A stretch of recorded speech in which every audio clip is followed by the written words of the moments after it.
A flawless start to NBA Happy Hour. What are you, drunk already, JD? Yeah, I guess so. I'm pretty, I didn't even notice. I'm like, why isn't he talking yet? What's going on here? It literally says, thanks for dropping by. JD accidentally playing the outro instead of the intro. It's all right. This is NBA Happy Hour. It's our trade deadline hangover / watch party here. Blazers Heat, close game after the first half. What's up, guys? Nice Felix Grays there, TK. Oh, yeah. Gotta be honest with you, Skeetsy. These aren't the FGs. Oh, what? They look like it. Yeah, they look like it. I guess they look like leaves now that I think about it. Yeah, sure. I haven't seen Leigh's, but these are actually Chicago Bulls blue light glasses. Oh, my God. Skeets. I despise blue light. I hate it. Yeah. So, usually I have been sporting the Felix Grays. I love the look of them. But it's got me into wearing blue light glasses. So now I'm rolling with the Bulls ones for today because, I had to.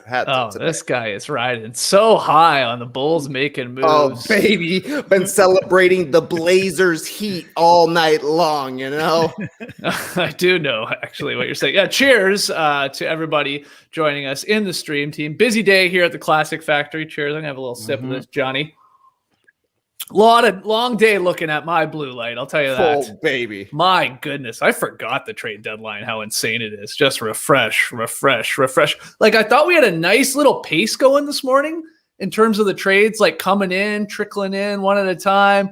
You could like think about that trade a little bit, formulate your thoughts, get it into the notes, get it into the StreamYard for, the later show. And then, I don't know, as we got closer to the deadline, it just became pure pandemonium. We kept waiting on a couple of the big names. Of course, Lowry never got moved. Then it just got crazy, Trey. And I was like, oh, yeah, this is what it's always like. It's like pure insanity. I was like, I always think, though, on trade deadline, I'm like, I prefer the podcast form of trade deadline day over TV. It's nice. My God, yeah.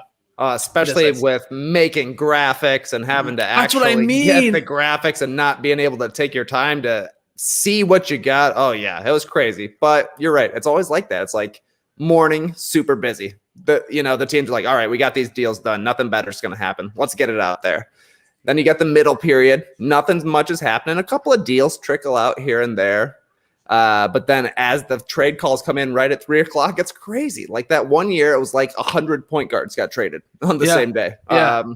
But yeah, and that always threw us into like a super frenzy because we were on at like 4:30, 5:00 or something like that. Usually on this day because it's such a big day. So crazy times. Oh, I just remember like we're yelling at each other like across rooms, like, is it a second round pick by way of the Warriors or is that coming from the Bucks? No, that can't be from the Bucks. It's like all these. Give me the protections. I need to know. Yeah. What is it? Top 40? No, it's not top 40. Oh, okay. Chandler Hutchison is in the trade.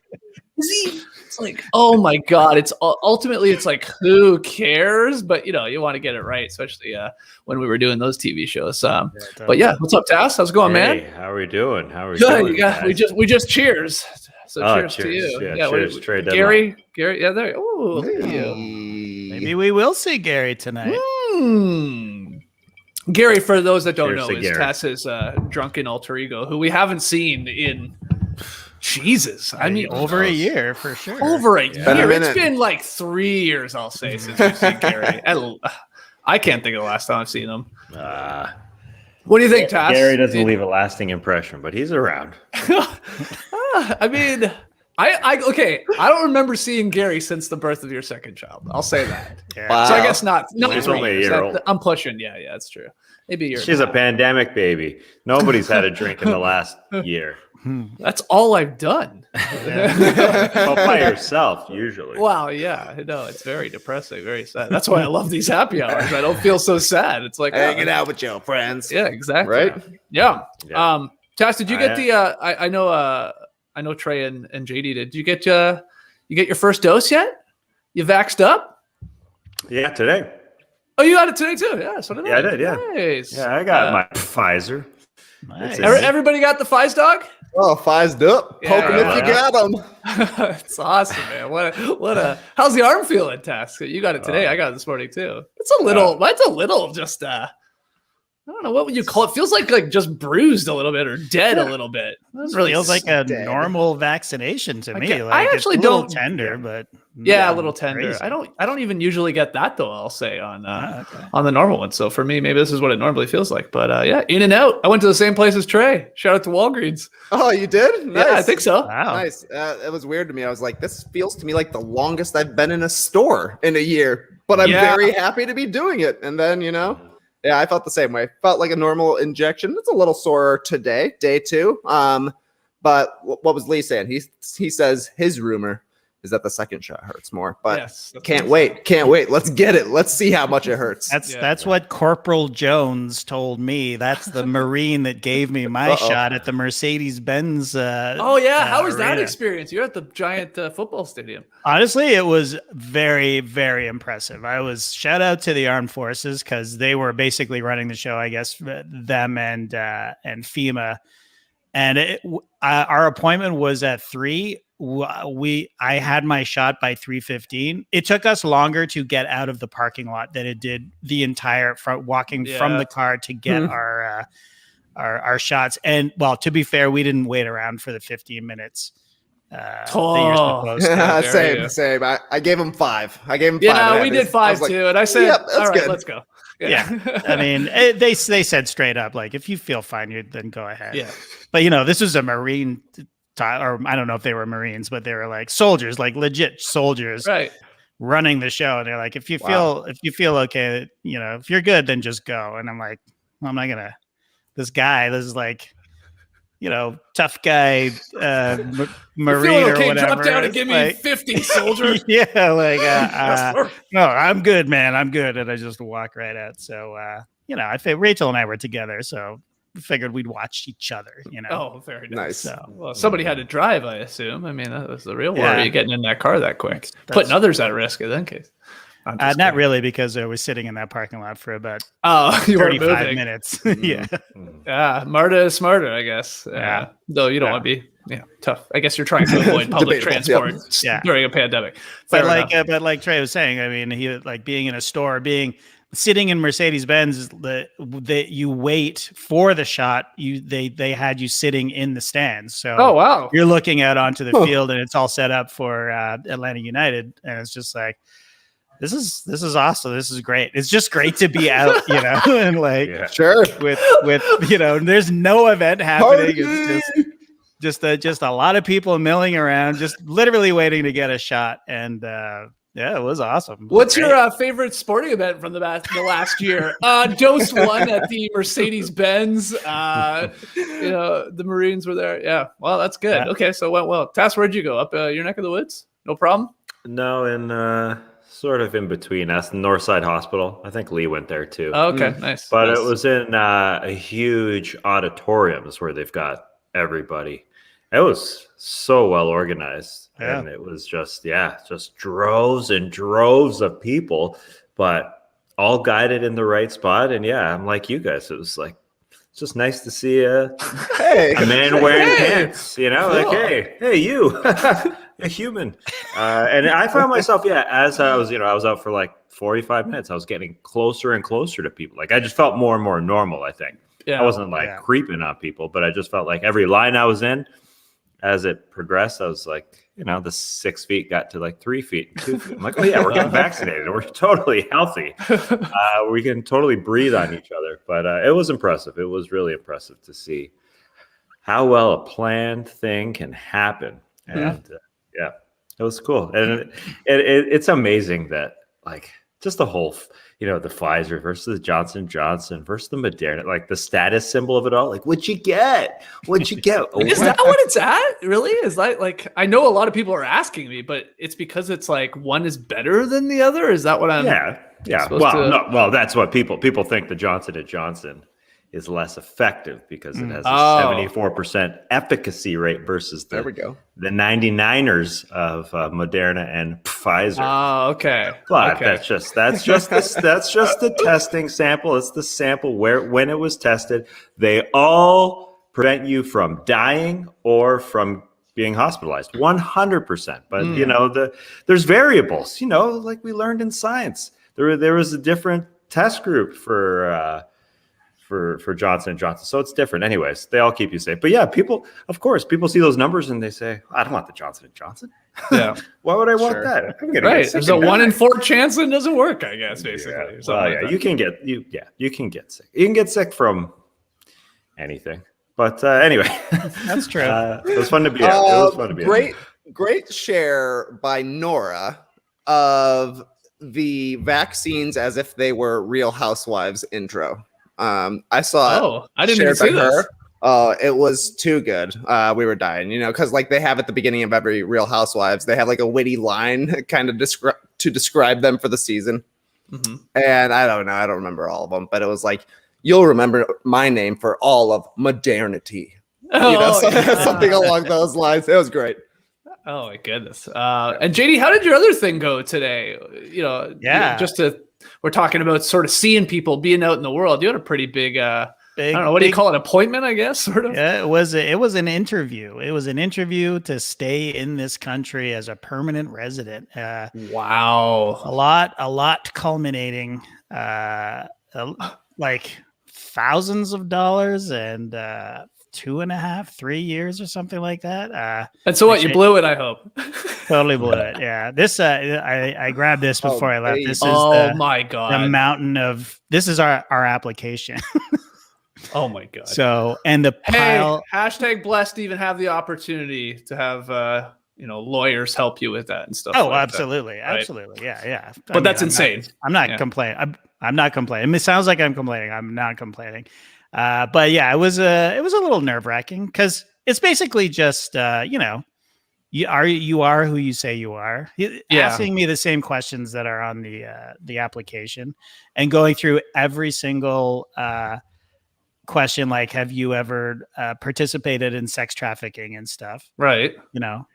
No, the answer is no. Good. It was fun. It was fun to see them ask Lincoln if he had participated in sex trafficking and espionage and things like that. Like that, they have to ask. Oh, wow! And you have to say no. So that was fun. But the best part of the interview, this is when I knew, okay, this is going okay. I got an alert on my phone that saying that Vooch had been dealt, What? You got an alert from us in the Slack channel, or you no. fired up Woj or Shams? It was an athletic alert. And I looked at my watch. I was like, okay, all right, so cool. There's a trade that's happening. And this is a very serious interview. Like, it's taken extremely serious. There's no small talk or anything. There's no joking or at all. Yeah. Like when he asks, these are your only 2 children. You don't say that I know or any of that shit. Wink, like you don't, you do not. Well, I did live in Greece for a little bit. Yeah, exactly. Right. So things are sort of wrapping up, and then he started asking about the show. He's like, "Oh, so it's an NBA show? It's an NBA podcast?" And I'm like, "Blah blah blah." Good. And I'm like, and then he's like, "Oh, did you see Vucevic got traded?" Oh, he's testing you. And I'm like, I did hear that, but I heard it in the middle of this interview. Oh my! So God, obviously you were looking at your phone as well. Busted. Yeah. So it's all good. It's all good.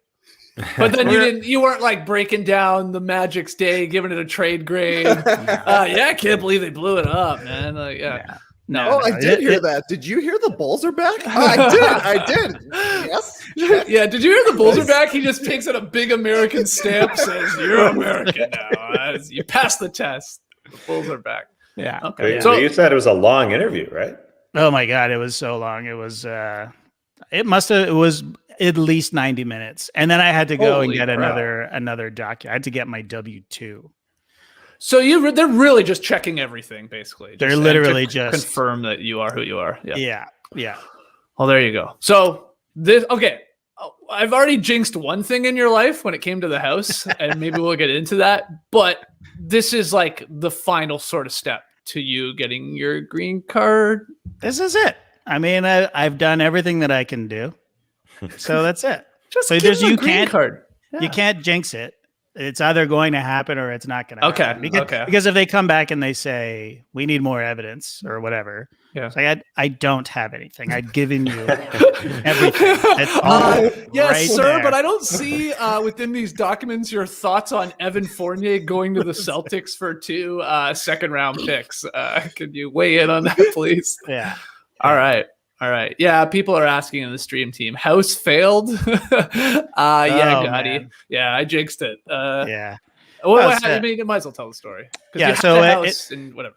So we bought the house and then we had an inspection, and then of course the inspection went horribly awry. There's tons of things wrong with the house. Like the big thing is that there's no crawl space, or the crawl space is literally inches. Like a person cannot go under. So a guy cannot check to see if there's termites or moisture or anything. They don't, or plumbing, anything that needs to be fixed, they have to go under the house. So there's no crawl space. So they have to get it dug out. So here, the thing is, the due diligence was supposed to end yesterday, but we got an extension. It ends tomorrow. And it may be that they're willing to pay, but we're talking a lot of money. So I don't think it's going to happen. So what is the hope then for these sellers? At some point, someone will be just like, I don't care. We'll take it. We'll take our chances that it's fine under there, or we're buying it to rip the whole thing down and start from scratch, I guess. Because it's a great location. Yeah, but it's not priced. It's not priced a tear down. It's not even priced as a fixer upper. Like they would have to come down by like a third of the price. Yeah, I gotcha. Okay. So it is possible. Or in this market, if I were them, I'd be just like, put it back on the market and then just say as is. Don't even bother. So, okay. You know what? That's for the better. You don't want this place. This is going to be a nightmare, I bet. Yeah, no. I mean, but if they pay for everything, I don't know. The location is amazing. It's one of the few walkable places in Atlanta that I've found that I like. So, and then both you and Trey went on to look, like your families went on to look at another house. Yep. Do I have this right, Trey? But that you both put bids on. Mm-hmm. Obviously, at first, not knowing, I guess, that the other guy or family was doing it, only to find out that you both had bids on this house. But then you were like 2 of like what it ended up being 8 to 10 people, maybe more, and that I guess you guys didn't get it. This other one too. Yeah, my understanding there were 16 offers on the house. 16? Oh, I thought there was like 10, which is a lot, obviously. Okay, wow. And the bid that won was a all cash, non-contingent offer. And classic. I don't know how much. Yeah. Oh wow. So who had the better bid between you two? Did we ever? I don't know. We haven't shared. Oh, man. We haven't shared. Yeah, we're talking bids. We're still in competition. Yeah, you guys. Goodness. That's true. You guys are looking basically in the same neighborhoods, or some of the same neighborhoods, right? Exactly right. So, it's like we're in the same neighborhoods. We got the same size families. Like it's kind of natural that we'll be looking at similar houses. I mean, I'm sure we've seen some similar houses besides even this one. But I don't know. Now we can go and terrorize those people together if you want to. If you want to, it'll just be like completely random. Like they'll never put it together. I don't think that it's us too. I don't know where you are, Chris Franklin, but he says we've got a friend who listed a house at $239,000. Okay, so that's very, very low. I don't know where you live, but had 130 showings the first weekend, got 31 offers, took a cash offer as $289. Insane. Yes, Chris, let us know in the comments where you're at. Wow. Yeah, it's crazy. I'm excited to be looking again tomorrow. Can't wait. God. Yeah. Like JD, have you like hit your breaking point already? You've looked at a lot of houses, both of you, like a ton of houses. Yeah. I hit my breaking point a long time ago. Yeah. How many houses you got tomorrow, Trey? I think we only have 2 tomorrow. It's not bad. But I don't know. We just re-signed our thing with our agent. We've been looking for 6 months now, but we're also not doing it. We're doing it maybe once every couple of weeks. Yeah, you're keeping your eye on the market. Yeah, exactly. Yeah. So yeah, but I don't know. It's like you put an offer in on one, you're going to be more in the mood to be putting an offer in somewhere else, right? Like, right. So we'll see. We'll see. There's our answer from Chris. St. Louis. Shout out Ted Drew's frozen custard. Okay. Well, good luck to you guys. Thanks. We're seeing 8 tomorrow. Oh, baby. Oh my God. Wow. Oh my god. Wow. Are you at this point, JD, like walking into some houses and like turning right around like that classic Abe Simpson gif where he just walks in the house, takes off his hat, hangs it up, turns around, puts the hat back on, walks out? Like you're just like, no, this isn't the one. Like it's just quick decisions, you know what I mean? Definitely for me, but Rachel and I are never on the same page in that case, right? So I'm ready to do the Abe Simpson, and she's ready. Look at the magnolia tree out front. Oh God! So that and then when she doesn't care for it, I'm sure you're the opposite. Well, let's check the backyard. I mean, let's check the garage. You never know. Yeah, no, I'm like, but there's a great pub just down the road. That I could just walk so to. you're That's all all location. And, Yeah. And she's more some of the other things in the actual house and yard. Yeah, exactly. Which one of you cares about the attic? Where's Leigh to talk about the attic? I think it's me. Because we did look at this one house that it had like an addition put on, like a second floor put on, and it had a really weird vaulted sort of roof on it. So when I got up there, I was like instantly, no way, because I would have to stoop down in the corners. Mm-hmm. Yeah. And I ruled it out that instantly. And I'm like, okay, whatever. And then like, a few days later, Laura's like, you're not going to be standing there all the time. She's like, we could just put the kids' bed there. Like that's where they can hang out. Why would you be up on the second floor in the corner a lot? Like you're going to be using the other 95% of the house probably more often. But so yeah, for me, I probably care a little bit too much about the ceilings. But we went back, checked that one out again. Had to say no. Look at this guy. Look at this guy. Hey, baby. Look at him. Buddy. You look great, man. I'm happy to be your first uninvited guest. Yeah, how'd you even do that? I actually tried to click on the old link from the first time that I was on, and I thought I would just jump in from the top rope. But you change your links. Yeah. Hackers, beware. Yeah. That's right. Fortress over here. You guys got Norton antivirus on this happy hour? You know it. So I was just doing my nightly Thursday stretch, as I'm wont to do. Okay. And I saw that your happy hour starting, so I turned it on while I was stretching, and I heard so much good news. From vaccines to JD finally getting that interview. Yeah. And then it stopped. Then the good news. And then the house thing happened. I was like, I should have jumped on earlier. But, what are you going to do? Yeah. And what about you? How's your place? How's your dosage going on over there? Anything yet? Step one? No, probably not. Not yet. No. But I'm very excited for you guys. But hopefully soon. I think within the next 2 weeks, it's going to happen. Good. So that's good. I mean, the other part with all the houses, lost in the shuffle here. Tass did just get a brand new house, a beautiful house that I have now seen. It's awesome. Nice mug. Wow. Merch, Matt. That's we had to send him a second one because he Matt broke it like on the first day opening it. No, I'm just kidding. It came broken, I guess, didn't it? Oh yeah, it was like a classic Ace Ventura where I picked up the box off my porch and it was like rattling, and I was like, oh baby, this is not going to be good. Huh. I don't remember that scene in Ace Ventura. What scene's that? The very first scene. Remember, he's kicking that box down the. Yeah. Oh yeah. Loves it. Oh, Ace. Is it a good mug? Is it big enough for you? I feel like you always liked a giant mug. I do. Well, remember our starters mugs? Those were giant. Oh yeah. Because I drink. You could live in those. Yeah, exactly. Just Marcel the shell it and just call it a home. God damn! I put this on. It's hot. I'm hot right now. Nice sweater though, isn't it? Go to nodunks.com. Grab it's very warm for the just in time for the summer. Yeah. But you know what? A sweater... Hey, we're not sending you more free merch for coming on this one. Hold on, why? There he is. Oh, there he is. There he is. A man that texted me this week to say, "Who is Zach Cox?" Yes. Was Zach Cox creeping on your Instagram profile or something? No, so I said, well, I can't wait to see what this is about. So I said, Oh no, he said, "Have I ever met Zach Cox?" Yeah. I said, "He didn't come to Atlanta, but I'm sure you have, like in Toronto before we left, or back for All Star or something." I said, "Why?" He said, "Well, he's part of this WhatsApp coffee group that I was just invited to." Oh my god! So friends of ours have a coffee group where they discuss their beans and their tamping down and all that.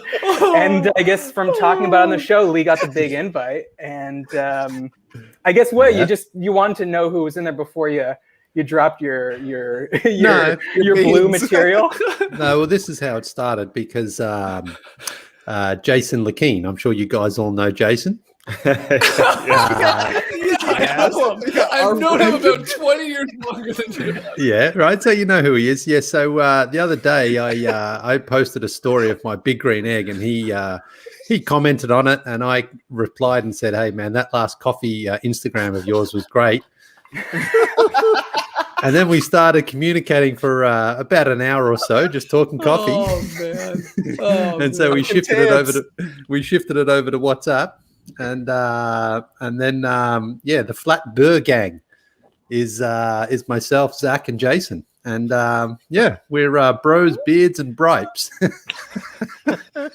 Incredible, man! What's the third word? Bribes? Bripes. Yeah. What does that mean? I don't know. But no, it's a coffee machine. Oh, okay. So, Okay. Right. Yeah, so it's been great. We've been exchanging, photos of our tamping, and Jay's in Montreal this week, so he's away from his equipment. So he's doing it tough. He's doing it rough. But He's doing it tough. yeah, poor guy. Because I've been sending him a few photos. He's doing it rough. I've been sending him a few photos of my coffees this week, and he's a bit jealous. He's away from his home ground. So home grounds, nice. That's good. But Jay knows his coffee, man. He's no Zach Cox, but he knows his coffee. He knows a little. Zach Cox is really into coffee. Well, Jay. Zach Cox he's a big beverage guy. Like he got super. Oh my god! Hold on, Matt. Zach Cox already moves at a snail's pace in everything else he does in life. Can you imagine making a coffee? Like the way Leigh makes coffee? Oh, it is perfect, but it would take him 8 hours, Tass. Like, sorry. Maybe that's the point, though. Yeah, I guess. If you're making Folgers and you're making it slow, people are like, "What's taking so long?" But if you're making this high art coffee, people expect that it takes some time. Yeah, I guess so. But remember the time Nate was making a salad and he was cutting all the veggies and he cut it. It took 3 hours to meticulously. I'm still waiting for that slaw. I mean, that's I guess it was a slaw. Yeah, he made it. He made it during the Super Bowl, and it was ready when the game ended. Everybody was grabbing some while they left the house, the Super Bowl party. Yeah. Okay. Wow. What a WhatsApp group. What I can't believe you, Jay, and Zach Cox are in a coffee WhatsApp group. I can sort of believe it, but that's awesome. Yeah. I mean, honestly, I'm trying to find the time we started chatting on WhatsApp last Sunday to what time we finished. It was well over an hour. That's embarrassing. No, it's not, because Jay's like, you know what? Like we know it's a little bit sort of insufferable when you start going on and on about it, but we found each other, so it's like we're enjoying it with each other, and it's great. Listen, Matt, I said to you the other day, if you want in, I'll have. I know you did offer, but you know that I don't drink tea, or at least you should. I mean, that I don't drink coffee. Yeah. I'm trying to find what you sent me here that I thought was amusing, but I can't find it. But I mean, a tea drinker in that group, there's no way I would pass the selection process. Yeah, we'd find room for you. It's there's no judging in this group. Everyone's welcome. Just bring some hot beverage. Is there? Well, you wouldn't like this, Leigh. I'm drinking Bud Light out of this starter's mug.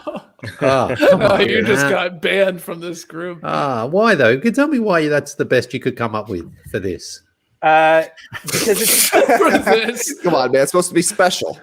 Because it's just a nice solid thing. I know what it's going to taste like. It's enjoyable. It's not too heavy. And as I've said before, you take a 12-pack, a 24-pack of Bud Light, Miller Lite, whatever, to someone's pool or to a cottage weekend. Always gone first, no matter what. Always gone first. Yeah. You and Johnny O are the only ones I know who drink Bud Light like that, honestly. And Johnny O, I get it. I thought he was a Coors Light man. No, but he was Bud. Oh, sorry. I don't know, Matt. I just thought you were a little more refined than that, you know? I am, but not when it comes to beer. Not when it comes to beer and chocolate. I like the shittiest kinds. Oh, interesting. You don't like a 78% cacao? No, you hate it. No, you like it tastes like soap. Wow, interesting. Wow. That's a crazy. Lee, I bet crazy, you love man. those type of. I'm telling you, about 81, 82, and that's it. Anything over that, and then it does start getting really tougher to Chalky. Way more chalky. Yeah. Oh, yeah. Yeah. You've become quite the dandy, Lee, since I've left. Yeah, I know. Yeah. No, A bit of a flat nerd. No debate. No, I think you just sort of become a little more comfortable with it yourself because you don't want to be like, well, I'm not gonna start drinking that sort of Bud Light just because other people are drinking it, and I like what I like, you know. And Lee, can I ask you though, because I've never met your dad, the infamous Dickie, but like I have like a picture in my head, or I've like created this man in my head. Like, tell me if I'm wrong. Is Dickie like, you know, what type of coffee is that you're drinking? Just pour me a Maxwell House, or like, the beer. Just give me a VB. Shut up, you know. Like, but I picture him to be a very manly man, and that he would be judging you on these like somewhat like. I don't know what's the word for it. Dainty decisions you make. No, I don't. Hoity-toity. Like I remember when we were little kids, you know, I was probably 8 or 9 or 10, and Dad used to just pound the beers with his bros. But then as I got a bit older, and I think it became a bit too much for them because they were, as they're getting into their late 40s and 50s, they moved to wine, and Dad and Mum used to both drink tea every morning. So I used to drink tea. I didn't even really start drinking coffee until like 10 years ago. Right. And now Dad drinks more lattes now. Like we bought him a Nescafe. I guess I'm totally wrong with what I think the Dickie man is like. He drinks a lot of wine too, a lot of red wine and white wine. Okay. Yeah. Never mind. I just have this image of Dickie kicking ass on the basketball court. Saying, pass me the rock, Nick. Jeez, let's go. That's Dickie. He used to play basketball every Wednesday night for like 15 years. And they would just come back to our house. Him and usually 2 or 3 of the other teammates would come and just pound beers until midnight. And I don't know how he used to get up for work every Thursday and drive half an hour. You never seen hungover. Never. But they sometimes used to smoke, not Dad, but some of the other teammates used to smoke cigarettes in the house as well. Mum hated it because it just made the whole house stink. You know? I hadn't heard that about cigarettes. Hey, man, this is the 80s. That's what I say. This is in the 80s. So balling out. He wants to party with the bros. What are we even looking at here? Yeah, What was that? What was that? I just Googled Aussies drinking beer. Lee, would your dad ever say? Wikey, hand off Snakey. No, my dad wouldn't say that. No, but have you heard anyone say that in Australia? Yeah, the school teachers when we went on school camp sometimes first thing in the morning. Yeah. Because you'd be in a room with like 10 other guys and the natural place to be jerking off. That was certainly the most comfortable environment anyway, just you and your buds. You want to feel comfortable. JD, you were just on a podcast talking about maybe anything that Lee, surprised you being Australian, anything that you didn't understand, but you said you didn't, right? What was the podcast called? I guess Matt went on it too. Who else went on it? Lee went on it. Yeah, putting in work, right? Putting in work with John O'Peck. Yeah. It was great. It was, I'm insufferable. I can't believe that people are listening to it, but hey. Yeah, and I said that Lee didn't really surprise me anymore. Like I know Leigh very well. Right. Can I say that everyone should get interviewed on a podcast because you just inevitably learn things about people that you've known for like 20 plus years when they're just asked sort of direct questions and when they feel like, shit, I better start talking and saying something interesting or revealing or else it's going to be super boring, which you don't tend to do in like normal conversation. Yeah. What did you learn, Matty O? Well, I was going to say that one thing I'd obviously knew about JD's whole history playing in that band Tinkerbell for a decade. And I'd heard the story about like their big record release and thinking this was this moment of culmination. And, they spend all this money on it. They max out their credit cards.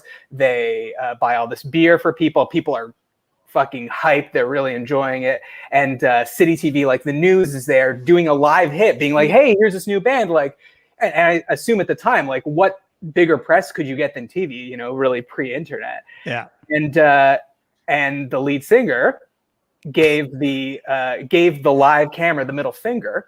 Yeah. And then they shut the whole thing down, like thereby ruining all the goodwill that they'd created. And I knew that story, but I didn't know that was like the impetus for JD saying, hey man, I'm just sitting here behind the drums and I have no control over anything that's happening. So suddenly I can put 10 years into something. My lead singer can give the TV camera the middle finger and I have no control over it. I'm never going to be put in that position again. I didn't know that was sort of his origin story for taking control.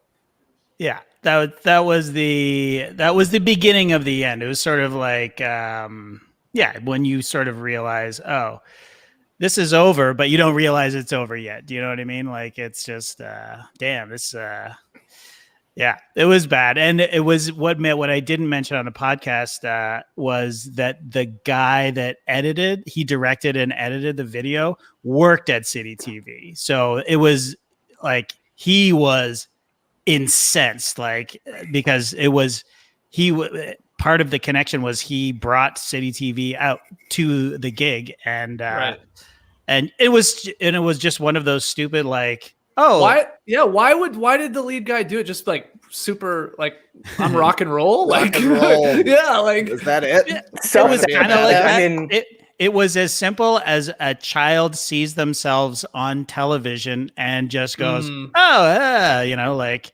just a stupid impulse. He blamed it on he had watched Dennis Leary stand up. Matt, maybe back in the 90s, his first stand up special. Yeah. I want to be sitting on the couch with a cheeseburger on my dick, like that kind of. It was really his pre talking about trucks era. Right. I'm an asshole. That was like that song. Yeah. Totally. Yeah. That was I'm an asshole. Same era. Yeah. So he had watched that week or whatever and was just like, fuck everything. I'm a badass, blah, blah, blah. And no cure for cancer. That's it. Yeah. Okay. So there you go. There was something else on that podcast that I had forgotten about, JD, that you were talking about when we were at the Score in Canada and we were doing a podcast, which we were obviously paid to do, brought Trey in. That's where we met Leigh. But then I guess we went to them with the idea to do a television show, like a weekly television show, right? I remembered all that, of course, because we were obviously doing it together. But I had forgotten that you didn't direct that show. Yeah. And I was like, hold on. Like you said that on the podcast. And I was like, yeah, like there were other people. Like, was it, what was her name? Andrea. Yeah, that's right. And I was like, wow, did you, like, you must have done like sort of like some shadowing though, right? Or no? Not really. No. Wow, Matt's shaking his head. So what did you do? We just had we had two producers basically. Basically, both, yeah. You and Matt. Yeah. Oh wow. JD, remember we would just stand in the back and I would beg you not to let me eat that giant bag of Swedish berries that was on the can. Oh my goodness. Yeah, and I let you eat as much as you wanted because we're in TV, baby. Do whatever you want. It's showtime. Oh, the snacks. This guy's loved the snacks from the beginning. Scheming. We sort of transitioned. There was a sweet spot at the Score where we were actually doing the daily podcast live in the studio as well, not just the Thursday show. It was and Leigh would put up pictures behind you. That was his role. Trey was at the big monitor, and you guys were at the two desk or whatever by the windows. Yeah. And it was just. I don't remember how that came about. It was just the crew was there and they were just like, okay, well, you guys are doing a daily podcast. And we were live stream. Were we live streaming it or was it to tape? And then we took it and put it. No. Any idea? No, But I'm pretty sure it wasn't live streaming. Didn't Trey ask a question or something? Maybe he was. Yeah, Trey was on the internet. Yeah. We were live. We were for sure live when we were in the radio studio. Yeah. Right. Yes, we were for sure live. And I kind of think we were live before that too. I think we were probably live to the internet and then it went to the wheel or whatever later, right? Remember when that was a thing? I think you're right. I think that might have been the case. Yeah. But I think that's kind of like what we did. Yeah, that makes sense. There we go. The people would know. Nicholas. And Alex, that's the era I started watching. Shout out to you. Great era. I was also thinking, because JD, you were talking about how nothing's really been planned in the sense that in 2011, it wasn't like we were like, hey, we really need to add another person to this show. Right. It was just like Leigh showed up and Leigh was there. And that started me thinking about how on the No Season Required tour, when we were doing these live shows, Leigh was there, but I mean, obviously no one knew who he was because he'd never been on a show before. But to me, looking back, it's so funny that Leigh was there for all these live shows, just standing in the back. You know what I mean? Like, and we were going on these things being like, what the hell are we going to talk about for an hour on stage? And we just had Leigh there. Just waiting. Could have talked about addicts and Dickie. And, I know. Coffee Baby. What a wasted opportunity. Oh, but Matt, I remember maybe it was the third show in Oakland. You and Darrell Wright was like, that's my guy. Man, the chemistry, the spark in the air from you and him was just incredible. I know. I don't know. He had a crush on you. I don't know what happened. Yeah, we exchanged. I think we exchanged some tweets. D Right Way 1. If I. Yeah. Oh yeah. Nice one. They're all right. We had Mark Spears on that show too, right? Yeah. Right. Yeah. It was the pinball convention night. The old pinball night. We were doing a live show in Oakland while there was like a mini pinball convention going on in basically the same room, right? Oh, like, definitely on the other side of the room. Yeah. Well, okay, so that also got me thinking about that tour, and because I forget what you were asked, JD, about like a time when something didn't work out or something, or you were stressed or whatever. And we all know that Trey's angriest moment is I'm walking a Shake Shack. But then I was thinking about JD's angriest moment. And well, there's probably a few, but one that stands out in my mind is the show at Tobacco Road in Florida, in Miami, when somehow, and this was just like huge oversight on our part. We were like, oh, well, when we do these live shows, JD can, mix them. But like, that's a completely different skill, doing live sound. So JD's like in some booth. There's no one there in the house being like, here's how this works, or here's plugs into there. And each room has its own, peccadillos and weird things about it. And JD, I don't remember what was wrong, but you fucking lost it to the point I thought you were going to like fly home or something. And I thought the show wasn't even going to happen that night. I don't know if you remember what happened. I remember exactly what happened. I couldn't turn the board on. I just couldn't figure out how to turn on the soundboard. Yeah. And it was just like, I have no idea how to do this. I've never seen this kind of board before. I'm not a live sound mixer.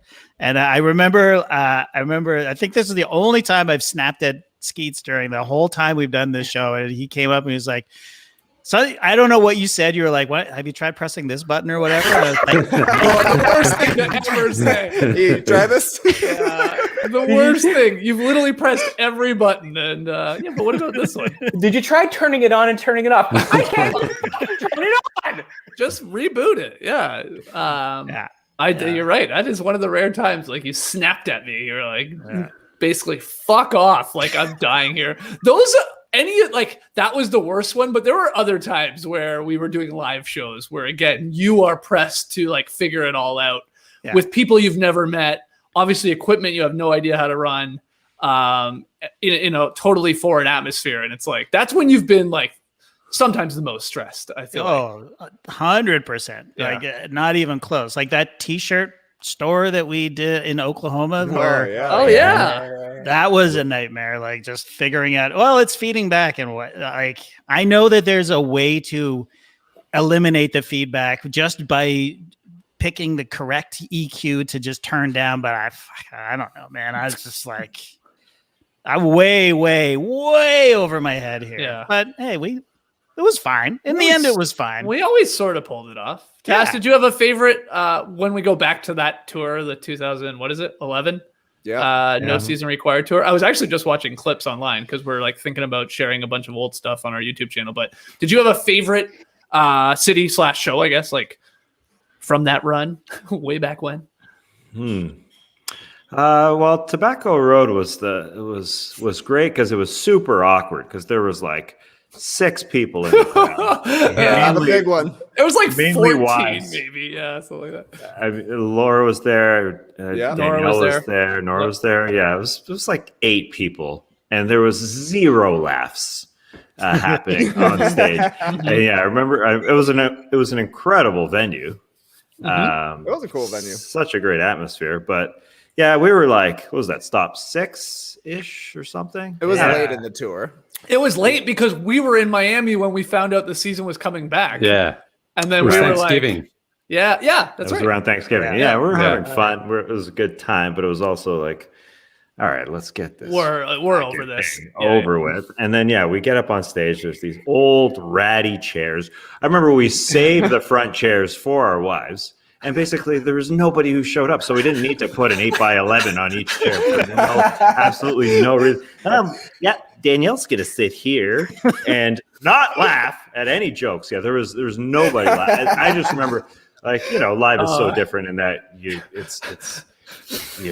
just so yearning bad. for somebody to say something in the crowd. What's Like, the am I matter, being Tom funny? Haberstroh? Not funny enough for you, Tom Haberstroh? Was Tommy there? Was he there? Did I just? Yeah, make he that was up? there. I thought he was there. Wow. Yeah. There were some people Big there, but facts. it was the smallest crowd It was by It was our far. smallest crowd. Yeah. Like it was maybe 20 fair, people. It was Thanksgiving though. Like to be fair, Yeah, it was. That's a good point. I don't. True. I don't. Was it Thanksgiving Day or was it? It was It was close to Thanksgiving. Close to. People Yeah. from Miami are going home. That's for people from Miami aren't from Miami, But I mean, That's a we great- had some of the, in my opinion, some of the funniest things like on our tour happened in Miami. And like what I mean by that was that had to have been the place where Matt did not that this made the show or anything, but Matt did Meatloaf at the bar. The entire karaoke, like dude. solo karaoke, like impromptu in a weird way so karaoke good. for ourselves. That was awesome. Yeah, that's right. The Deuce. And then I just watched the clip. I had totally forgotten about this. What was the show where the guy like takes off his glasses like, yeah, like CSI Yeah. Miami. CSI Yeah. Miami. I forgot we did like a parody of that. Yeah. Yeah, we were Wow, like, really? Like, yeah, Tass is like, I Remember Cass is eating the ice cream and the Yeah. ice cream falls over? Yeah, and then like there's all these like, well, I say funny in like air quotes, but like they're funny because they're so cheesy because it's CSI Miami. Like, but I like drew a blank on that until I watched it. I was like, oh my god, we were I think we were like just walking all around Miami, right? Like finding spots to film all these weird little things. Anyway. That Trey, ice what else? cream just What else? dripping all over your hand. We bought one ice cream, and it was just so melting everywhere. It was horrible. Trey, what else was started in Miami on that trip? Oh no, Oh, the Krusty Bread Brothers? The Krusty Bread Brothers. One of those classic bits that starts off okay, gets bad, but it just keeps building and building throughout a dinner. And it pays off a decade later, I think. The Krusty Bread Brothers. Well, the Krusty Bread Brothers is a good example because I'll tell you what I remember about that day. Everyone was fucking over it. Everyone was in a bad mood. Oh yeah. We were in a bad because it was like the season came out. I was like, oh fuck. Well, now we're fucking here. Yep. And we'd either just done the show or had to do the show that night. No, probably we had just done the show and it didn't go great. And people were definitely over it. All your wives had come, so you were just like, well, I don't want to be with everybody you just guys wanted anymore. to hang in the pool and drink. And, But we had to go do we had to go out, and so then we went to this restaurant. Everyone was in a bad mood. That's what started off the Krusty Bread Brothers bit, which no one was enjoying. And that's, as you know, when no one's enjoying a bit that I'm doing, that's when I will do it. I will do it 10 times over. Oh my god! Then I made everyone go to Club Deuce, which we're in like Miami, and it's probably one of my favorite bars. Oh, yeah. In the It world. ended up being awesome though. It was fun. No, well, you say that now, but you guys were furious. I was not furious. Well, Some of the wives may have been Some of furious. the wives Yeah. were not happy. Yes. So then I I was decided happy. to put on Bad JD Out was of Hell, the longest song I could find on the jukebox. That was amazing. I was checking. I thought I had it on my computer, but I think it's on a hard drive. Oh, I was just looking at old pictures too. I was trying to because all these Garys got traded today. I had to look up a picture of Gary, so I had to go back to the joke that I'm telling. Classic moment. I mean, Chicago was a great stop for me because we had just moved to Toronto like a month and a half before, so it was like we coming back and seeing everybody. But we had a lot of fun in Portland. That was like our second stop. Remember? That was super fun. That was a great time. That was a great time. Second spot for sure. That was a good time. We got a question here from. Sorry, go ahead. No, Miami. I've been thinking about this moment recently because in the Sense Hotel, that's where we were staying. Yeah, there was an infamous fart in that elevator. Oh, another one. It was a small elevator, if I remember correctly. And Leigh, it had to have been you. I can't remember the exact details, but I remember walking into an elevator with one of us. It wasn't Danielle. It was one of us, and walking into a fart. And I'm pretty sure it was Leigh. You walked out, and it was just a stench, top to bottom. Then Taz, I think we were on the same floor, if I do remember correctly, at that hotel. I think we got on the elevator, smelt it. We're like, whoa, it was a small elevator. And then when we got to the ground floor, we're like, well, let's see who's here. And it was Leigh standing in the lobby. So we were like, well, he was just on here. I think. Because I've never walked. I mean, it's a unique experience to walk into an elevator. And that's the first and last time I've been able to say that I walked into like somebody planted an elevator. Felt like the elevator has trapped. Leigh, do you remember? Was it that Prime 112 steak we had? I was gonna say I don't blame Leigh. That's one of the sickest I've ever been from food. Yeah, it wasn't the steak; it was the lettuce steak that did. Remember the big salads? The wedge, giant wedge. That was huge down there. No, I don't. I honestly don't remember that one. I remember because Skeets and I were staying in the room together, but Nora came down, so not that weekend. Yeah, I had a few nights sort of by myself there, so I don't know. I mean, maybe with the girls around, I would have been a little bit more sneaky, I suppose. Let me ask this question because Simon is being very kind. Shout out to everybody that is like donating here through these weird YouTube stickers. But Matt, this is for you, Matty. Simon wants to know, what's your take on the Snyder cut? Glad you're back for happy hour. Have you watched the 4 hours? What does that mean? $9.99. He just paid you $9.99 to hear my take on the Snyder cut. That's right. I mean, yeah, sort of. I don't know if you're joking. What does that mean? Where does the money go? No, what do you mean? It goes to us. It goes to our YouTube account. Oh, cool. It goes to us buying you no-dunks merchandise is what it goes to. But anyway. Oh, Jamie Matra bought this for me, and you know it.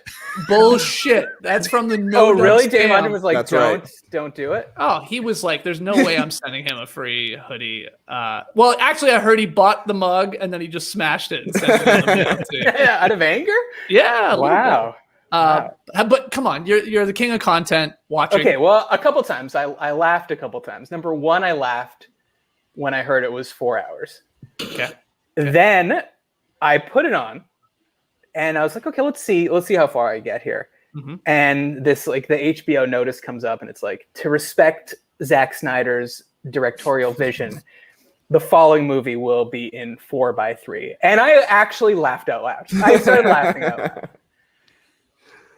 What?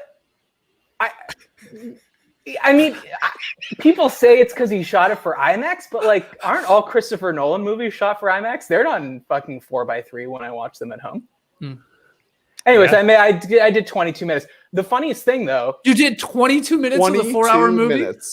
22 minutes. What the weird thing is, I realized when I started watching it, I was like, oh, I've seen this. Well, like I didn't really know.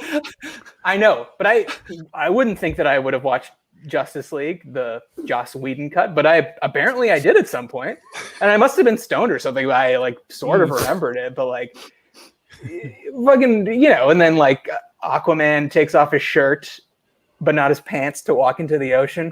Yeah. Get him some Adidas tearaways or something. Did he have aqua socks on? No, he doesn't. No? He's got calluses on his hands. I don't need it. If you like it and enjoy it, sure, but who cares? I heard there's like a long pocket dog scene in it. There is. Yeah. Is it? Do I have to go deep into this? Because I don't think I'm going. I don't think I'm going very deep. I clicked on the link and I was like, I don't know. It was pointing out that there's hot dogs in the scene, but I wasn't saying anything about a pocket dog. Is that? No, he puts it in his pocket. Okay. Wow. But hold on. What type of pocket? No bun. In his pants pocket. It was the Flash, and I can't imagine that the Flash would wear cargo pants. Would he? I mean, wouldn't that? It's not like it would slow him down. Real well, it might a little bit, point. but You're he does a little more drag with a pocket dog for sure. It's a super weird scene. Like he's sort of flying through the air, and then just this wiener just sort of flies into frame, and he goes ooh, and then he grabs it, and then he puts it in his pocket, and you find out why later. But okay. It was enough to make me go, pocket dog. Maybe I should screen grab this. But, somebody dropped the dog. Somebody dropped the dog to me. Yeah. I gotta see it. Honestly, that entices me to see the movie. I'm more interested now hearing that it's that explicitly a pocket dog. Wow. Yeah. Worth watching, JD? Well, I have kids who are very much into comics, and I am too. So, and we did the whole what Trey recently did, but on the DC side, which was a bit of a slog. Let's be honest. The DC movies. You watched all the DC? Not all of them, but sort of. Jackson and I sort of went through the Snyder ones, anyways. So, Man of Steel, Batman versus Superman, and then we watched the Joss Whedon cut. So it was pretty fresh when I watched the Snyder cut. And cover your ears, Matt, but it's longer, but it is so much better. It's way better than the. I don't disagree, but I'm not saying the other one was better by any means, but not really caring in the first place, and then already having seen the movie, I was like, I think I could probably put these 3 hours and 40 minutes to better use. Are you saying Snyder cut or Schneider's cut? Well, it's a nice. Come on, that's good, Tass. You gotta like that. We're talking wieners here, man. Is that a Canadian company, Schneider's? Schneider's? It might be actually. Man, was that just a Canadian joke? I'm disappointed in that. Canadians will get it. I thought that was pretty funny. There was another comment here from Simon, who was just coming through with these super stickers. So thank you so much, Simon. It was basically saying we met him at there it is. We met him at I want to fucking kill StreamYard at this point. StreamYard, if you're watching, fuck. They need a hopper. Get a comment hopper. Little gap in your stream. That's right. Shout out to Upper Deck Sports Bar. Ooh. So that was where on the tour? Well, he's saying PDX. Portland. Oh, sorry. I should read the rest of the comment. Yeah. Yes. That was when Ben Gulliver and Dwight James. Right? Yeah, but we weren't in a bar. We were in a tent, weren't we? Or we were outside. It was at a bar. Yeah. I thought it was called Spirit of 77 or something like that. Yeah. What's funny is that somebody. I could be wrong. Yeah. Sorry. Somebody who can't. What's funny is that somebody who came to the show, her name was Olivia, just tweeted today that we asked everybody to go to the show, who went to the show, to go to a bar afterward in Portland. Just randomly tweeted today. So I do remember that. There we go. Someone got iced by someone at that bar. Iced. Matty Bond, and yes, correct. Yeah. But I don't know. I don't remember. Amy Mobbs. Wow, nice pull. Amy Madison Mobbs. Bond and Amy Mobbs. Yeah, that's it. Got married on her show years later. Somebody was tweeting today. Are you guys talking about the same person? Someone was like, you must be talking about the same person. That they were 16 years old and they couldn't go to. She didn't say 16. That's what she said. She was like, I've known these guys under 21. I've followed the show for maybe it was 18. Yeah, like I followed the show for so long. I couldn't go to the event, is what she was saying. Mm-hmm. Yeah, because Olivia. Yeah. Okay, that's what it was. Crazy stuff. 10-year anniversary coming up on that. Yeah. You guys want to go on tour? Reunion tour? Down under. Run it back. Anything same to cities? get out of the house. Wow. Let's do it. Let's go for 3 months. Hey, Leigh, you ready to bunk up, mate? Let's go. Let's do it, man. Let's do it. Okay, wait. Yeah, good question. We keeping Sam in room assignments? Hell yeah, we're keeping. All right, run it back. Didn't JD and Matt have to split up for a few nights due to? Yeah, let's talk about this. Too many socks. Yeah. Okay, well, to break it down, we had Skeets and Leigh. We had Scotch and Soda, Tass and Trey. Yeah. And then we had me and the rhythm section, me and JD. Wait, how can we do this? There we go. We'll do this. Oh, nice. Oh, hey, nice. Oh, hey. There we go. Hey. Oh, this is so much better than on Zoom where you point, but you Leigh, don't know me, if you're pointing in the right direction. There you go. There. There we go. I look like I got Skeletor hands. Like I'm very fit. Yeah. All right. Go on then. Tell the story. Well, there's not much to the story other than I just never slept because JD snored like a Mount Vesuvius. Yeah. So we'd get back from wherever we were, and I'd be like, if I don't fall asleep in the next 3 minutes, I'm so fucked.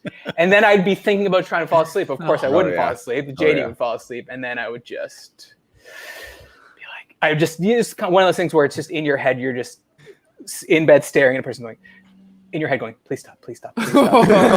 Oh, that's bad. Yeah. Sorry. Yeah. So I got my own room for at least part of the trip. I don't remember how long now.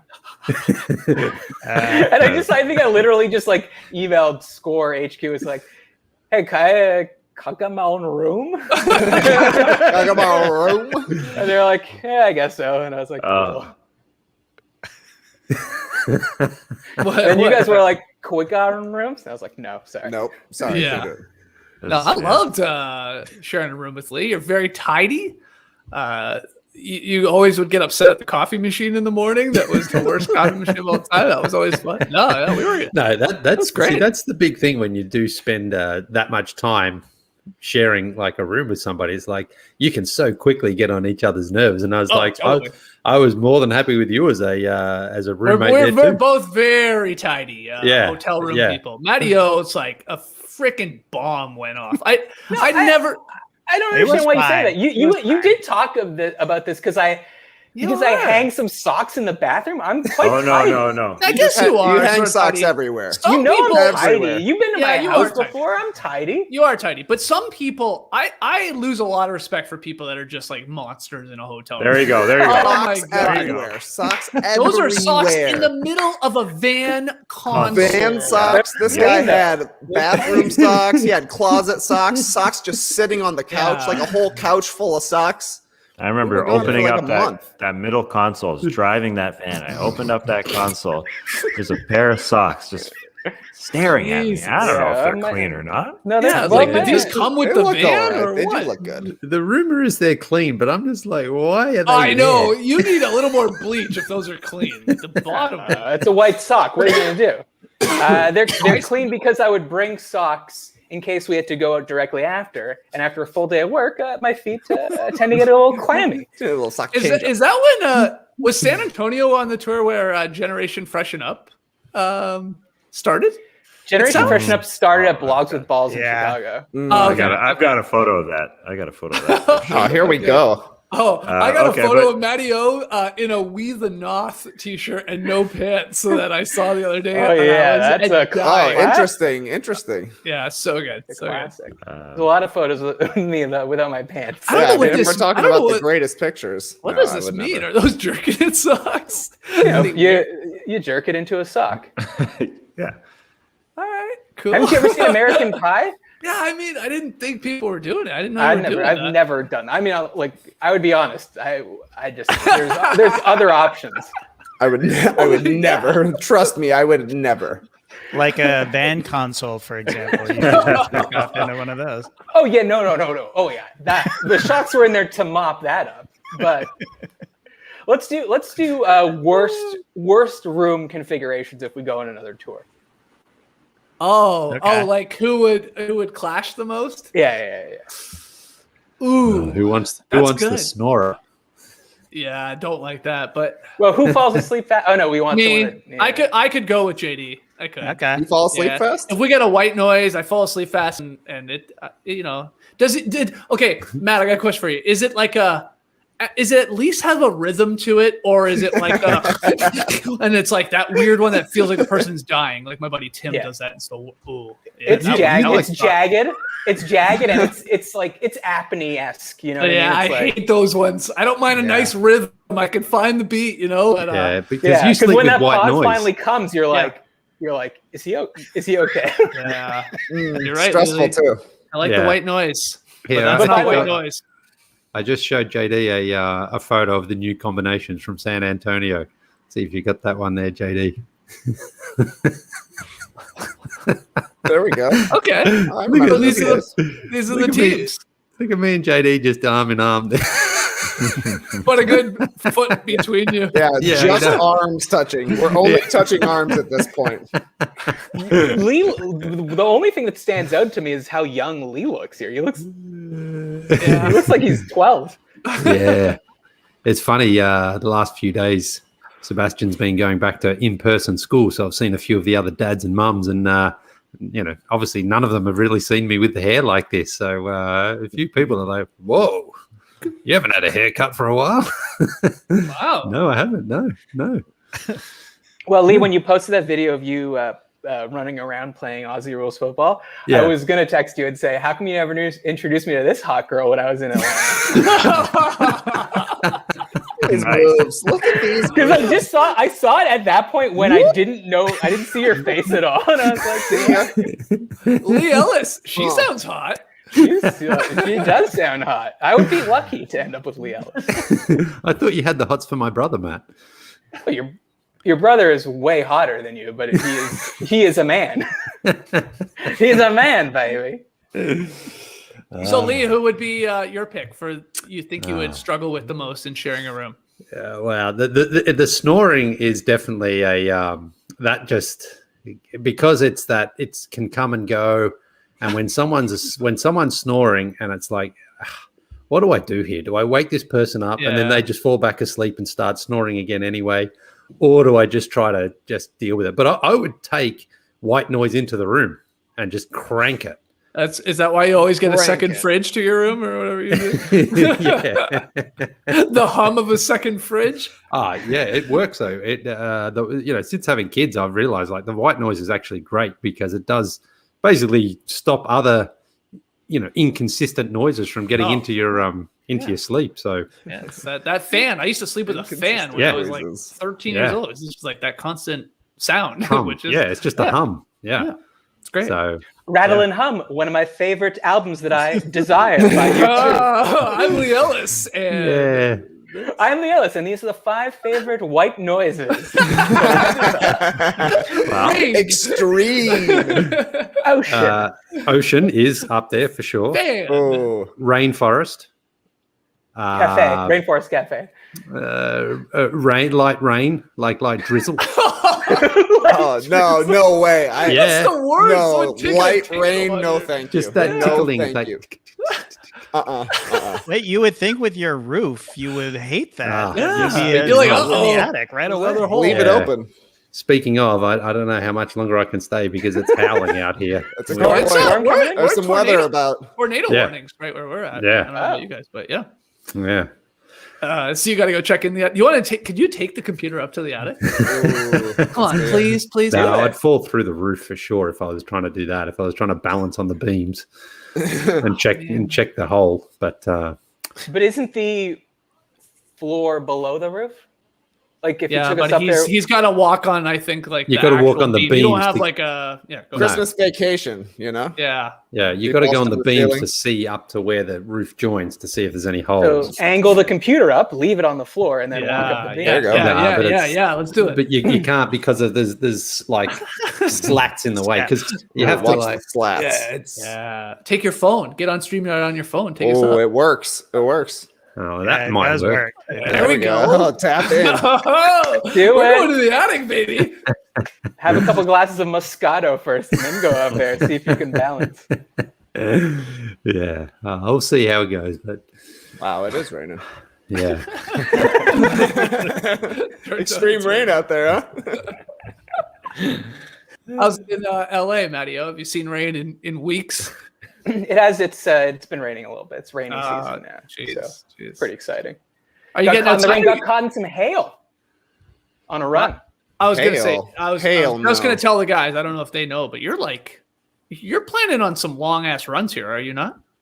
Yeah, like not like marathon long, but there's some variables, but I'd like to do this 25-kilometer trail race in July here. My first trail race. A lot of elevation. So I'm trying to train for that right now. I do have a big announcement though. It's not an announcement. I don't know why I said that. Here we go. Yes. So I've been doing all this once a week, Thursday mornings, because I have what you might call a flexible schedule. I go trail running, and it's been like the only thing I look forward to because I get to go to a different place that I've never been to, and there's some beautiful places like out by the ocean on the west side here, and I went one, and because it's LA, I never check the weather before I go, and it's always perfectly fine. But this 2 Thursdays ago, I went, and it was like misting a little, towards the bottom. And as I was driving up to higher elevation, it was raining quite hard. And so I was running through a canyon, and it felt like Erie because it was early and there was no one there. Like there was no one there. Mm-hmm. And there's a lot of sizable wild animals out here in California. Like, give me an example. Like what we the one you don't want to see. No, coyotes are no. You see a coyote. I see a coyote when I go outside my door. Okay. Common coyote. Just a common coyote. Right. A mountain lion is the one you don't want to see. It's a 150-pound cat. Damn. And they don't. They're elusive. They always say, "You haven't seen a mountain lion, but a mountain lion. They see you. I've seen you." Yeah. Always. But anyways, I saw a bobcat, a real bobcat, like very close to me, and it was so cool. It's so cool. You weren't scared. I wasn't scared because I've done a lot of reading about what to do when you find, because I was like, inevitably, I'm out like 2-3 hours at a time. I'm gonna see something. Right. And all you have to do is look at it in the eye and say, "Hey, bobcat." That's a little alone joke for you. Is it good? That's good. I like but a bobcat won't attack you. They'll attack like a dog or a small child. And no, I don't. I'm not a small child.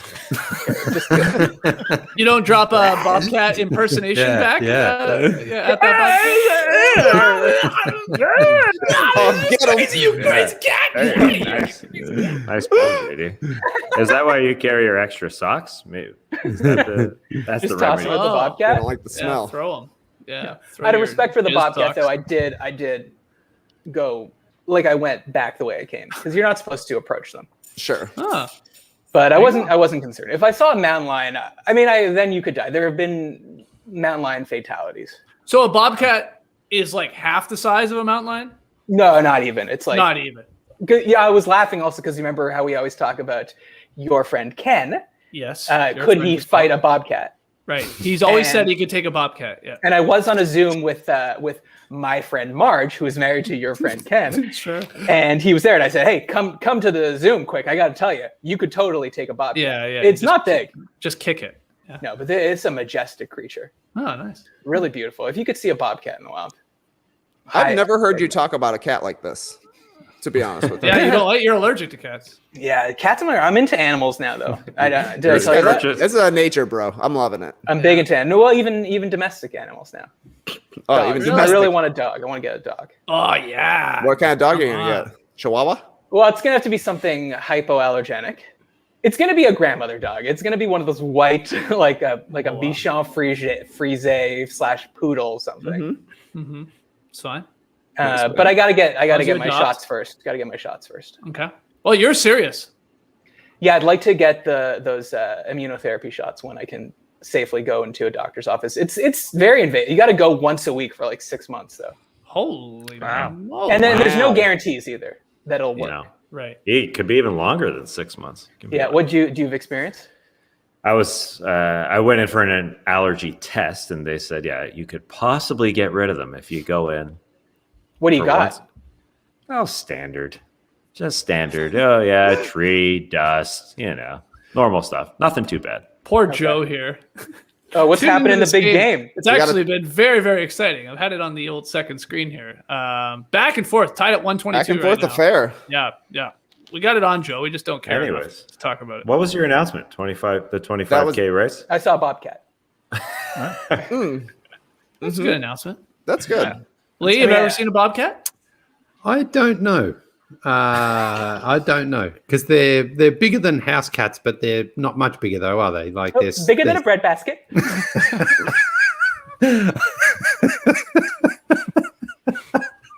I thought about you. Funny you say that, Matt, because recently we've seen the interview with Harry and Meghan and Oprah, and I thought I wonder if anyone is running around the royal the palace there telling those jokes. Right, because isn't that the joke? He says the Queen says or something? Yeah. Can Prince Charles fit it in its mouth? It's bigger than a bread basket. And then the guy turns up. Oh, yeah. Oh, man. Did you watch that, Leigh, at all? The interview? No, only little bits and bites of it. But, the Royals, I mean, honestly, thank God for them. Yeah. I mean, thank God. What I like is how right? Established. Harry and Meghan were like, we want to be independently financially independent. They signed like just a millions and millions of dollar deal with Netflix. Like, well, you're off to a good start there. It's not a bad first job you've got. They inherited millions from Diana as well. Harry did. So it's like, yeah, you're living in Los Angeles. I mean, you've really landed on your feet. Well done, guys. I mean, you know what it's like, Matt. You're in LA now. You're trying to get a job. You're trying to get your name out there. I mean, wouldn't it be great to just have like 100 million quid you could inherit and just go and buy a beautiful palace somewhere yourself? Like, yeah, we're just trying to figure it out, Well, I too am trying to figure it out in the entertainment world, and I also have red hair. So really, is there any difference between me and Prince Harry? Oh wow! Not really. You should audition. You should audition as some kind of Prince Harry. Yeah, doing something. Yeah. Also friends with a lot of celebrities. JD, I just sent you an image to that point. A follow-up from our last happy hour. But, no rush whenever you want to put it up. Lillard got fouled on a three-point shot, by the way. Yeah, I mean, I just saw the replays very quickly. It was, I guess he tapped his arm. Let's see here. Ariza, definitely hit his arm. That's a foul. Like he tapped his arm like, it's game time? Like, it's time for me to get a foul. Ariza tapped Dame's wrist and said, "Is that your watch?" And he got called for a foul. No, on the follow through, he hit him. Ariza's not happy, but looks like it could be game if he hits all three free throws. Leigh, he's about to hit all three here, unless I jinx him on the last one. Well, his clutch free throws, like he's never has he missed one? He hasn't missed. Maybe he was 28 for 28 at one. Hit all three. So. Hit all three. That's a foulsy. And now they have 1 second left to throw it down the court or give it to Tyler Hero. No, throw it down and picked off. That's game. There you go. There you go, Joe. That was for you. Little P by P right there. JT, I also sent you an image. Oh my God. Put it in the queue, please. I didn't say it like that, Taz. I know. I was just trying to change the tone of the conversation. But I got to Well, you sent me a bunch here, Taz. No, the most recent one's the only applicable one. Hey, look, there's Matt. He loves Bud Light. You're having a Bud Light in the wild. What am I doing? What is this? You're scouring the karaoke. Yeah, I was going to say, it's like karaoke. Drinking a Bud Light. Yeah. Is Kobayashi there? Gotcha. No. Where is that, Taz? Do you know? Yeah, that's New York then, it would be if it's definitely New York. Yeah. Oh, that's when Don Povia is there and stuff like that. Is that the same night as Paul Hattie? I don't know. I don't think I was there. Leigh, what did you belt out there, Leigh? Bad Romance. Yeah. Yeah. I mean, there was quite a few, but that was the one that because that one really brought the house down. Yeah. That was great. Is that the one where Tass? There's a clip of video of Tass like sitting beside him. Yeah, screaming along. I love that. No, he's just going. There's like a break in the song, and he's going, "Move that bitch! Move that shit! Move that shit!" That's a certified classic. Oh, here it is, Matt. Yes. So remember, last time I was on, you asked me if I'd met any celebrities, and I told that story about going to some Emmy parties. Yeah. And saying like trying to, didn't know what to wear, and the the watchword was wear something Tan France would like. And then I walked into the party and then Tan France was the first person I saw. Yeah. So last week, Tan France, what's this guy on the front's name? I forget. Anton? Yeah. Anthony, maybe? Anthony. Yeah. So I guess it was this guy Anthony's birthday. So on his Instagram, Tan France posted this image and captioned it something like, he hates it when I laugh at him or something like that. Happy birthday. Mm-hmm. And, someone sent it to me being like, that's not you in the background, is it? And I was like, oh, it is me in the background. That's definitely me. Yeah. So great. So this was in LA. You know where I thought this actually was from when I first saw it? I thought it was from, because it's a black and white image. You went to an LCD sound system show in New York where you had to wear white, right? Is that white and black or white? Well, okay, yeah, white and black. And so I saw this photo. I was like, oh, maybe that's where it was. Like it was taken there, but that's in LA. All right. I assumed it was in Atlanta because they shoot the show here, or it could have been in Atlanta, New York, or LA. Jesus, wow. This guy's. Well, I guess it could have been. I just wasn't aware they were taking the picture. It could have been at any of those times. Yeah. Well, you look. I don't know. You look super young. Yeah. To me. I honestly thought this was from New York at the LCD sound system. No. I look young. What are you all looking at? We are actually. This is the most like barf-tastic LA thing. We're looking at Ted Sarandos, CEO of Netflix, giving a speech and introducing what's his name? I want to say Oliver Platt, but it's definitely not Oliver Platt. He's in Dear Evan Hansen, JD. The Broadway show? Yeah, he was also in that Netflix show, The Politician. And anyone in the stream team getting it? Somebody will come through. He's got a good voice. He's like a Broadway. Rodney Ogg said, "Jesus Christ, man."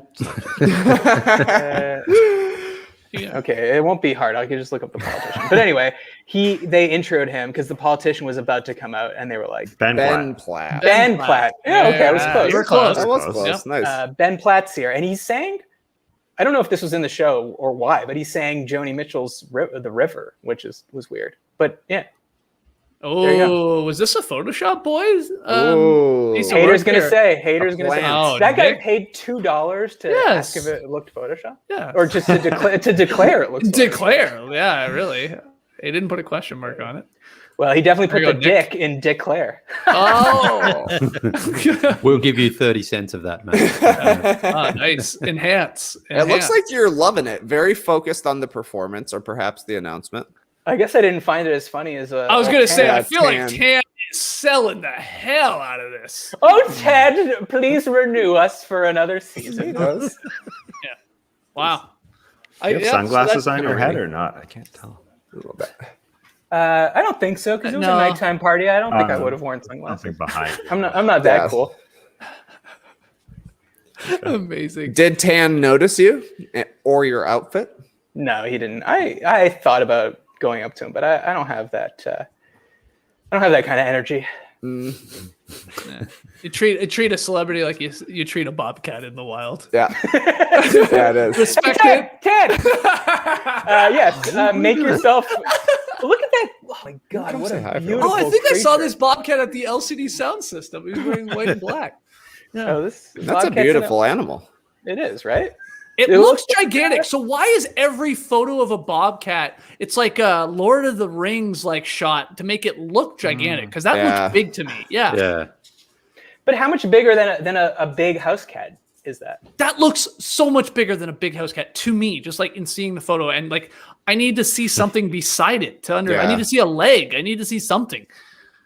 I need to see Ken. A leg. Yeah, you need to see. There's no frame of reference. You're quite zoomed in. It looks like a leopard to me, to be completely honest. Like I'm like, oh, that's big, like or whatever. Well, yeah, but it's not a leopard. I guess the head is. A leopard, I think, is the same. The head's small. The head is small. I'll give you that. Yeah. Like mountain lion, puma, and like Florida panther are all the same. Basically, they're just like different names for the same thing. Oh. Cougar also. All the same thing. Yeah. You really have been doing some research, Did I say man. Puma? Yeah, You said Puma. I can I'll talk to you about P45. I can talk to you about P22. These are all, they tag the bobcats. I'm sorry, they tag the mountain lions in LA, so they know where they are. P22 is the most famous mountain lion because it was living in Malibu, and it crossed two highways to come over to the east side to live with us in That's Griffith amazing, Park. man. Wow. He's very famous. So can you like live watch track it? Have you Yeah, spotted him? I don't know if there's I don't think there's a public tracker because there actually isn't because people try to kill them because they eat their alpacas. And they're like, oh, this damn mountain lion ate my alpaca. And then if they publicize it, they'll murder the mountain lions. Yeah, fair, I guess. I mean, it's not a good place for alpacas. No. But what is? I don't know. Great point. Have you been gearing up for your race? What do you gotta have if you're doing a long trail race? I mean, you'll send me an ugly pair of shoes every now and then. Not ugly enough for me, but you could go even more overboard. I'm sure you're purchasing things for this hobby. Well, the only thing I did get is a pair of trail shoes. Everything else is just my regular standard gear. Standard hiking. They're not ugly at all, actually. So boring. Yeah, I know it's boring. I have my running vest, but I had my running vest when I was training for the marathon, and that's really it. My goo packs. Your goo packs had them. Yeah. What time of year is this race or this run? It's in July. It's the dead of summer, so that's not great. Yeah, I mean it must be early in the morning then, is it? At like not 5 o'clock? No, it starts at 7, and so it'll probably take me like I would assume 3 hours or so. So it's going to be hot. Yeah. Got a good question here from Spurs Canada. Phil, trail running's a lot of fun. Any good wipeout stories? Not yet, thankfully. Perfect balance. These aren't super technical trails. These aren't like East Coast trails. They're like kind of hard packed, like limestone or sandstone, whatever. It's basically like a gravelly trail. Nice, man. The hard pack sounds like Lee Ellis making an espresso. You know, you got to tamp it down. You might want to get in a group with them. Are you in a group? Are you exchanging trail running tips, secrets, or are you just solo freestyling here, trying to figure out what's best for you?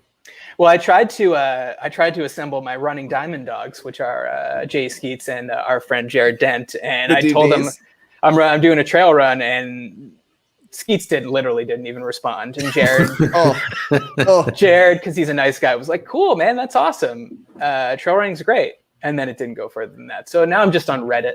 Sure. What about Paul Flannery? Yeah, he's got a running blog. Oh yeah, I subscribe to his running blog. Yeah. Running Probably is called, and as everyone should. Well, if you don't run, I guess I won't tell you to, but everyone else. Tassie, you still running these days?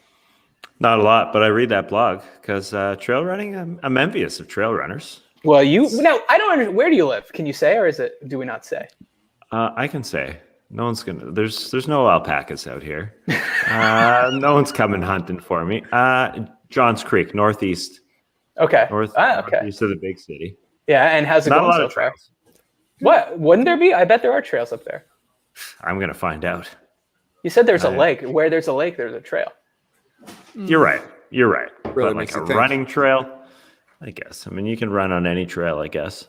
Depends on the hard pack, soft pack. Yeah, nah, just do it. Get out there. Yeah, of course. It's a terrible time to start. It's going to get hot. I mean, I'm already feeling it. You got to run at like 7 a.m. Yeah, for sure. You do look ripped though, or I can't tell sometimes if you're posting pictures from a long time ago, but like that picture of you sorting through your cards. Is that old? Yeah, we've been there. We've talked about it. But you're more or less ripped right now. Less. Okay. Than that? Yeah, less. That was a TBT. Oh, sorry. You did look good though. You're ripped. Yeah, I was tan franced back then. It's been a while. But listen, I was also leaning. Like it automatically when you see someone's ribs, you think they're ripped. But ribs equals ripped. That's why I've been ripped since birth. Exactly. And when you take a photo of somebody lying down, it's the optimal time to take a photo of somebody if you want them to look skinny. That's right. It's the glamour pose. That's the reason they shoot it like that. Oh yeah. Of course, yeah. Some of those long lines. And the lipids fall down to the proper places, you know? Yes. Like Leigh, do you have a good side? Do you have a good side to you when you take a photo, Leigh? Oh, interesting. Nah, not really. No, I just let it fly. Yeah. Whatever side I'm on. Not like George Michael. He always liked his left-hand side of his face. Interesting. They say whichever side you part your hair on is your good side. Yeah. That's what RuPaul said, right? Hair? Yeah, did somebody say that on this show? Wasn't it RuPaul said it on Masterclass? Yeah. nice, man. RuPaul is a masterclass. Advertising is working on I think I said it, actually, now that I think about it. I think Nora told me that she saw it. Yeah, okay, that makes more sense than me just knowing this quote. Yeah. I think you said it. People say that. One of them being you. So I don't know. So what? You part your hair on the what? The left side of your head, Skeets? You think that's your good side? Oh my God. I don't like this question when I'm looking at an image of myself, but it's flipped. You know what I mean? It's like really messes with my head. Yeah. I'm looking at your shirt. There's an S on your shirt. I'm guessing that's the side you part your hair on. But does that mean I go? Yes, I think that is correct. Yeah, man. Yeah. Oh yeah, and I got I got a giant mole on one side of my face. So you're gonna either accentuate it or you're gonna hide it. I changes with the seasons. Well, but Trey's right. It's on the opposite side that you part your hair, so you wouldn't see it. According to the RuPaul rule, you wouldn't see it. Yeah. According to RuPaul's masterclass, which I think we're either making up right now or is an actual class. No, it is. It's a good one. It's. Did you bring that up then? I may have. Yeah, I haven't seen all of it. But I've sort of been eavesdropping on Roxana watching it. Pretty fascinating story that he has. Mm-hmm. About being yourself and expressing himself, and how when he was growing up, he didn't really feel like he was one of the boys, so to speak, and took a while for him to get to the point he is now. But now that he's where he is, he's very comfortable with himself. It's quite interesting. What was it? RuPaul teaches what? It's a great question. Confidence. Confidence. Maybe like shooting photos, wasn't it? I thought it was something like that. But modeling, I guess. By the way, guys, I went out into the other room. I was like, Nora, what are you watching? And she said this. Nora, get a better screen cap of me. Come on. Is that your bad side, Matt? I think. Oh, that's my. No, that's your good side. You part your hair on that side, right? If you parted your hair. My hair. If you did, you push it that way. Maybe. Yeah, maybe you're right. Trying to pick your booger there, Leigh. You had one hanging. You must be super ripped, Matt. Super ripped. I mean, decent. Just the best shape you've ever been in? Overall, I'm gonna say yes. Yeah, not endurance-wise.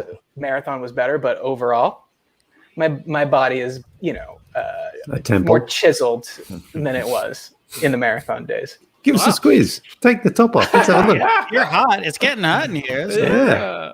What does RuPaul say? Give me some more RuPaul tips before I show my chest. Work it. He teaches self-expression and authenticity. So that's I'm convinced. All right. Yeah. Take my top Matt, you off. want a free masterclass hookup? We can hook you up with that. Yeah. Sure. There's a lot of cool stuff on there. This is not a masterclass ad. No, I actually do like it. You're like, you fall down some rabbit holes. You're like, yeah. Well, I know Leigh was talking about John Kabat-Zinn. He's a legend in the mindfulness meditation game. Man, he really sort of created. Or what was the thing he created? Stress-based mindfulness meditation. That's what his is called. No, but he literally created it. He started it. Yeah, I'm halfway through his. It's incredible. How many do you have on the fly, Leigh? Why don't you watch them? With Leigh, it's like you ask him the first question about the masterclass, he can answer it, but anything beyond that, he's seemingly that's the problem. Apprentice class, more so. Yeah. Because I want Apollonia Polan to teach me how to make bread too. I've watched the trailer for that one. You know what? Judy Bloom, that's a great one. Saw the first episode. Yeah. Yeah, I know. Do you think if you learn to make bread that you can eventually make one of your top 5 favorite breads? Oh, wow. Probably, I suppose. Hey, is there a masterclass on gravy? Could you look up that one? Please watch a couple episodes of that. Yeah. You'll be teaching it. Yeah.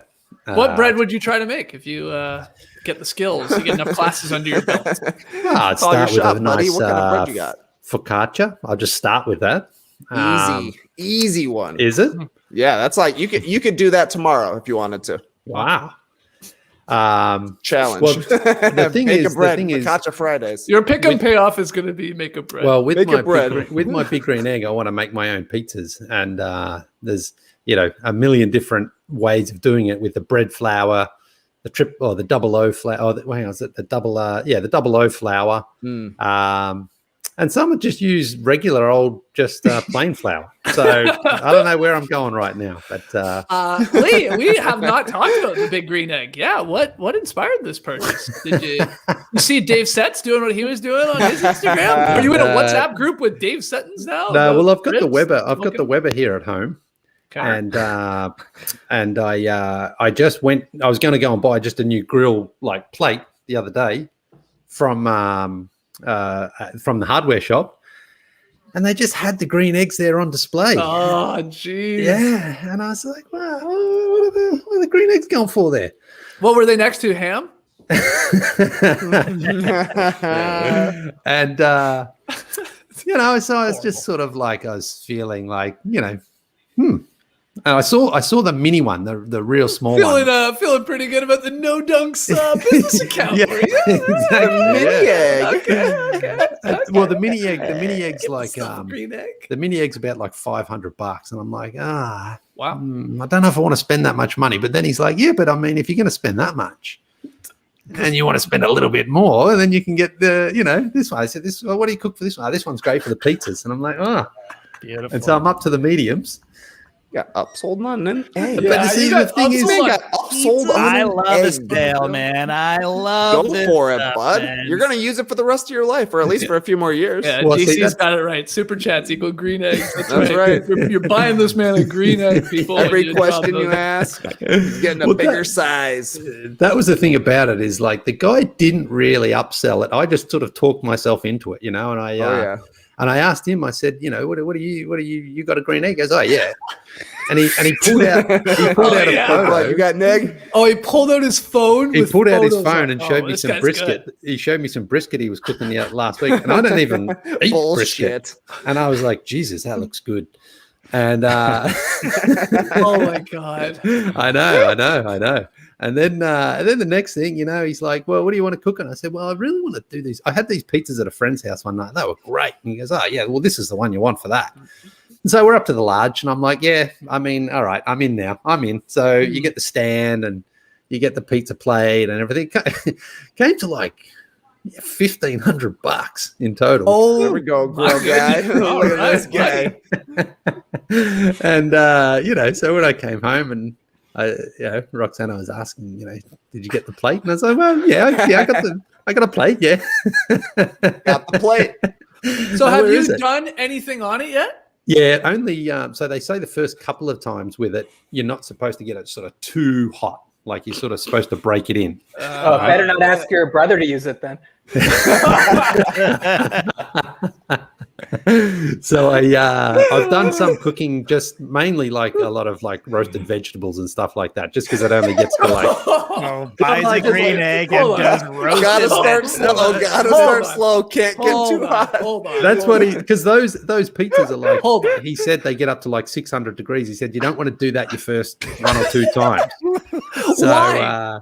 Well, he said you're supposed to break it in, and it says I did some researching on it, and it's you want to make an say, omelet, you got to break in a few yeah, eggs. yeah. So anyway, then that's funny. They came to deliver it because they have to assemble it and put it all together. They came to deliver it. They come and do that, or Yeah. you had to do it? I didn't. This one guy. What, this is complained like a the whole Peloton, time. basically. Yeah. Okay. Well, he complained the whole time because he had to take it up the stairs. And I was like, I mean, come on, man! In this city, surely most people have stairs, Well, it was weirdly when you asked him to put it in the attic. Just drop it in through the roof. Yeah, next time. exactly. We got holes up there. No, circulation's fine. No, I'm up there a lot, actually. Yeah. But that's a weird thing to complain about. Yeah, you're not. We've been to your house. It's not like you're on the 10th floor. No, I mean, and as soon as he got there too, where are we going? I'm up the stairs. Oh man, I'm like, well, I mean, what do you want me to do, man? I mean, I'm not just going to. You know say, what he wanted you here. to do? To say that's all right. You know, I'll take care of it. Yeah, that's what he was hoping. I offered, but the other guy, there was two of them. The other guy said, no, you're not allowed to, because if you break it, you drop it, you hurt yourself, then you can sue them for all that. So I was like, all right, stop complaining and just do it. Then up you go. So yeah, it was great. And then wheeling it out there, and I've got getting it hot, but not too hot. Yeah, just enough for veggies. Yeah, I'm ready now. I've done two cooks with it, so I'm ready to up the ante this weekend and see if I can get some pizzas going out there. So here we go. Oh, hell yeah! Tell me when I'm swinging by. Yeah. So on the show, fairly recently, you were talking some shit about me, about this personal pizzas thing. Not you personally, but everyone else. And you were saying that, that I was saying that, like the pizzas that you guys would order to the office were personal pizzas, and you were disagreeing with me. It actually it happened once at my house in Bass Lofts. You were upset by the pizza size. Tass backed me up on this 100%. You were. I was thinking about when it happened at my house, so it's definitely happened multiple times. multiple times. Yeah. So you know what? You're right, Tass. It didn't happen first to your house. It may have turned into a bit by the time it got to my place, but yeah, you were. Yeah. But I don't understand. What's the problem? Like, your concept of a personal pizza is that the pizza, it's too large to be a personal pizza. You think a monstrous pizza is designed for one person, and you might be right. Well, yeah. So, yeah. No. Okay. Well, I'll explain to you. I was worried that what you were saying I meant was that like dumb internet-y meme thing where it's like any pizza is a personal pizza if you believe in yourself. Right. And now that I know you didn't mean that, I'm okay. But I also still disagree with you. So they were medium-sized pizzas. That was the problem. No, but the pizzas that you get from Fellini's, what's the place you go to, Leigh? Versaano. Yeah, that's a personal pizza. And you guys were arguing with me about that. It's a pizza made for one. If you would go with two people to that restaurant, you wouldn't order one pizza. You would each order Some a pizza. people would. Some people 100% it's made for. Would you order one veal parmesan, or would you order two veal parmesan? What are you comparing? It's one entree. There's 8 slices of the goddamn pizza. Entree. It's an entree. The pizza at those places where they don't have sizes, it's just one pie. Yeah. They're for one person. Now, you could tell me, well, I take a slice home in a doggy bag, but some people take some pasta home in a doggy bag. So what difference does it make? The pizza's in the entree list. It's meant for one person. We were not in a restaurant, and we were not ordering one pizza. We ordered like 8 pizzas. It's not like we ordered an extra large Domino's, and I was like, "This is a personal pizza." We were ordering from a place that just has one. You were like, you took offense that like this 10-inch pizza, which I believe it was. 10 inches is tiny. I'm saying though, when you order 8 of them, you don't need to be expected to eat the one that you ordered. You're not a great Ingordian eating pasta here. Oh, well, you could share. Okay. Yeah, you could share them, but that doesn't change the fact that there shouldn't be more than, if you ordered 8 of those pizzas, there should be no more than 8 people there. Correct? No. I disagree with that. 10 to 12 could do it, I think. You could, but that doesn't mean most people are taking down, or I don't know what percentage, but not everybody's taking down the goddamn entire pizza of a 10-inch pizza, which is 8 slices. Are there other items on offer? What? Are there other items on offer, or do we have are there past apps? Yeah, there's a Prime 112 salad. Salad. You got some crusty bread. Yeah. Did you just run a 25K race? Oh my goodness. You need to eat a whole pizza? What? Wow. I got a fucking pizza slab over here. What the kidding me, Snatch? Did he upsell you on that too? Don't tell me. Oh, you're gonna need this. Look at it. Yeah. This guy got you, bro. Yeah, but I mean, you can't do pizzas without this. No. Yeah, you're right. Yeah, but you've only done veggies, so you can use that on a barbecue. Yeah, with a pizza. I'll be keeping track of how many pizzas you have on this green egg. That's all I'm going to say. That's all I'm going to say. Well, yeah, we'll see how it goes. I mean, honestly, the part I'm more concerned about is just getting the pizza base right, because it seems a little tricky. So haven't really done one before. We'll see how it goes. Okay. Start as anyone go, baby. Yeah. Quick question before we move on. Sure. Is this a personal sandwich? Oh my god, that is Get your fingers on some langers. I guess I was fat. I didn't know that I was fat. You but also I have guess food in your kinda cheeks. You have food in your Yeah, mouth. you got Like a a squirrel. mouthful of Yeah, but look at platinum, my- mouthful of gold. Your hands look crazy. Yeah, look at They my got stung by fingers. a bee. Yeah. Look at my fingers. Yeah. Fingers and That's a langers. massive sandwich. I love it. That was a great sandwich. And now I could say that is right down the road from my house. Wow. Not right Wow. now. That's in the Leigh Ellis sense, not in any other sense. But can you just? I can't see the comments, but maybe could you put up a poll or something and just say when you go to a restaurant that has only one size of pizza? Yeah, I know, Anthony. I got stung by a fucking bee before I this did. This guy's getting crushed. What about that one? What about this one? Lord of the Rings. Yeah, that's right. It's all in the photographer.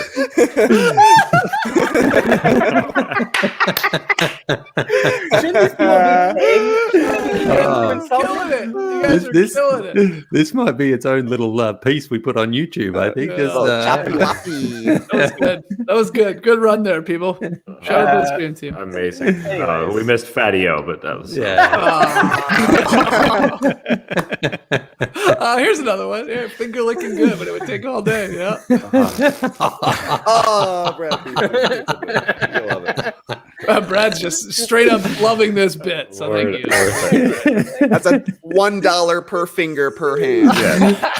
Should have gave 10. Going a Next long time, way 10. in this case. Frizzy said his fingers are mad chiseled now. Maybe we can get a. Yeah, let's Oh, get a yeah, look at those throw fingers. your Let's get a digits up, bro. comparison. Yeah, Can we maybe get a side by I side? need a sandwich. I Throw don't your have digit. anything. Oops, sorry. Throw your digits. What can I Your hold? mug. What can I hold that's sandwich like? How about a Touching the sandwich? wall. What about the mug? There you go. You're spacing them out. Smart. Yeah. Yeah. I took the RuPaul masterclass. This guy knows his angles now. Hey Leigh, in episode 6 of the RuPaul Masterclass, do they show you how to hold something to make your fingers look I'm trying to find that photo of Matt holding the pizza box just to show just how small his hands are. Yeah, that was not a personal size pizza. But anyways, all I want to know is, do people agree that when you go to a restaurant that serves pizza, just one size pizza, and it's in the entrees, is that a personal size pizza? That's all I want to know. That's all I want. Because I think what you were saying was like, remember like how Pizza Hut had the personal pan and it was like 6 inches? Yeah, McDonald's had a personal pizza at one point. But, That's a but personal to me, pizza. I didn't mean that it was a Pizza Hut personal pizza. I just mean a pizza that is meant for an individual is by definition a personal pizza. That's all I'm saying. Right. Yeah, it's the thickness. It's the thickness because it's like the more American style is a sort of heavier, thicker crust. We gotta take the thickness out of it. Yeah, take the thickness out of it. Oh boy. Pizzas are for sharing. Pizzas are for sharing. Period. That's a great point. I agree. Then if we go to that restaurant, Taxi, you order the sausage with the spicy peppers with your fingers on it, sausage fingers, right? I'll order the pepperoni and mushroom, and we'll split. Sure. All right. Sarah Gray agrees with you, Matt. She says 14 inches or less is personal. Period. Is this a personal pizza? I just sent one across. Is this a personal pizza to you guys? According to Matt, it is because he took that's that whole one thing person's down. Pizza. Oh yeah, here you go, Parmeet. That's Vegas, I guess, then, isn't it? You better believe it. Look at the size. That is this is like a bobcat photo in the wild. It's like, is Matt really small or is that pizza literally gigantic? That's a big pizza. Hold on, Trey. You have a better picture of this where I'm holding it like a server. Yeah. And it's even bigger. Don't worry, man. That's my first pizza pick. I'm going through here. I do have that photo too. If you can't find it, I have it somewhere. We got a lot of photos of Matt holding pizzas. Yeah, this guy will always bring a pizza. All socks and pizzas. That's all it is. Socks and pizzas. Scotch and soda, socks and pizzas. Socks and pizzas. Hey, everybody's happy. Throw a little sock on that pizza. Everybody's happy. Let's watch it. Let's watch it right now. We gotta watch it. I brought the house down. Shocking, while you're looking for that picture, I also want to say I was offended when you were talking about how we'd finally won the trivia on the night before I left for LA. Yeah, sure. True. I like how you've got all your gripes lined up. I'm just remembering these grievances that I have. And And you accused me of keeping the coupon for the bar. Why would I keep it? No, Yeah, I you did took not. the credit with you. Who did You'll me? never see this credit you again. said that I kept it. I didn't know. You misheard me, man. I said I have that somewhere. I'm pretty sure, unless I was making a joke, because I definitely had that in my wallet. 100%. Someone said I kept it. I do not. I was either joking. Well, have you used it? I guess No, because that was the thing. We had a $25 credit to the, I don't know, was it the Albert or something? No, it's more. No, it's the local. Oh, hold on. It was like $50. I'm mixing up two. We got second place once at the Albert, and I had that one by your place or by our place. Oh yeah. Just up the road from Trey's place, my place, and your place. That's right. That's right. Yeah, just right across the road from your place. I'd love and what I would do to go to the Albert and sit on the good side, not the shitty side that was too bright. And have a Guinness and a patty melt. Oh god, a patty melt would be so good. Get those uncooked carrots on that. Imagine a patty melt in these hands. Oh, I would love to see you hold a patty melt.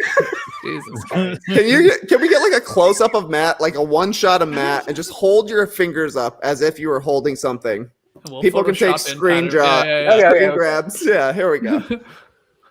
Wait, should I open my mouth? But no, because that'll be bad. No, yeah. Okay, we'll put. No, you gotta tilt down more. Tilt your fingers to us, front of your fingers to the camera. Yeah. More like that. Yeah. You can put a lot of things. Yeah, that looks good. That looks good. Like 2 dicks. Perfect.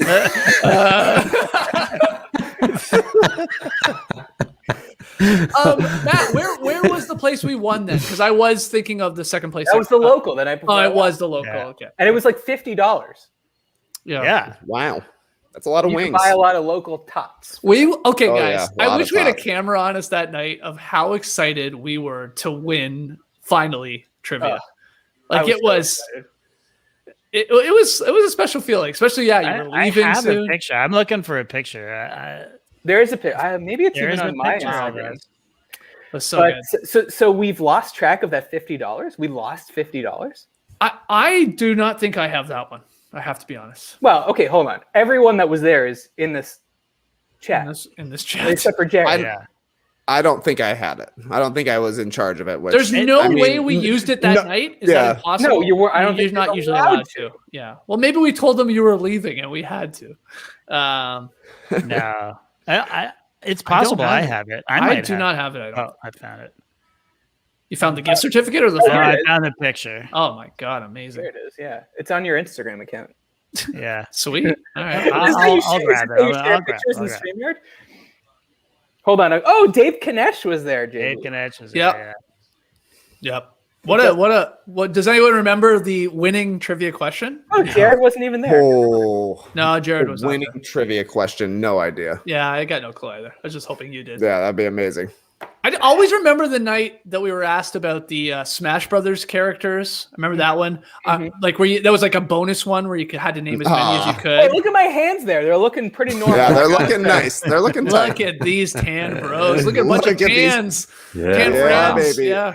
So what month was this? We'd been outside for a while. August 24th or 5th, 2019. Wow. What a photo. Who is that? It's your friend, right? JD? David? My buddy Dave. Yeah, Dave. Kenech. Yeah. You're my buddy Dave. Wow, you're right. Our buddy Dave. Everybody's Dave. Our buddy Dave. Wow. The other one I remember is we've talked about before, which was an awesome trivia question. It was like, I don't know if it was top 7 or top 10, but the most common names in a Chinese restaurant in America, right? That was a good one. Oh, like the most commonly appearing words. Yes, that's right. That was a solid question. I enjoyed that one. I remember one of the things because we had a perfect score and the team that was behind us had only one wrong. So I remember one of the questions was, I don't remember the question, but the answer was Carrie Underwood's Before He Cheats, a song that I did not know until maybe like 2 weeks before. I mean, it had come out way before, but like I don't know a lot about country music, but I was getting into country music. It was Slumdog Millionaire-esque. Yeah, it was. So we went perfect that night. We didn't miss. Wow. We didn't miss. And remember, the big debate was about whether the answer to a question we knew it was a T-Pain song, but we didn't know if it was "Buy You a Drink" or what's the other one? In Love with a Stripper, probably. Yeah, and we got it, in the end. Oh man, people talk. Do people talk about that? Oh yeah. I drive by the local every once in a while, and they're talking about it. I hear. They're like, it's crazy. Those guys never came back and cashed in their $50. Thought we'd see them for sure. This is now the sign for the local. They've just put this. Oh yeah. It's Atlanta, so it's probably been open this entire time. I don't know. Actually, I haven't been. I drive by there every once in a while, but during the day, so you can never tell if it's actually open. Yeah, right. Great place. Remember they used to have popcorn? Did they get rid of that at one point? Ooh, the old popcorn. Well, you remember you used to be able to, when we first moved there, you could smoke inside. Yeah, that's right. Yeah. Wow. Crazy. Where else could you smoke inside? Euclid Yacht Club, probably. Euclid Yacht Club. Yeah. And they did away with it all. What was the place underneath the Mexican restaurant, like down behind El Bar? You could definitely smoke in there. Oh yeah. Vaccine bros, talk to me. What are you gonna do first when the second when 2 weeks after the second shot hits? I mean, to me, it's day drinking in a dive bar. I honestly is like. Yeah, my dream right now. Yeah, you're not wrong. Ball. I want to go play ball. Oh, I'm gonna play basketball, and I also am looking forward to watching the Monaco Grand Prix with Graydon Gordian. Ooh. After I get my second dose and it's kicked in, I'm like, okay, that'll be a big party F1 weekend. Why not? Why not see some new bros? That's good. Do you watch that Drive to Survive? Excuse me, Matt. No, I've heard you guys talk about it, but I haven't watched it. Did you see Murray Walker died just recently, Trey? Who? Murray Walker. I missed it. Legendary Formula One commentator. I remember because Formula One was big in Australia. I remember him growing up. And he was 98 or something like that. Just incredible passion for F1s. And F1s have been tweeting, some of his best calls and stuff over the years. Yeah, it was great. Ooh. So when was his heyday? Like 1980s? Yeah, 80s and 90s for sure. Schumacher, 80s and 90s for sure. Nigel Mansell was his hero because he's a British guy. Nigel Mansell won it in, I think he won it a couple of times, like 87, 88 against Alain Prost and Ayrton Senna and those guys. And then Damon Hill won it in 96, another British guy. And he was just, a little bit over the top with some of his calls, but used to get so emotional, but just brilliant. Like just the perfect voice for Formula One. So what's the perfect voice for Formula One? Now I'm intrigued. I guess you believe it should be British. I got a question for you about this too, Skeets, as soon as we hear from. Go ahead, Leigh. What do you think? No, it doesn't have to be British, but he's someone who just loved the sport. He knew the sport. He was entertaining, energetic.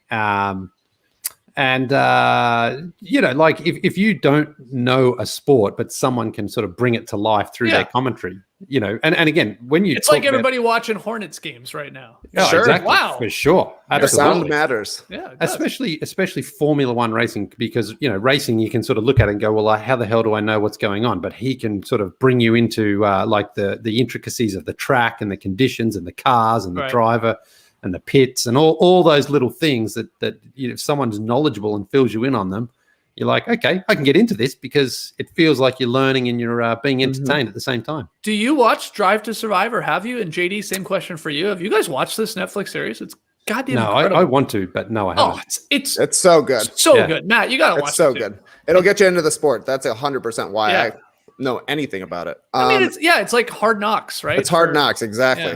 For F1. It's so well done. This is the second or third season of that? Third now. It's just aired, or is on Netflix now. Yeah. Somebody asked a good question. Wait, Trey, you were going to say something there. Okay, yeah, it's about Drive to Survive. So they have a lot of voiceover in it, right? And they have a lot of stuff that sounds like it's the call from the race. Not at all. Do you think it's the call? You don't think it's the call from the race ever? Very little. Very, very little. Interesting. You think it's overdubbed and because that's what I'm always wondering. I'm always questioning. I'm like, I don't know if they're writing it to the call from the race or they're writing the call.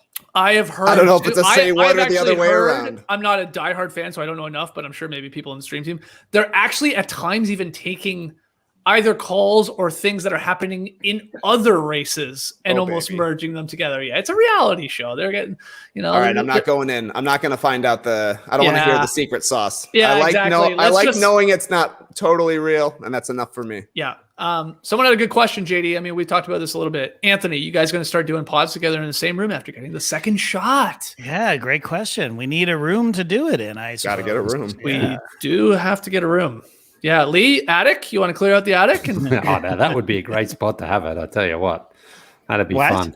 Really? Yeah, it'd be great up there. Yeah, nice and cozy.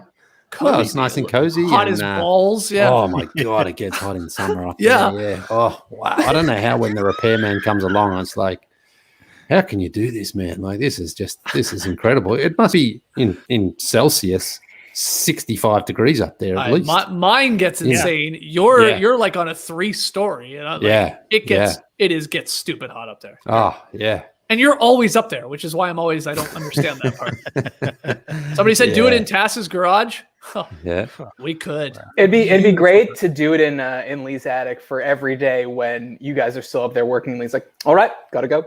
Yep, just goes down. The hatch goes down. It's hilarious how much the hypothetical, non-existent yet studio comes into play when we're looking for houses. You know, like I don't know, but the studio could be just down the street, or you know what I mean? Wow. Well, Matt asked the question, like, where are you most excited to go to in Atlanta? I'll be completely honest.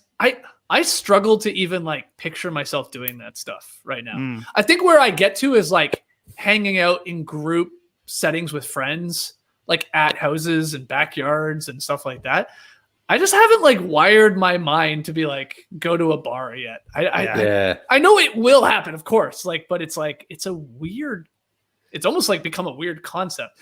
Yeah. But it will take like 1 week to get back into like the normalcy of it, I think. No. Sorry. It'll take 2 beers to get into it. Yeah. Because of the drinking, and you're gonna. I mean, I'm sure you've noticed even when you're seeing people at a distance outdoors for a barbecue or whatever, and then you have a couple drinks, it's just like you do kind of forget about it. Yeah, I would say when I'm reminded of other people in the world, it's like lately, like if Nora's like grocery shopping over at like Trader Joe's or something, like trying to walk Luna, like our puppy, like on the belt line. And it's like, oh yeah, people like running and biking and other dogs and like, but I don't have that in my neighborhood. Like, you know, I obviously walk our dog all the time in our neighborhood, but it's like, you see like 3 people. It's like, it's pretty quiet, but you go to the Beltline, which is in Atlanta is like a super popular, like, what do you call it? Like path, basically. Walking, running. Yeah. Path, like, yeah. And you're like, oh yeah, there are people, and everybody's for the most part masked up right now. But yeah, you're right, Matt. Sitting down, it will literally take 1 night of drinking. You're like, oh yeah, this is awesome. Like I think what I'm getting at is I forgot how fun it is just to look at other people. Well, I mean, you say that, stranger. but imagine me thinking that though. Yeah. I mean, you know, like you've lived with someone this entire time. Yeah, right. Yeah. I mean, it's great point. Going to be quite a contrast once I get a shot. But Leigh, do you have a place you want to go to though? When you can, when it's safe. Yeah, I mean, so because you know Roxanna and I, we've had our first shot already. We're going back next Wednesday actually for our second one. So you know, you certainly feel a little more confident. But the boys, you know, kids aren't being vaccinated yet, so I'm not sure if we're going to just dive back into things straight away. I think it's more sort of right. You know, we'll sort of ease back into it, you know, with outdoor stuff first. Because we used to go, there's a really good farmers market down here in Atlanta, Grant Park. It's not, well, it is open, but it's indoors. It's been indoors. And they used to have it every Sunday. Not every Sunday, but we'd go down a lot. And that's something I'd like to do because it's outdoors. And so there's, you know, a little less sort of congestion. But sort of the indoor stuff, like an indoor playground, like, you know, hippo hop or cajj for the kids. Not sure I'll be sort of rushing back to that just yet. I don't think. I think I'll sort of, that'll be something I'll wait a few months on before we do anything like that. But an outdoor birthday party, yeah, you know, like I saw some kids the other day when I was playing in the park. They had an outdoor birthday party. I was like, I think that'd be fine. Yeah. I mean, we're fortunate with the weather being nice here. Yeah. Sure. Oh, well, that's it. Yeah. So I saw. I think Nora shared it with me. You brought up basketball, Trey. They're starting to put the nets up in Atlanta. Apparently, like they're going around all the courts. Yeah. Makes sense. Like, it listed like 25, 30 courts that they're putting the rims back up. And stuff. Wow. Yeah. Which is obviously a good sign. I hope it's not premature, but yeah. And people, I feel bad for people in Canada. Sorry, Chris, longtime fan of the show. Fuck, real FOMO up in Canada. Listen to this combo right now. Yeah. I know. We're oddly a little ahead, I guess, of the game. Yeah, that's a surprise. Which is very surprising. Though don't worry, Kemp's doing a bunch of other shit, our Georgia governor. Yeah. Take 2 steps back, 3 steps back. Piece of fucking shit. Yeah. 2022 coming soon. Soon. Let's get him out of here. Yeah. Basketball will be fun though. I'm excited. To play. Yeah, that outdoor run actually that will be something that I don't know if I feel ready for an indoor gym yet, just because I don't know. Yet. I don't. Yeah, because the other thing is you don't want to say, have you been vaccinated? Have you been vaccinated? You sort of have to trust that the others. See, that to me is silly. You're not going to be. I don't know. I'm like, I don't know. I just sort of feel I would want to be a bit further down the line, I think, before I would do that out indoors anyway. Would it make any difference? Who knows? Probably, yeah. Good point. But it's a weird time anyway, because you're not sure what you don't want to come back too soon, and I don't know. But like I'm glad you said what you said there, Matt, because I guess I don't think about it, because you're right. I have someone I live with and have for a long time. These guys, of course, have families. Like, have you gotten crazy at times, like being solo? Like you like your own privacy though too, but I guess at a certain point. Yeah, but I like when I like. It's not like I'm antisocial, so I like when I can control it. Like, I'll go out, and then if I want to remove myself from the situation, I'll just do that. Or tonight I don't want to go out, I won't go out. But to have it, to have all, just to be completely isolated. I mean, it was a real mind fuck, for an entire year, and I was really prepared for it to go on more than a year. Mm. Even when they announced like we had vaccines, it was sort of like summer. I kind of expected like by end of August, September, I'd be vaccinated, but that's still another like 5 months from now. Mm-hmm. So it's really amazing that it's happening. But yeah, it's been an awful year for me, but for everyone. But to me, it's like, I think everyone has it horribly. Like when I try to put myself in their shoes, like actually Skeets, I think you have the best pairing. I think it's a couple no kids is the best pairing. Yeah. Because like if you've kids, especially like school age kids, and you have to like work from home while you're trying to like figure out their Zoom school and stuff like that without being able to leave, like that is its own complication. Oh, I 100%. I mean, I have my buddy Gritch who has his twins. I think is that me? Is something on? There is something in the background. I'm seeing like a TV. I'm hearing a television. Oh, that's probably Furka and Korkmaz. Oh, okay. As long as it's not me. No, I was hearing it too. Like my buddy Grish has obviously his twins who are my godkids, and it's like they're luckily it's awesome. They're very close to me and they're within my bubble, so I see them all the time. But it's like they're kids, like you guys, like obviously Leigh and Trey. It's like, if I'm getting frustrated in my house for whatever reason, and I have a puppy and obviously a wife that I've been with over 20 years, it's like, all right, I can even just go for a walk, or I can just remove myself from anything. Or I can go sit here and talk to you guys and do a show. Like, you can't really do that with kids that are there all the time. Like, there is some concern about what they're doing, and obviously you're trading off, I'm sure, and watching them. But like, yeah. And then the other thing is, when we were talking super early, I can't remember if you were on, Matt. Like, we got super lucky with our house. Like, in buying our house when we did, Nora and I, like basically at the start of the pandemic, right is when we got it. I mean, it was like mid-March to the start of April. And we were talking the other day, like, you imagine we were not that the place we lived at was bad. Like we lived in the same complex as Trey. It was awesome. It was actually awesome, but it was like, it's just so different when you have your own place in your own yard. That outdoor space, baby. Yeah. And it's like, it's just such a game changer. So we just got super lucky. On top of that, everybody trying to find a house now, and we just sort of beat people to the punch a little bit. And I mean, that's all Nora. That's not my doing. So, yeah. Yes. Well, we know that. Nora, if you're watching, we know that Skeets had nothing to do with it. Yeah. But this is like purely coincidentally, the first time in 20 plus years that I haven't lived in an apartment. And that just turned out to be luck. But, that would have kind of sucked too, to like not be able to open your door and be outside and like be worried about going into an elevator. And then I would have felt even more isolated. So I would have been like, do I need to go into the elevator now? Like maybe I don't need to go outside at all. You know what I mean? So I don't know. And being in LA where it's just warm mostly, so you could be outside has been great. But I won't be sorry to put this year behind. I do not think anybody will be. Matt, you'll like this. I'm gonna throw it up here without even reading it, but it's from Carlo. It's from Carlo in the Philippines, giving us 250 Filipino bucks. Oh wow! It comes in their own currency. I know, it's just crazy. And the Bulls are back. Maybe we can get someone to drop 20,000 lira on this.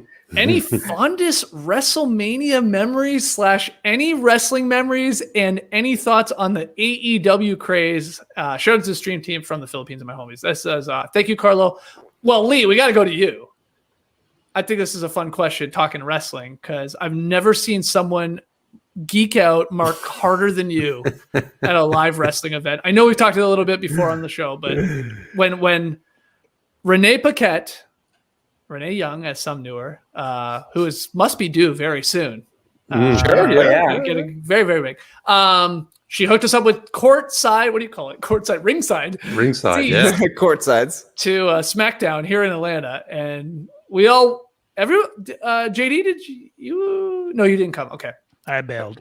Everybody else came. You should have came, JD. You would have loved the production of it all. Yeah, but I regret missing. It was so much fun. But the pageantry, as JD would say. Yeah, it was fun. Performance. I mean, honestly, JD loves his live theater. You love your live shows. You love the atmosphere. That's basically what it is. I mean, really. Yeah. And Leigh was going crazy. I hope you're trying to find photos right now. Like you're looking. He was popping hard. You were going insane. Yeah. And I couldn't tell if you were doing it because you knew we might be on camera or if like you sort of were also caught up in the buzz of it all and being so close and maybe a bit of both. I felt somewhat responsible to, get into it. Those great seats, right? Interesting. Having Trey as well, who was into it as well. So you've got your partner in crime there. Yeah. The camera was there, and when I was like 10 years old, wrestling was like my world. Hulk Hogan and Ricky the Dragon Steamboat and all that, and so.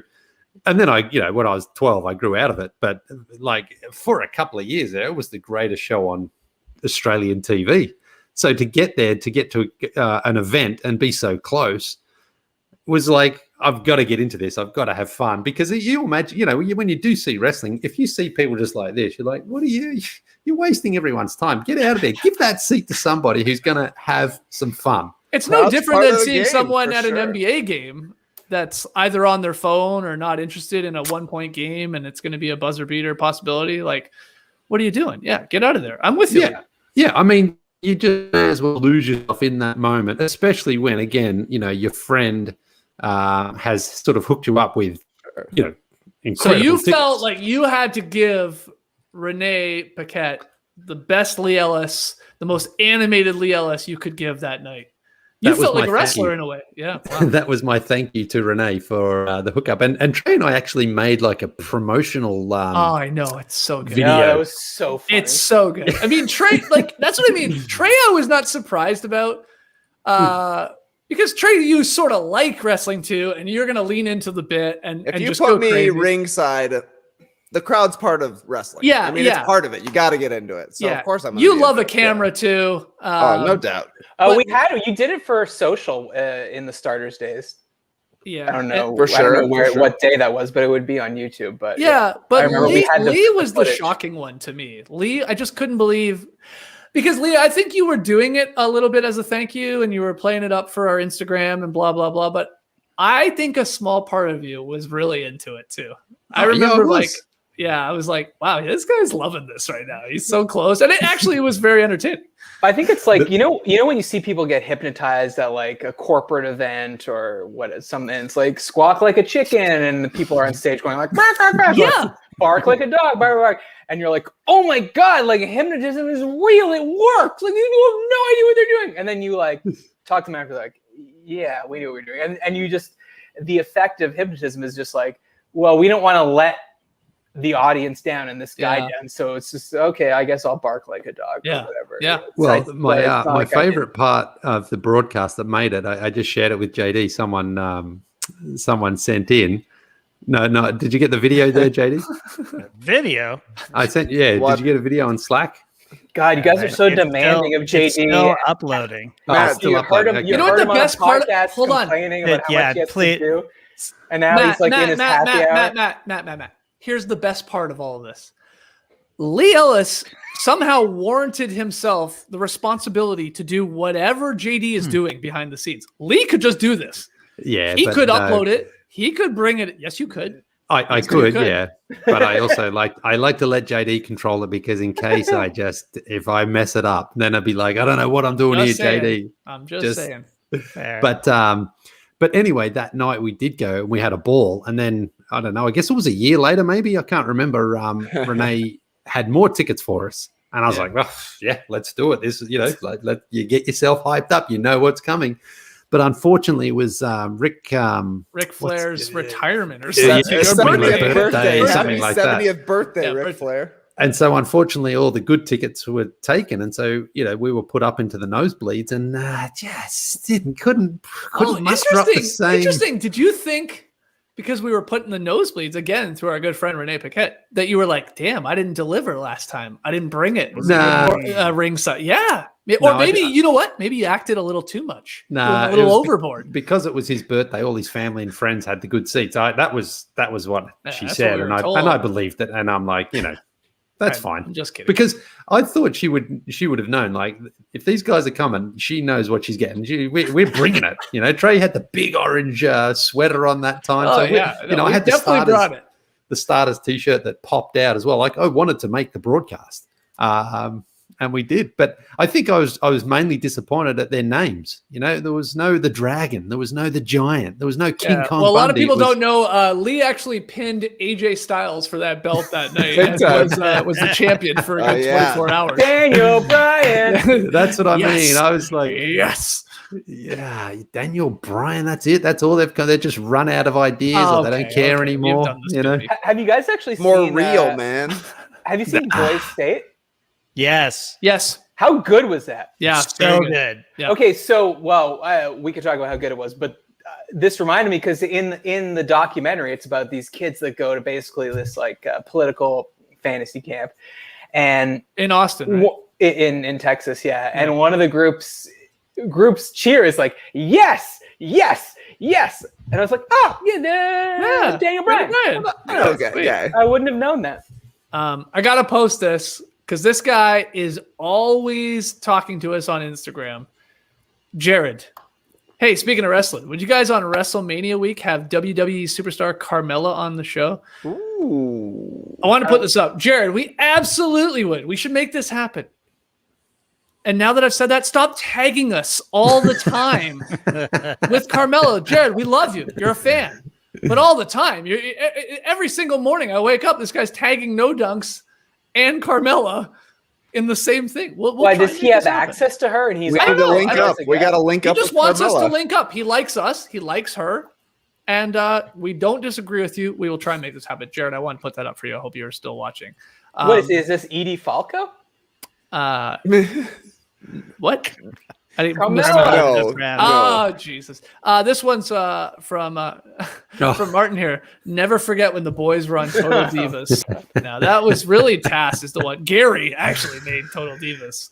Yeah, that was a great night too. Yeah. Great night in Vegas. We already talked about that. Zachary says need to get Skeets on the Masked Man show finally. Yeah, sure. I mean, I'm a casual. We make fun of like casual NBA fans. I'm a casual wrestling fan, but I can hold my own. Though I listen all the time. I love the Masked Man show, but I told Trey this before. I get so upset because Trey was once on it in LA, I think, maybe over All-Star Weekend. I was there with you. Yeah. That's right. But he got you to do, or he gets everybody to do, generally wrestlers, but like to do like a little promo, like, hey, I'm AJ Styles, the phenomenal one, if you will, and you're listening to the Masked Man show. And like Trey, you did like the most boring. Like I'm Trey Kirby. I blew it. Yeah, I 100% blew it. Top 5 regret in my life. Blowing the masked man. But they include you in the intro. That's the crazy part. It's called star power, Skeets. I guess so. They got to. I wouldn't if I were them. It's like you don't do it. You're like, hi, I'm Trey Kirby. It's like what? I guess that's why they didn't ask you then. I'll tell you what. If I ever get asked to go on, I'm gonna drop the craziest promo you've ever heard in your life, TK. Yeah, I guess it's just because you're too thirsty to go on it. They just asked me, and they knew that they're like, this guy's gonna bring it. And I gave them the tiniest taste, and they still used it. You know I'm right. They know the ratings that just the tiniest little clip of my voice can bring. It's like, I mean, even like, yeah, it's so there's like so much. I want to like, I don't need to write it for you because I know the next time you'll do it, you'll kill it. It's like obviously the bearded one. Bag of beans, you know, the bulls are like it's just like there's so many like big beef. It would be different this time. The Top Shot Hot Boy, like it's just like you literally have like 50 nicknames. It's anyway.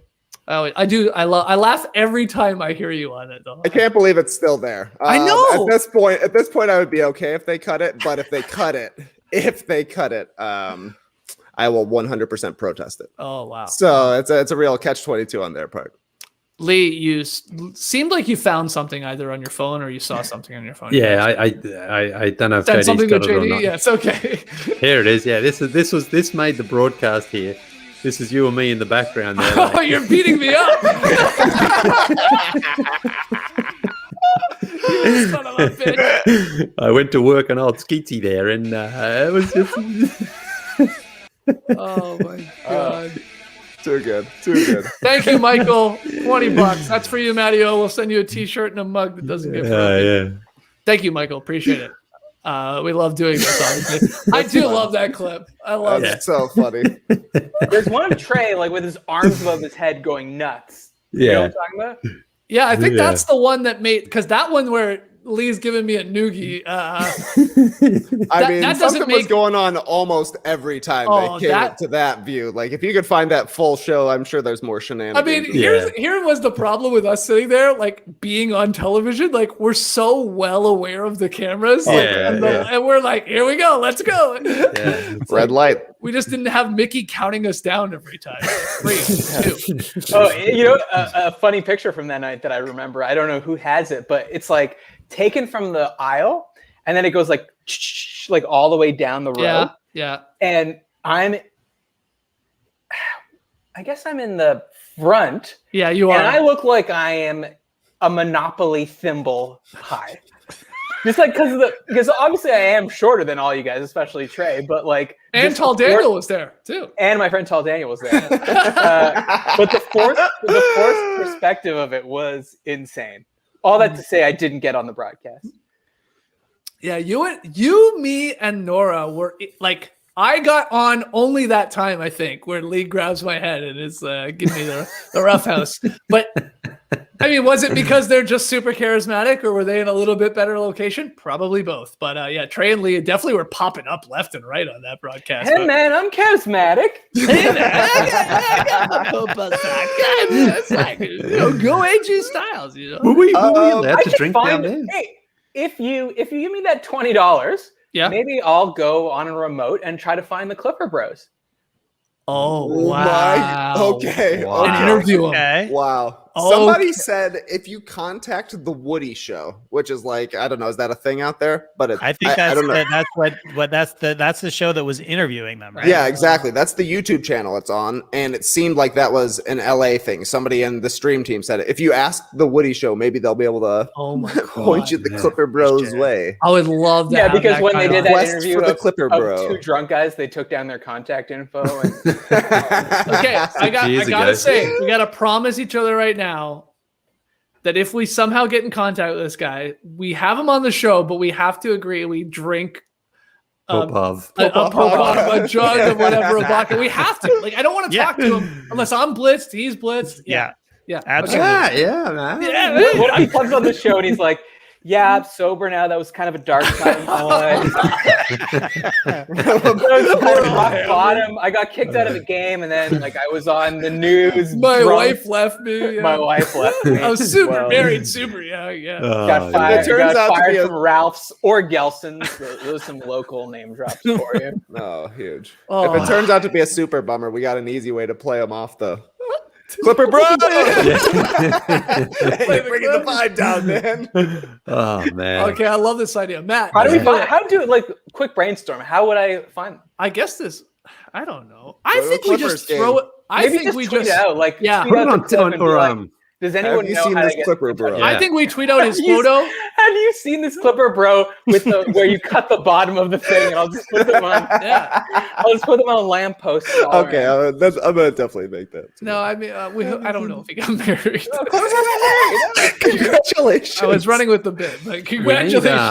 I wonder if TikTok as well. Like we got to get into that. Maybe put it on that, and then someone will recognize him from that. I don't know. I mean, well, first off, how old is the clip?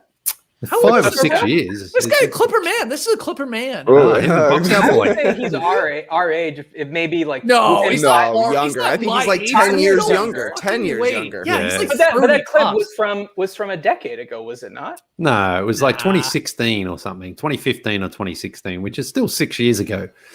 I think it was when the Clippers beat the Spurs in the first round. I think that guy's 28 years old at this point.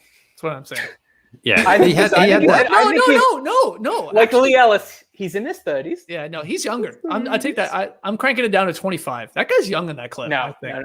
No, I mean, 2015 is when it was recorded. Yeah, okay, 6 years ago. I think he was like 22 then, so he's like 29. He's 22 in that clip. That guy seems super young to me. Yeah, because everybody thought that it's Jonah Hill. Like everybody. His voice is so similar. Yeah, the voice is. People are saying that in the comments as I screwed up all the comments. Sorry.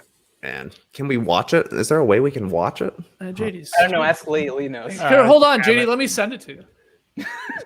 What do you want? Clipper bro? The Clipper bro? Yeah, just play him. Yeah. You heard it here first. Have a great time. Turn up. Love you guys. Awesome. It's a young kid. He looks young. Fucking kid. He's over 21 though. He's over 21. Yeah, but he's only 22 or 23. He's not much older than that. Okay, and you know what? I feel comfortable saying this.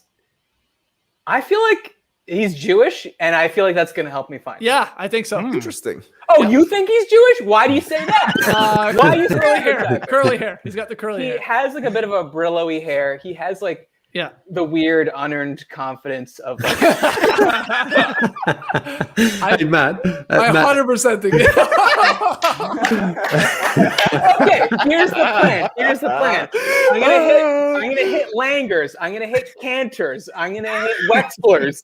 I'll be at all the fucking delis, and this guy's gonna walk in one day. Have you seen Sebastian Maniscalco talk about Easter with his Jewish in-laws? I don't stay with nobody. He goes, I get in the shower. They ask me to squeegee the shower. My balls are on the tiles. Yeah. I sit down. They start handing out. Yeah, they start handing out paper. Oh, we're going to read for 2 hours. 2 hours? I'm Italian. I like this. I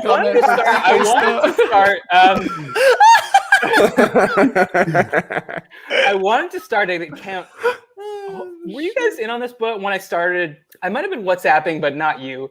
A thing called Maniscalco out of context, where I would just take his like little act outs where he'd be like, "You're gonna have to drain the pool and fill it," and like out of no context.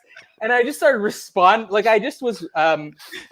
I guess I was just watching his stand-up one night, and I just started filming like just the like act outs out of completely content, and I just started responding to people in WhatsApp with those, and they're like, what is this? But it worked, and I don't follow through on anything. I know you have a million great ideas, and you like do them once, maybe twice, and then you just give up. I'm like JP Morgan. No, JD. What's his name? JP Maniscalco. Who are you talking about? JP Houston, giving the middle finger.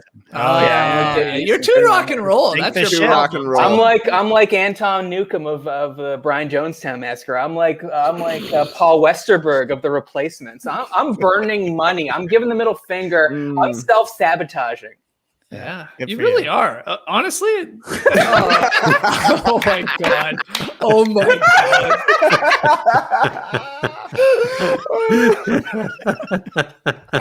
That's very funny. Graphic. By the way, at graphic__Mark comes through usually with the timestamps for these super long happy hours. So thank you. And he's incredible at this stuff. Who did that Photoshop? Like that thing made me laugh so hard a week ago when it was posted. Who did that? It was Trey, yeah. That's the Photoshop boy, Trey. I know. So people thought it was real.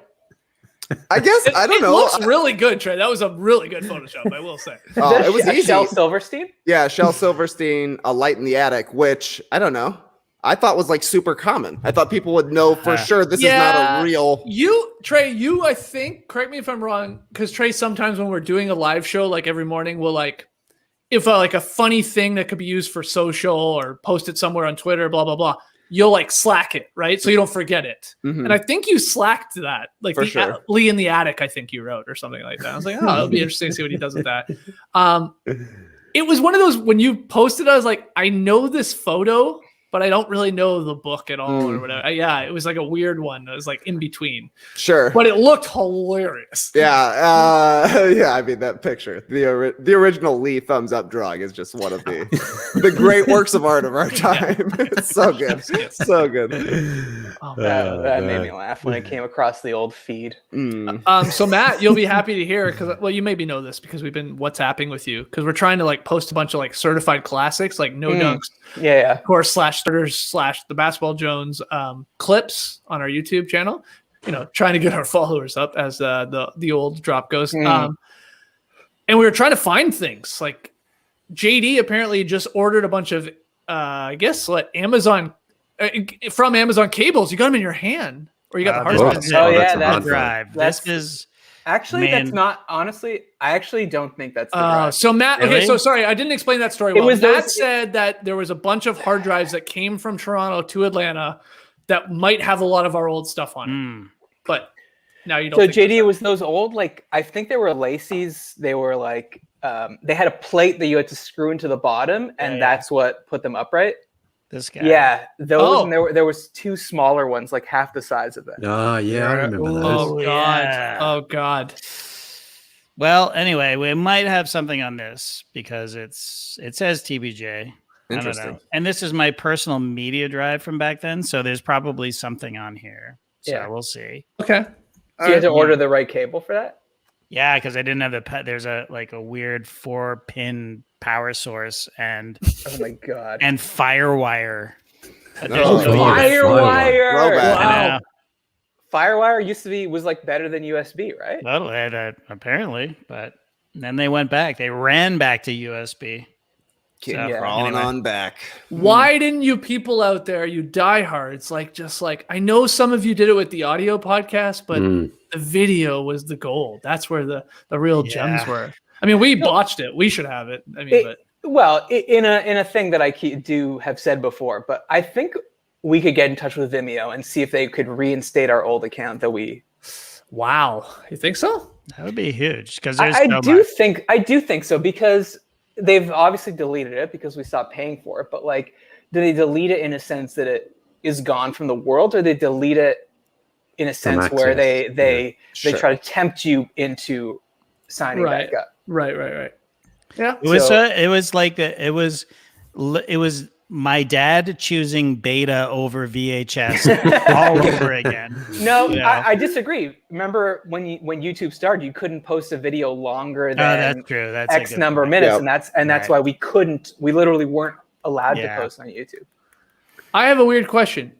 Does one of us own the YouTube account, the Basketball Joneses? Yes. That is us? Okay, that makes a lot of sense, because there are some things up there that are pretty good. I watched Matt. Oh my god, I was crying. I almost want to play it, a little bit of it. Yeah, let's play. Yeah, I'm gonna trying to find stuff too. I got the episode 666 Sign of the Beast, Yeah, roll it. And I'm gonna play. Yeah, I remember that. Roll that beautiful bean footage. I'll give a little context to this. This was our 666th show, I guess, ever. Right? Yeah. And we were at the score at this point, and we decided to do this very. I don't even know what it's so short, so I'm really confused if we just did this for the entire show. It's like we did it for the entire show. Yeah. Okay, so it's 7 minutes long, which was super short for us. But it must be as you can tell as we hit 2.5 hours here. Okay, so I'll share my screen. I'm gonna play I won't play the whole thing, and I don't even know if we'll be able to talk while we hear this. But I was crying. This is our episode 666, back when we were the Basketball Jones, and I forgot we did this, and it was, I think, a lot of fun. So here it is, if this works. Yes, this is. Are we up? Yeah. All right, let's just play it. Hold on, ask Leigh how to do it. Okay. I got no sound. Oh, there's no sound. Do you have sound? No, but did you maybe? Hold on, maybe I can do it. Let me try it on my end. No. Hold on. That's me. Yeah, just hover over the thing and see if the. No, it's me, JD. I'll tell you. Right Yeah. now. Yeah, 1 second. See, Leigh, this is why you need to do this stuff. Because I didn't do what we talked about last time, Trey. Share audio at the bottom. We did it on the Top Shot Hot Boys. I should have known. Man. Okay, here we go, guys. Sharing this. They should make it more intuitive. Gonna They should play auto this. click it. You guys are seeing it? Yep. Yes. And tell me if you hear it. 6. Yep. Yeah. All right. Let's roll. 2011. Every man is his own hell. Classic opening. Man. Look at Tass's jeans. That's how you know it's a long time ago. That's classic jeans right there. I can't make it full screen on my. Oh, there we go. Yeah, there we Oh, go. baby. Good morning, sweet hell. Welcome to the Basketball Jones episode 6. We still have those chains. Those chains came to Atlanta with us. What? Yeah. Skeets / Andre Agassi. And alongside me, my rock brethren. Andre Agassi. Oh, yeah, you were just talking about Andre Agassi's wigs. Yeah. Different. We took a trip to meet with the devil himself. And the pits of hell! Devil, show your What's up, guys? What the hell? I thought JD was the devil. Oh, he is the devil. But as evil as he is also lazy. Thus, he has dispatched me with these 4 questions. Number 1. Yes! Some players in this league are not mortals. No, they are evil, cruel beasts. They are dominant. Which of the NBA players is the worst of these wretches? Good question, devil. Watch our voices change throughout this show. The gargantuan monster, the Kraken himself, Dwight Howard. 22 points a game, 14 rebounds, 2 blocks, a steal. Skeets, did you buy? Am I wrong that you bought that shirt in Copenhagen when you visited me when I was studying abroad? 100%. I used to love that shirt. I wish I still had it. You are quite beastly. Dwight Howard is the beast of the NBA. The real beast that you cannot stop feeding. If you have to ask Tass to do a voice, he will default to a British accent. I know. He is hungry for all of eternity. It is Kevin Love. I think we can include Blake Griffin as well. Just a I don't think so much. side note, footnote. Devil! I enjoyed both of your responses. Awesome! Cool. On to the next question. Awesome. Most Cool. see this league as a paradise, but it has a dark underbelly that only the blind can ignore. What is your personal NBA hell? Watching 2 men shoot free throws over and over. These 2 men. Leigh, Reggie that is Evans and inspired. Chuck Hayes shooting free throws. Is Thank Look you, at these Mike. graphics. It is pins to the I know. eyes. Photoshop boys are killing it. That's beautiful. Watching it. But I can't start. Is your voice okay? No. This looks like it takes place where that final scene in Avengers I'm curious as Endgame to why takes your place. voices are slowly imitating mine. You are. What? Contagious. The devil speaks in a vaguely British accent. He cannot help it. But, excuse me, devil. Sorry to interrupt. I will go with a particular series between basketball. You couldn't even call it basketball, though it was that bad. It was my NBA hell, April 2009. Mike Bibby. Oh, Mike's baby throwback. The worst first-round series of recent memory. Is it all? I totally thought you were going to say more. I was, but then I realized how boring this was. The devil put me to sleep. Excellent. On to the next question. We shall discuss exorcisms because when I get inside you, I can tear apart your soul. Which NBA player is possessed and needs an exorcism? Oh. If you don't mind, Devil, I'd like to say a team instead of a player. That is okay. The devil allows that. Good. I have to go with the Portland Trailblazers. Obvious answer.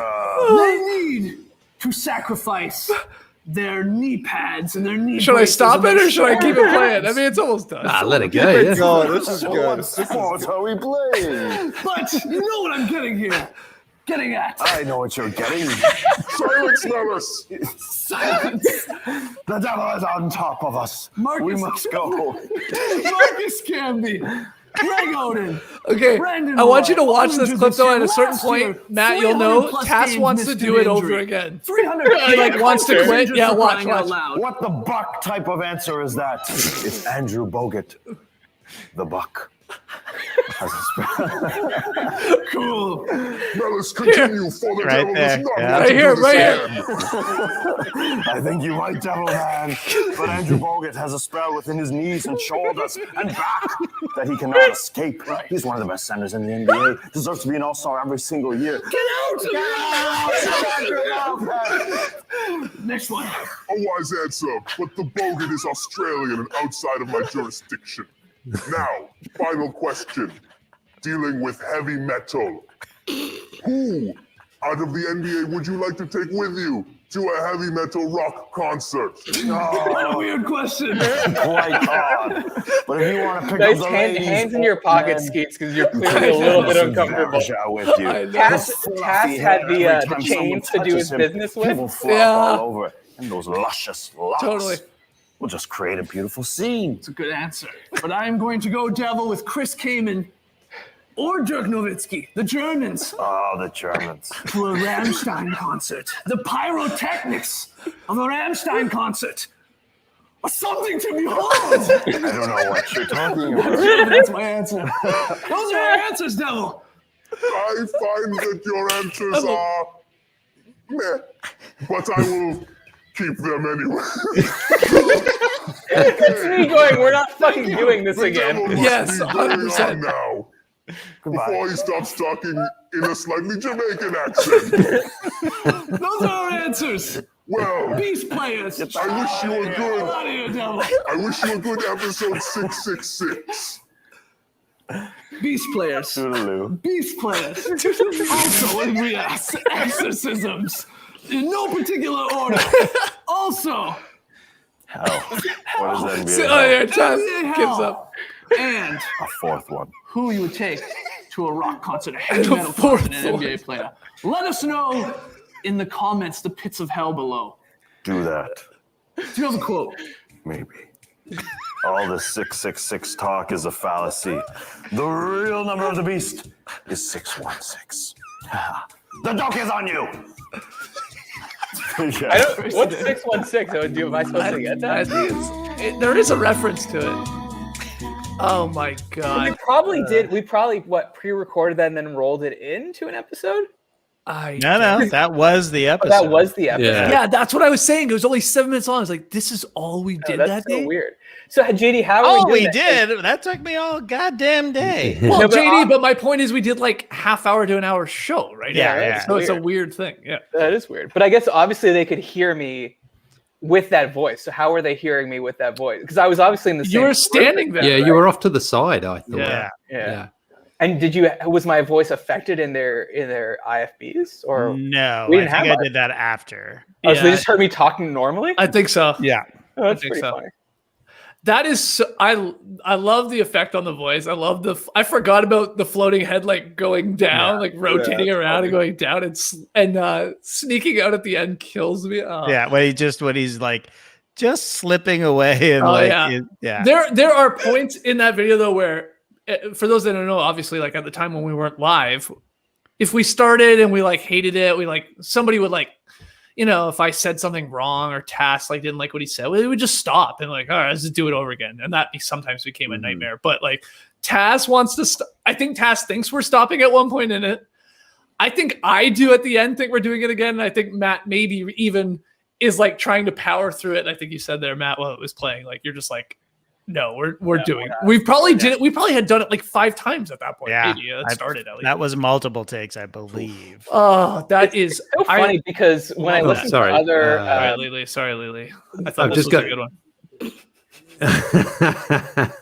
Yeah, good question. Yeah, go ahead, Leigh. Just that someone says, JM says here, baby. are you guys watching old episodes? I've got a bunch of them. Oh, So- Yes. JM, email us in all honesty. Yeah. NoDunks@theathletic.com. Like put TBJ old episodes in your subject so we don't miss it. Yes, we're trying to find stuff that we maybe don't have anymore. So if you have some of the stuff, it'd be awesome. I did look on YouTube when you asked me, and everything from like late 2010, it is on YouTube. It's what's before then that we don't have. Yeah. I mean, the one we were trying to find, if JM, if you have this, really contact us. There's the multiple sources video that we did at the Score, where it's like, it's almost like a 60-minute style shot clip or parody, I guess. And we're pretending that we have contacted multiple sources who is a person, not like, just a concept. And Tass is like blacked out. You can't see him. Like, he's in like darkened out and stuff like that. That one is very, very, I think, very funny. And like, we wanted to post that one this week, certified classic it for obviously the deadline, but we couldn't find it. And maybe JD has it, but couldn't find it. It's on my drive that I don't have access to. We shall see. I think multiple sources has the same voice as the devil, actually, doesn't it? Yeah, similar. Very similar. Yeah, people like that one. People like multiple sources. It was really, really well done. So we'll see if we can find it. So JM, let us know. Oh my God. That was so good though, Matt? Good. I was crying watching that. I haven't seen that. I was like since the day that it was released, probably. So good. I couldn't believe it was up there. And that was what, like 10 years ago? Yeah. At least, Easily. Yeah. Maybe 11. It was early at the Score for sure. Yeah. Which is it was funny because I was thinking, because you were saying like, well, we used to stop all the time. Like cinema's a take. Like the show could go for 12 minutes and then someone would be like, Nikola Vucevic, and you'd be like, okay, we got to stop now, but it's, you still hear it in because I listen to other basketball podcasts.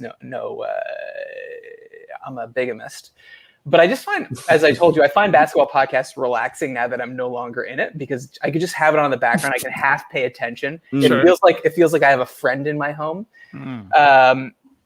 But it's like they're like recorded like hours before they're released because like someone's going through and like taking out when this guy said this or he said that wrong or like there was a long pause here, and I'm like, man, go see the true professionals. They don't edit anything. In fact, live's the best. It's the best. Live's the best. When I remember when Trey did The Masked Man. Oh yeah. I went with him and someone there, like we were touring their offices, and someone's like, the Ringer's offices, right? Yeah, the Ringer's office, and they were like, how do you like? I've noticed like your edits are like, I can't like when I listen to your show, I can't tell where the edits are. And I was like, oh, that's because there are no edits. Yeah.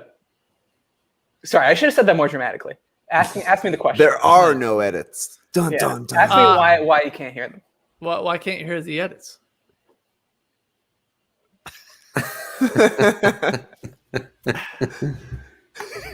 That's because there are no edits. Yeah, CSI Miami. All right, let me try one. Okay, hold on. Brown Rice said this, guys, Dunkers. I think it's in the 100 episode special. You mean 1,000? Yeah. But it is in there a small clip of it, not the entire thing. Is that right? That's right. Yeah. Yeah. Okay. Yeah. So there you go. Sorry. Go ahead, Trey. Yeah. So they said when we listen to your show, we can't hear the edits.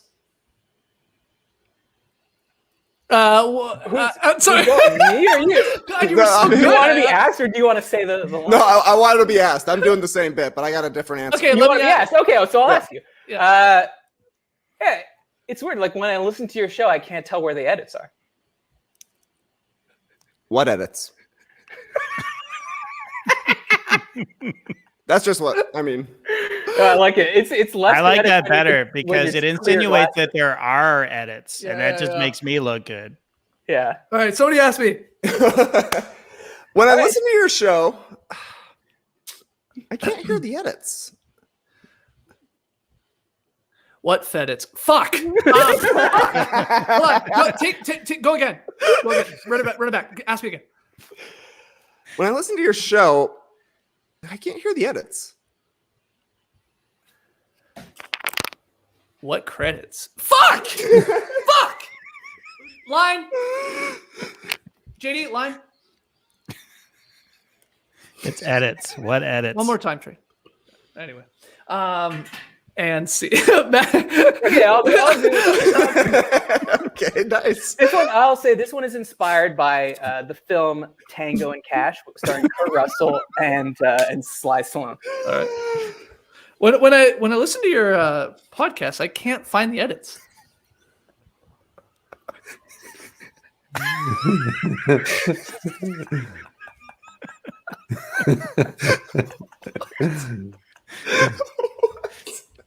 Oh. Leigh, you got one? There's a scene. Yeah, I've got one. Yeah, it's good, man. I've got one. Okay, hold on. Hey, Yeah. Leigh, when we listen to your podcast, we can't find the edits. Edits? In our podcast, there are no edits. Where were you? What was that last part? Well, I was trying to be Dr. Emmett Brown, really. Oh, 88 miles per hour. Yeah, There are no edits. So Yeah, maybe where we podcast, there are no edits. Oh, I'm sorry to punch that up, but are you comfortable with what you said? No, it was it was just off the old dome. It's fine. Okay. all right, JD. I mean, you got to wrap it up here. JD, when we listen to the podcast, we can't find the edits. Thank you. Thank you. There are a lot. Yeah, it's all edited. JD, put up that photo I gave you before. Of you. I like that bit. I don't know if anyone else enjoyed that bit, but Yeah. TK Stone says Leigh wins with his Doc Brown. It's gone.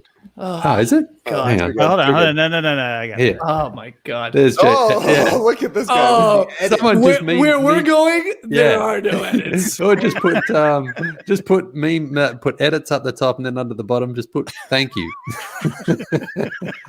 Oh, look at it. Okay, someone in a southern accent. I think asked Trey me could the do that. question. Okay, Trey asked me.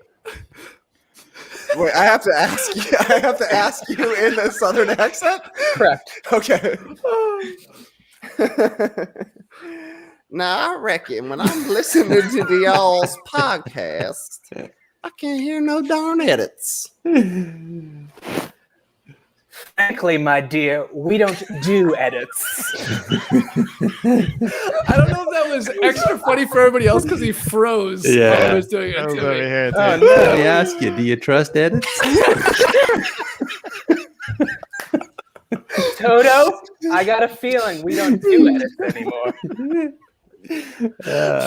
Wait, here's a game. Find a famous movie quote and say I don't do edits in it. Okay. It's gonna be Okay. Ask me as if this were a military trial. Okay. This podcast is surrounded. This podcast is stitched together with edits, and those edits are stitched together by a producer. Who's going to be producing those edits? You? You can't handle the edits. Yeah, I called for the edits. Did you order the edits? I ordered the edits. All right. Somebody ask me as if I'm on a spaceship and I'm orbiting Moon, and things are going a little haywire. What's going on with the podcast? Go ahead. Or go ahead, Trey. Yep. Lieutenant Skeets, we're listening to the podcast down here. Can't hear any edits. How's everything up there by the moon? Houston, we don't have any edits. I don't know why I threw Hanks into a bit of a Southern vibe there, but Okay. Trey, say it to me like you are a wide receiver on the Arizona Cardinals, and you think you should be getting a better contract than you're currently getting. All right, Matty, you got to show it to me. Show me the edits. Say it to me, Show Matty. me the edits. Show me the edits. I'm listening to your podcast, Matty, and I can't hear you. Show me the edits. Show me the edits. Show me the edits. Show me the edits. Show me the edits. Show me the edits. Show me the edits. that we got a clip immediately. Oh, someone write down the time of this 2:53 and it's what's very ironic about all this is that Hold on. Oh, you got one more? Well, just because I wasn't sure we nailed that. You're gonna need a bigger edit. Yeah. Well, I was gonna say I'm sweating. Sort of ironic because, and I'm not naming names because some of the content is gold, but like we do no edits, and then other people, other shows, other podcasts do the edit for every like word, like and then look, basketball, like it's like gets a little crazy. It's like, but that's sort of what the kids are into nowadays. It's going to be a long that's super edit. That's a super edit. They are, but I wish people knew that like it's okay to make mistakes, and it's humanizing and to be fair, like we didn't know that at the start because we were like comparing ourselves to. We were in a completely new medium that, as JD, you were saying in that podcast today, no one even knew what it was. And people thought you were crazy for doing it. But we were comparing it to like button down Sports Center style TV where you can't, I mean, if you make a mistake, you will retake it. Right. Assuming that show is not live. And it took us, 7 years to be like, oh yeah, it's if we say a name wrong, no one cares. Or if we say something wrong and then we go, oh, I just said something wrong. It's perfectly fine. It was so stupid when I think back that we tried to do that because it's like the number one compliment we always got was like, oh, it sounds like you guys are just talking about basketball like my buddies in a bar. Right. Well, guess what? When your buddies are talking about basketball at a bar, they're screwing up every second name. They're saying the wrong stat. They're passionate. You're into it. You're debating. You're arguing. But it's not the perfect pronunciation of everything. And not that you shouldn't. I think like we pride ourselves on like trying to say players' names right. Yeah. I think we do get paid for this in the end. Like should at least put some effort in. But yeah, the little hiccups, the little ticks that I know I have or whatever. Yeah, it's like that's who you are, and that's I think why people like it, or at least. Have agreed or not agreed. See, this is a perfect one. Embraced our show. Yeah, run it back. But that's it. I mean, there's so many games covering the league for so long. You're just bound to get the odd name wrong, mix up a name, combine names. Like I said, Jordan Crawford the other day instead of Jordan. You said somebody was on the Sixers. Alec Burks. Alec Burks. Yeah, and I think I agreed with you. I was like, yeah, and because someone I saw that someone commented about that, and I was like, God, I swear I saw him the other night. And I did see him the other night against the Sixers for the Knicks, hit the three, and it just sort of all blends into one there. But I don't even mean that as much like screwing up names or stats, like which is one thing. Like again, I think we're on it, but like just talking, like. I don't know. Yeah. I say a lot of ums. I correct myself. I catch my, whatever. It's But I remember as well back at the start as whenever we did pre-record, those shows always took longer, had way less energy, and were never as much fun. And it was all because live was the number one thing we ever did. Yeah. Sorry, graphic Mark. We're getting very close. Yeah. Obviously, we're gonna go 3 more minutes to piss you off now, Mark. Oh yeah. Mark is a man. It's going to be a long show. Stock up on edits. Leigh, speaking of speak of really nothing except for basketball. One thing that's consistently made me laugh every time you've said it this year is speaking of how you've become quite a dandy. Timothée Lealu Cabarro. Timothée Lealu Cabarro. It makes me laugh every time. Well, that's good, Matt. If it's probably tapping into your French origins there, your French upbringing, isn't it? You know, do I sound? Do I sound français? No, it just sounds snobby. It doesn't sound French. That's it. I like that. You know, our friend Jason's been in Montreal all week. Actually, hasn't had his coffee machine. Yeah. Oh, your coffee friend. Coffee friend. Shout out to Zik or Zeke. I'm not sure how to say that. On a serious note, thank you for being a bright spot on an otherwise crappy past year. Hearing you dudes have fun every day and Leigh's awesome tangents. So there you go, Leigh. Thank you, Zik/Zeke. How would you say that? Zik. Zik, I would say, but that sounds weird when I say it out loud. Probably Zeke. Zeke? Zeke sounds too. Zeke could be a hard I. All right. Well, we appreciate the comment nonetheless. I'm always screwing up people's names. I don't mean to. Well, what do you get? Do you get paid for this or not? I mean, we've gotten paid. I don't know how much we made tonight doing this. 49. At least $250 in the Philippines, which is $5. It was 250 Filipino pesos. Leigh looked it up. Yeah, he's like, damn, I got a green egg to pay for. I think someone, maybe the same person, contributed last time. So there you go. Yeah, cool. You're sitting on your chair in a really cool way, by the way. I just want you to know that. Thanks. Yeah, you got a nice arm. I'm sorry, you're 10 minutes away from flipping that chair around and sitting on it like Brandon Walsh and 90210. Yeah, or AC Slater. What was Michelle Pfeiffer's character in Dangerous Minds? Yeah. What was her actual name? I don't know. The teacher. Because that was the start of the video for Coolio's Gangster's Paradise. Remember? Sure. How could you forget? Yeah. Look at the situation. Hey, JD, did you just grab another drink? I have to know. Yeah, I did. Okay, I'll be right back. All right. Okay, I got to get a drink too, but we can't go down to 3 people, so I'll wait till Skeets gets back. We're good at the shifts, I think, so far. How do you take your shifts, Trey? Take my shifts, usually 9 a.m. We're recording at 10, 9 a.m., fan on from 9 to 9:30, fan off for more silence on the recording. Forgot the other day. Hope JD didn't notice, but I wouldn't be surprised if he did. It's a roomy mic. But yeah, I'm always a little. That's just my time, bud. You know, it's just my time. Sure. Our mics are garbage. So why were you complaining, JD, suddenly that things were suddenly worse? Well, they got worse because I mean, this is not going to be interesting to people, but I'm going to say it anyway. We switched over. I was concerned about me getting 4 separate tracks, right? 4 separate audio tracks. Mm-hmm. So I had them sending me MP3s, right? Which is recorded at a variable rate on QuickTime, which is garbage. QuickTime is garbage. Sorry, Apple. Sorry, QuickTime. It's garbage.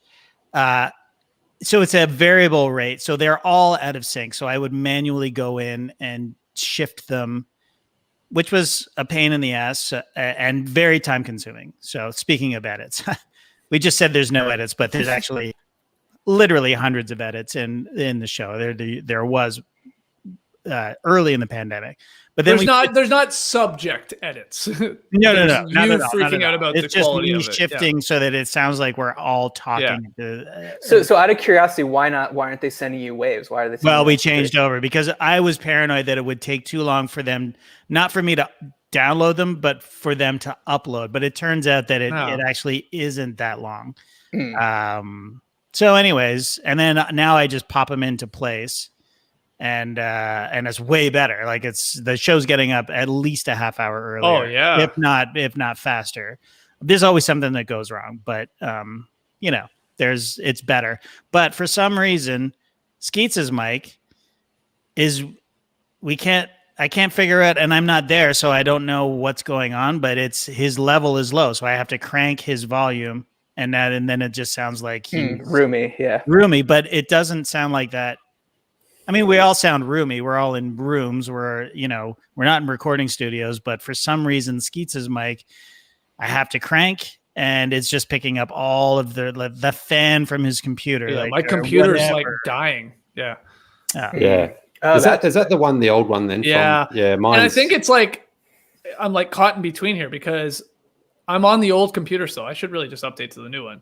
Yeah. And I can't update GarageBand on this old computer because of like licenses for the old. I got into that. Yeah.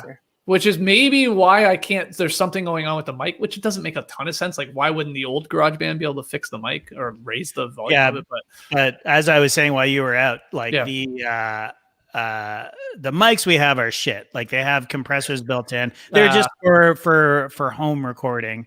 The ones that you guys are using. I mean, I want to switch over to these guys, but now it's like, are we going to be in a studio soon? Is it worth it to like, because get an interface for all you guys. So, Ethan says JD always complaining about the audio. Yeah. Why do you think we're still doing this? 15, JD, kick me out for a second. Kick you out? Yeah. Like, there's a reason why we're still doing this, because this guy fucking cares more than absolutely anybody. That's why. I care. He cares. He cares what's going in your damn ear holes. Now, you might say, no one cares. We just want to hear you talk. Well, he cares. And that's why it's beautiful. And you care too, people. Yeah. You just don't know you care. You don't know that you care. That's all. You don't. You don't. If there's something off, you know, but if you're not an audio person, then you just don't realize it. That's all. Yeah.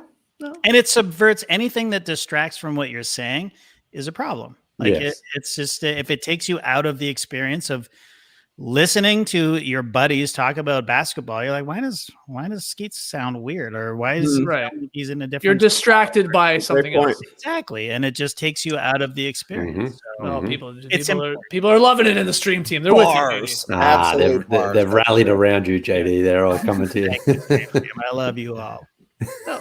I wanted to show that, not to rip on Ethan, because I think there are some people like, it doesn't, like, especially in today's day and age where it's fine, where you can whip something together and you can throw it up, and that's sort of the beauty of it. Like, anybody can do this. But I think the only reason we're still doing this so long is because you actually did care and do care. So you still care to this day, when most people would probably say, who cares? People are just going to tune in to hear these guys, obviously, as we're proving right now, shoot the shit about anything. But it should matter. Yeah, but at the same time, you have to realize, okay, well, I do have to get this podcast up today. Like, you have to be able to deal with the situation with what we've been dealing with for the last year. I mean, well, didn't you say today, like, something went wrong with Tass's file, or maybe didn't record, and you're like, well, I got to use the backup, and we got to get it up because it's timely, and there is a dance to it for sure. Totally. Is there a sense in which once you go back in person, it's going to be harder because not everyone's going to have their own like video feed that you can just easily, like, through your switcher interface, bring them together? Going back is going to be a fucking nightmare. Like relearning how to do it in the same room for me. Like we've had our own separate cameras. We only have 4 cameras. You know, our switcher only handles 4 inputs. So I don't know. And then incorporating, now we're also doing it live. So that'll be a whole new dance, like learning how to switch the cameras live, but still sending it out live to YouTube. So it'll be interesting. How many shows have we done in like this now? Like we did. Oh God. Like, have we done 400? No.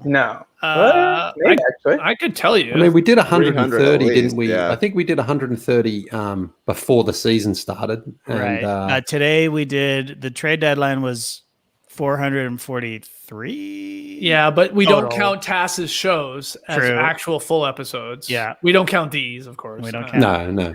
But be close then.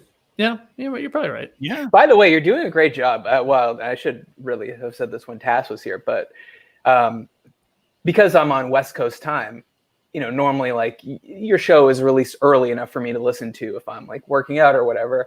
And just to be honest, like I wasn't, when it first started, I wasn't listening to that show because I was like, just the basketball stuff is not what I'm interested in. I'm mainly listening to catch up with my friends and pretend that I'm there and having a dialogue with you. And then maybe like a month ago or so, I started listening, and now I listen to it every morning. So good. Yeah, it's great. You got the facts now. That's all Taz. I mean, The facts. You know, he has his thing that he's a guy that likes to monologue sometimes. You know what I mean? Like he just likes to riff, and he's getting better at it. So Totally. it's been good. Oh, and talk about doing live. You went live recently with that. That's I mean, for you guys getting it up quicker, obviously, probably. I mean, I don't want to talk for Taz, but I'm sure it's the same thing. Like we were just saying, it's like you do it recorded. You're like, oh shit, I screwed up. 2 minutes in, let me do the whole thing again, and then it's like it's lost a little energy, whatever. Now he just does it live, and it's like I couldn't even tell though. That's what I told you guys. I was like, I really would never have known when you went live from when you were doing it recorded, except I just know it's going up way quicker, which means, of course, because it's live, it's just going immediately up. It's like you didn't need that as a crutch. It's a crutch is what happens when you don't do it live. Totally. Especially someone like Taz who's done live television for, basically 10 years. Or If it's live, then where are the edits? Couldn't even notice. Okay, ask me like you're like whimpering a bit. Like but where are the edits? Are you editing? There's no edits in basketball. Wow, I didn't see you going there. That was a curveball. Yeah, nice. Literally a curveball. Very nice. Yeah. Yeah. League of their own. Jimmy Dugan, avoid the clap. That was great advice. Yeah. Our second Tom Hanks appearance here of our little bit. I did Apollo 13. Oh, of course. You didn't realize that was Apollo 13? I did. I wasn't 100% sure if Tom Hanks said that iconic line. It could have been Bill Paxton. Oh, it was Tommy Houston. We have a problem. Somebody just said we edited Taz out of this entire show. Whoops, as I hit the wrong one. Taz edited himself out. Yeah, he did. Taz, if you haven't noticed on the happy hours here, Tess does this in real life too. It's the ghost. It's the he's got a baby over there. Oh yeah, we know is what I'm saying. No doubt. Yeah, we're well aware. As soon as Tess dropped out, I'm like, he's not coming back. I know he's not. I have a question. Have any of you met baby number 2? I don't know if we're supposed to be saying names. Yeah. Oh, you have. So that was, but it was during the pandemic, wasn't it, or just before? Right at the start. Oh, okay. Yeah. It was January. Talking about baby Noah. Mm-hmm. Correct. 100%. Okay. Yeah, good. That's for great. sure. Now walking. Now actually moving around. Like a real human. That's cute. Well, I haven't met her. I'll tell you that. Thank you, Rahul. I believe that. Matty O, I think you might have to be locked in here for every. Yeah, you're gonna have to come every Thursday. I'm happy to go. I did it. Man, I was so bummed that that the old link didn't work, and I couldn't just barge come in from the top. It was the same rope. effect because I just had to text JD. Yeah. If you were gonna pitch an easy podcast to do, what would it be about? Good question. For anyone to do or for me to do? For you. Oh, edited, not edited, your call. Probably not edited, I would say. Ideally not edited. Are you kidding me? Matty O, it'd be a 50-minute podcast that he edits down to like 5 minutes and then goes, we got to cut 2 more minutes. Yeah, we got to get 2.5 out. No, it's got to be 60 seconds tops. That's what you would do. What about you do a podcast weekly for us about your training for your trail race? Well, I would do you and Skeets talking running. No, because I'm a joke right now, man. I haven't run. You know about it though. Yeah, I mean, I could talk to Matty O about it. Man, his legs, his feet, shoes. That's all you need for running, and you know all about it. I mean, you'll be learning from Matt as well, learning the ins and outs of trail running, how you're getting your stamina up, how you're getting your ankle strength up, and your grips. Come on. Yeah, but let's just do a complainted area podcast. I'll jump on with you and talk about things that are grinding our gears, no doubt.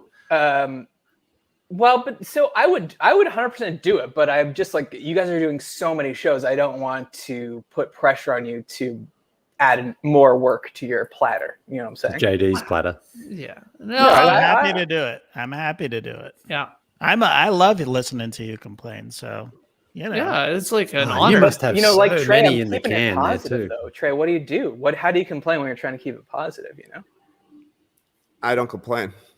Right. That's how you keep it positive. But I mean, there are ways, I don't know. You just got to be constructive with it. You can't just, you got to show how you would change it and how you would make it better and what you would do. Yeah. And if we did a completed area, it doesn't need to be weekly. It doesn't even need to be twice a week. We just need to once a month jump on complainted area. You're saying just throw it in the No Dunks feed. No. Well, I'm saying throw it on the No Dunks YouTube channel. Well, I was thinking, I was thinking I start up my own. I hang my own podcast shingle. Oh, wow. And start a Patreon, and then wow, okay. Boop, boop, boop, boop, boop, boop. Chapo Trap House, get out of here. Yeah. Oh yeah, you need a name. Complainted area. And then I rise to the top. While I have this up, JD, Nick asks. Yeah. Again, helping us out here, helping pay for Leigh's green egg. Does Taz do the prep the night before the show? Well, before I answer, where's my green egg? What why does JD, you do nothing as we've just proven for this show. Absolutely zero. I've got a Weber I can. Green eggs are canceled. Didn't you hear that? Sorry. Uh-oh. You're offering me your old Weber, sir? Good price. A good price, JD. I sell it to you at a price. Wow, you got some nerve. I'll even deliver it to you for $20. I won't complain. It's easy.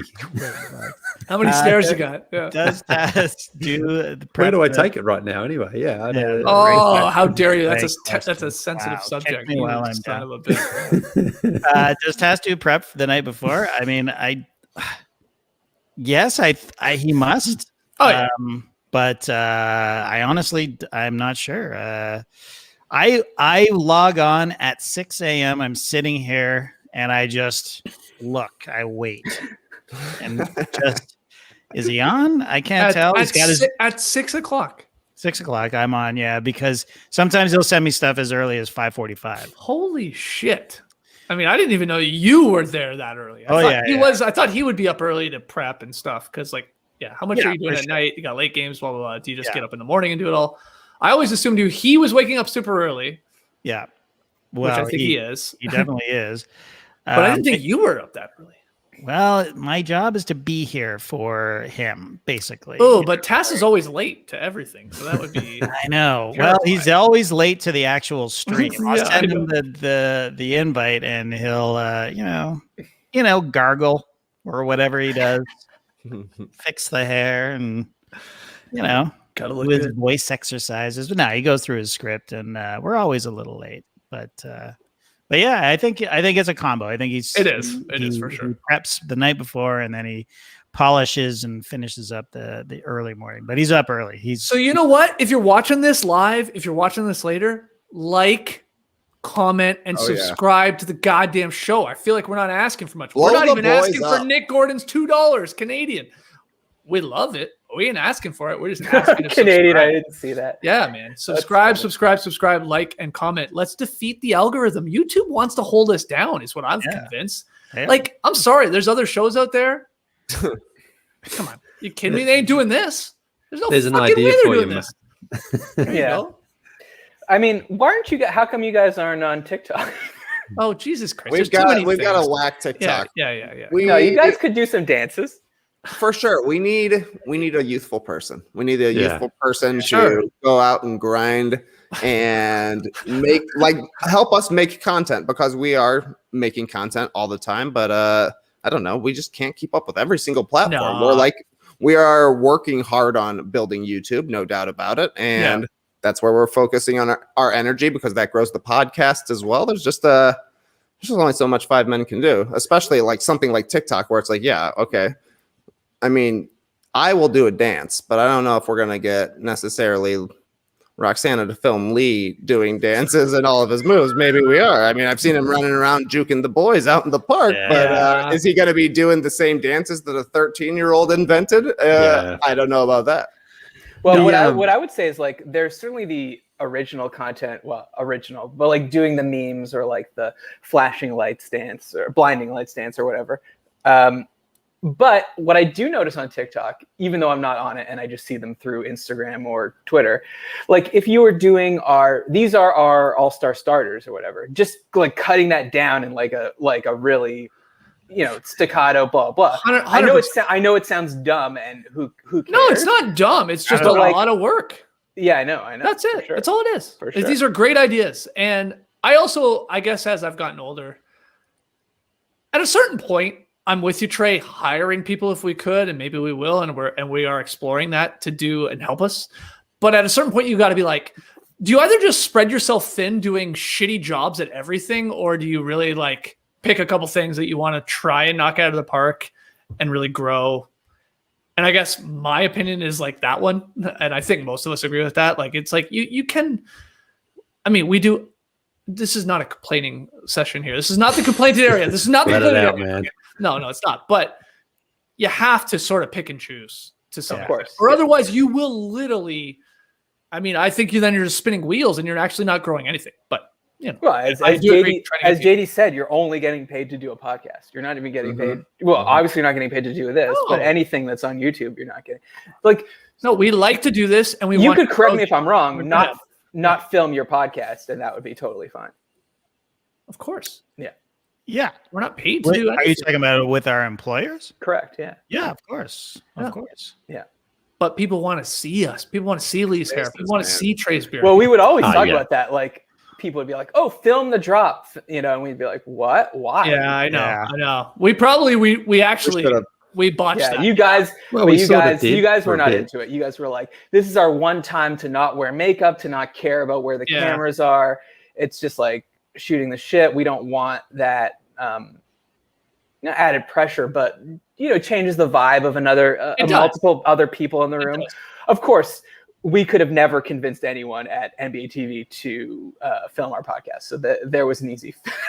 There was that. In fact, even if we set up the cameras, locked them off, so there was no humans in there, we still couldn't convince them to open the cameras and shade them. Right. So there was no danger of that happening. We could have all held our phones out and filmed each other filming. We did that for a podcast once, remember? Oh yeah, we talked. Yes, we did. Yeah. I mean, I don't have many regrets in life, especially when it comes to this show, but the two I guess I do is like, one, I wish we owned our brand the entire time, of course. Just yeah. I think it's so overrated. I agree. It's keeping the feeds, keeping the feeds. I agree with you. Sure, but the name, who cares? Well, this is what I mean. I mean, a little bit. You got to remember, you're keeping a bunch of casual fans when you're doing that. The diehards are going to follow you, as we've proven 3 times now. But you are losing the like casual, semi-interested, like you're saying, the feeds and the name. Okay, anyway, the semi-Ochelays. Very nice. This guy's still listening. Got his friends there talking about 3-and-D wings. Yeah, I love it. and then the second thing is a little bit just I mean, again, a part of it was like what we were doing and who we were working for, but like jumping into YouTube, obviously, when we basically started the podcast would have been a smart idea. And very smart. And we did. Instead, we went to Vimeo because. But by the way, when we first were doing, but again, I'm saying way back, man. Yeah. But we didn't know. I mean, the twains never met at the time, really. Like, podcasting and YouTube were not, because if you remember, the whole point of YouTube was, do you have a short clip? Short. Yeah, that's true. Short, snackable. No one thought that anyone would watch anything over 2 minutes on YouTube. 3 minutes, people were like, that's too long. You gotta cut it down. Yeah. It was a video sharing site at the beginning, and that's it. It was like, so was Vimeo, but now YouTube is a massive social media network / just media network at this point, right? But I don't know. And that's a crazy thing to think about, how quickly it changed from going from like, here's going to be the next America's Funniest Home Videos to here's the next biggest search engine in the entire history of the world. Yeah.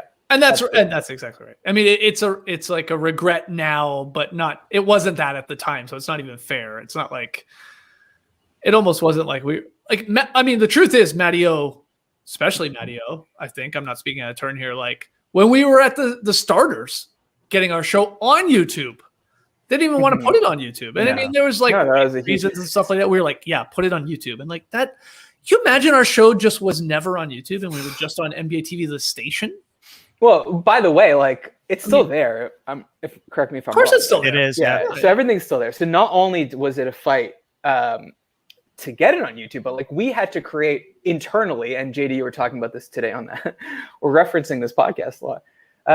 Putting in work, starring JD, episode 251. I don't know if that's true. 147, maybe? I don't know. 147. But like with the limited resources we were given, we had to come up with our own like workflow. Like, how do we even get it to YouTube? And remember JD when we went to Secaucus? We flew to Secaucus for the sole purpose of being like, hey, could we put our show on YouTube? It's crazy. Yeah. I remember I've never had to deal with this now as a YouTuber, but Matt, we were writing code, right? Like they gave us code to write. Yeah. You remember that? Yeah, it was so it was the whole time complicated until the day we left. It wasn't code. It wasn't code. It was a CSV, which is like basically a file you would fill out an Excel form, and that would be the metadata because we didn't have access to the actual NBA account that you would have access to for No Dunks. Right. So they're like, well, we don't want to give you we don't want to give you access to the NBA's account because that's like 8 million followers and blah blah. What are we going to do? Yeah, well, exactly. Yeah. So we'll give you this metadata thing you can fill out. And I remember the first day they said it to me, they're like, yeah, so just fill this out and then you could upload it to YouTube. And I like remember like talking to you, I was like, do you know what this is? And then I had to like go around to find someone at the company that knew what the hell, like this is like 2013. Like, do I know what a fucking CSV file is? Do I know what how to upload to the back door of YouTube using an Excel file? Anyways, it was great. It was all great though. It all worked out in the end. The only thing that sucked when I think about it now, which is so funny, the time we were doing our YouTube show, like leading into games, and that by the time it's up on YouTube, games are on, games are done. It's like the timing was like stupid, which is like I hope people were still watching it. They were maybe because of, like whatever where they are in the world. I get all that. It's all different and stuff like that. But like, yeah, it's like I just think if we had ever really leaned in or given the opportunity, maybe we will one day to like do like a late night show after the games, during the games, whatever. Which is a hell of an undertaking. You got to move out here, guys. Yeah. Right. We do. You can't do it on the East Coast. You got to move out there, or you got to be stuck in your house for a year, and everybody is live streaming. Because I mean, we're sort of doing a late night show. Yeah, not really, but I mean, it's fun to do these shows at night when you're just hanging out with your buddies. And that's what it would be similar to. And it's certainly easier to do right now, where we can just throw on our laptops and we're suddenly streaming there. Yeah, it's good that we did it a little bit. Remember last year, just when the bubble started. Mm-hmm. Oh yeah, it was awesome. Yeah, I mean, it was fun. We got good numbers, and people were showing up, and it was like, after the games, just talk about them. It makes the most sense. Like you either do it. Well, we talked about it though, because I think that because you guys are not like reporters, you're not breaking news. I think your greatest strength is in aggregating you'll read every article, every tweet that's been written about a game, and then come in and filter that through each of your 4 perspectives and then have that. I think that is in a sense the greatest strength, but it's like a risk reward, because you could say that just having the first bite at the apple is worth lessening that, being able to read every quote. Today is a perfect example. I mean, peel back the curtain. We did our trade deadline special today. Oh, right? Guys, I miss being with you on trade deadline. Day. Oh, dude, we talked about it. Oh, boy. Wait, I heard. Yeah, Yeah. Oh my God, that was the worst. Television trade deadline was the worst, but podcasting trade deadline not as bad. We did, JD, correct me if I'm wrong. I mean, we did like 3 times the numbers on the live element of our show. Oh, yeah. For today, the trade deadline special. Yeah. Obviously a tentpole event, tons of people interested. But like, so what up with that? Is that just because it is what it is? 3 o'clock hits and people want to see us? I think a little bit. It's obviously just like the middle of the day must have an impact. Like, it's just like, it was crazy the numbers we did today. People live, and then since then, it's going to go. I mean, it's one of the most watched videos on YouTube we've had so far already, and it's not even I don't know 8 hours old. Yeah, 20,000 views for us already. As you say, it's a tentpole event, and everybody is glued to the internet today. The guy conducting my green card interview was glued to the internet. Right. You know, so what we probably showed up in searches. We probably showed up in and subscribers would know that we're going to talk about it. And, you know, and then I was trying to remember what the last thing was that happened, but I get texts from old colleagues from NBA TV, and after we've already done our show, and they're like, we're going to air in an hour from now, and this is NBA TV, you know. Well, I guess people liked you more, GD. I don't get those texts. Oh, you don't know. I don't know what to say. No, it's okay. It's okay. I feel like I don't know. Like, I think some of you guys follow him, of course. Like, Simmons did an interesting thing. Did you see what he did with his podcast today, Matty O? Yeah, I did.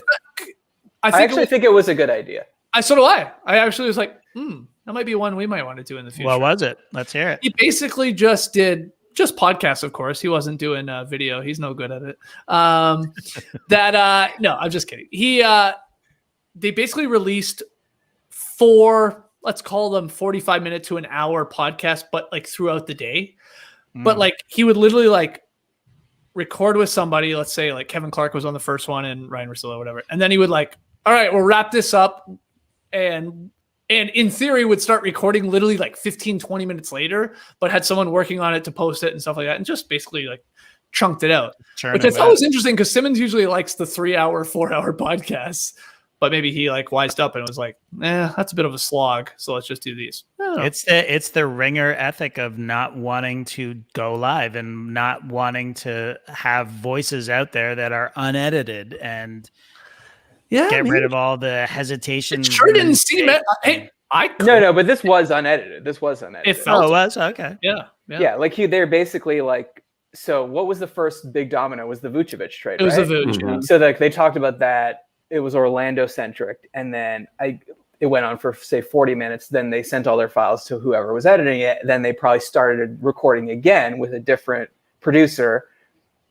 And then as they were recording, that first podcast got posted. Yeah. Right. No, but it was a good. I thought it was a good idea. Unedited, it's a smart idea, but not unscreened. I mean, if somebody certainly Simmons had veto power, or whoever was talking would have had veto power to be like, let's not post that one, or let's redo. Yeah, I actually don't know. Were they jumping on YouTube live and doing it? Because they usually used to do that, but I don't think they did.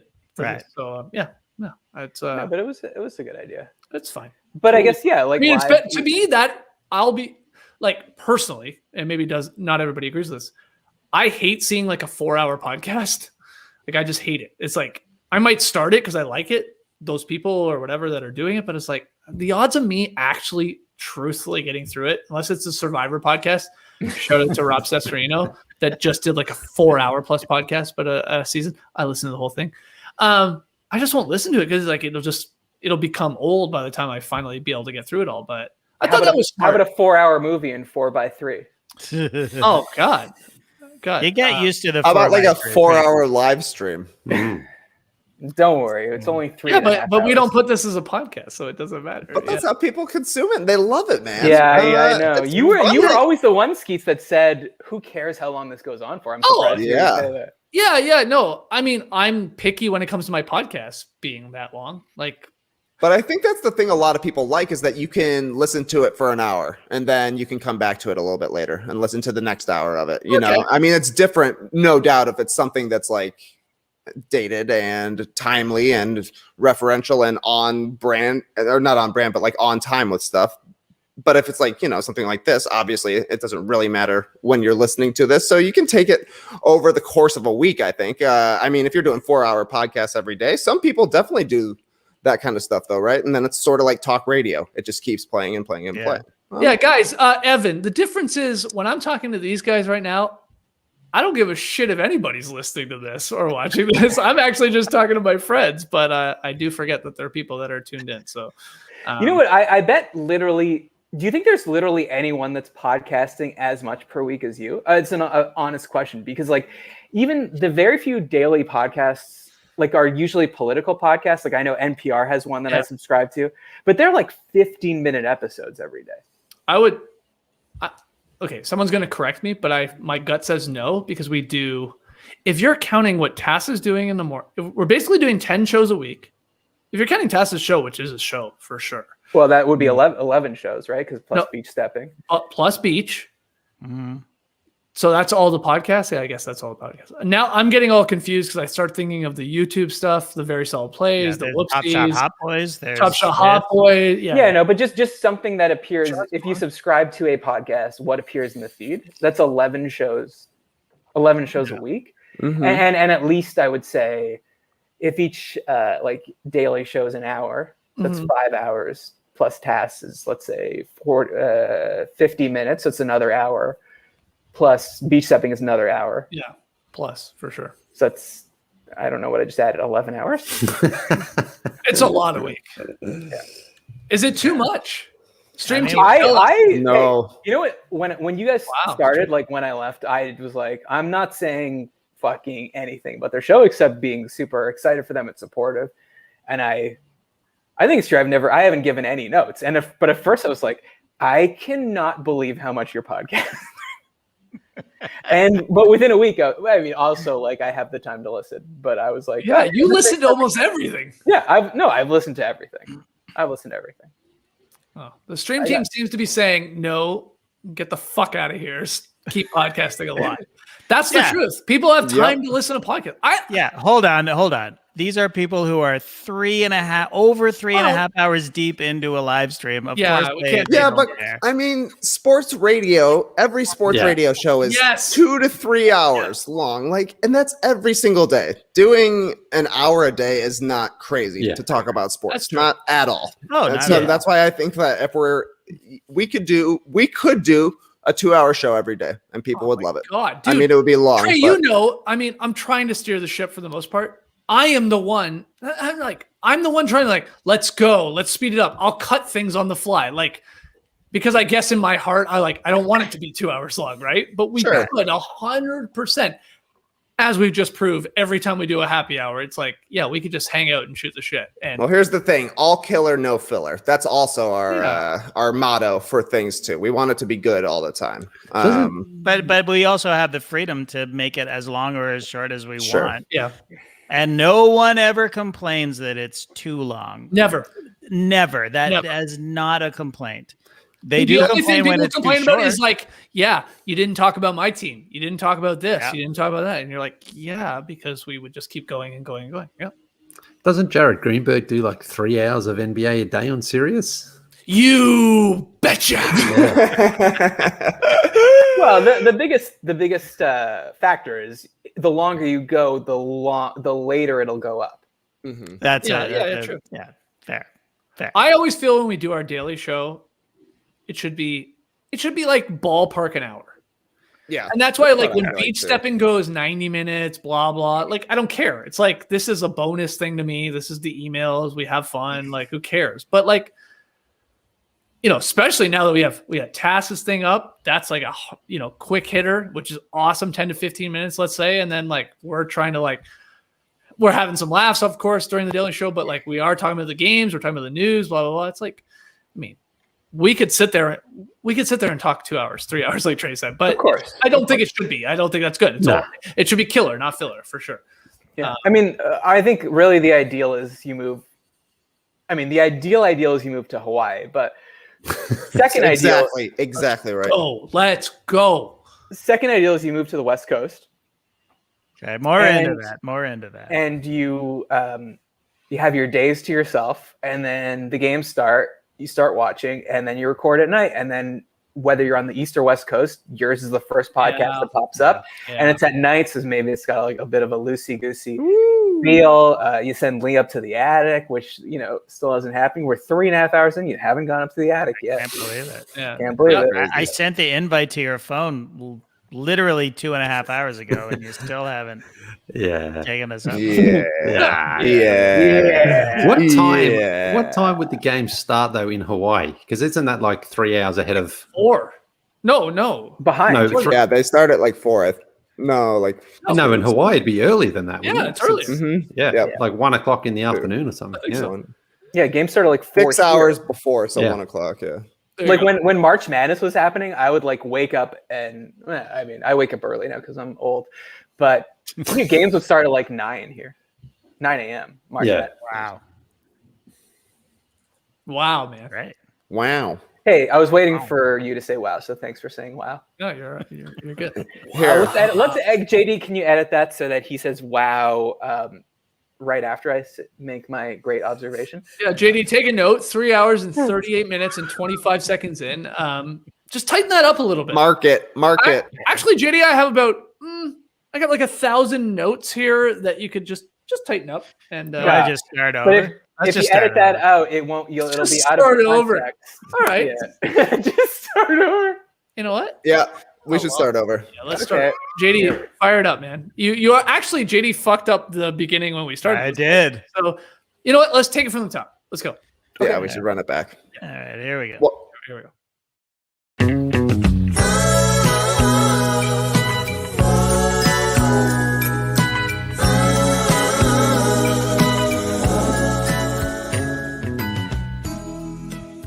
Fuck, JD, got to start that again. I had the comment up there the entire time. Yeah, I didn't see a comment. What comment? Yeah, it had the green comment on it the whole time. Okay. Just we'll just take it from the top. All right, here we go. No.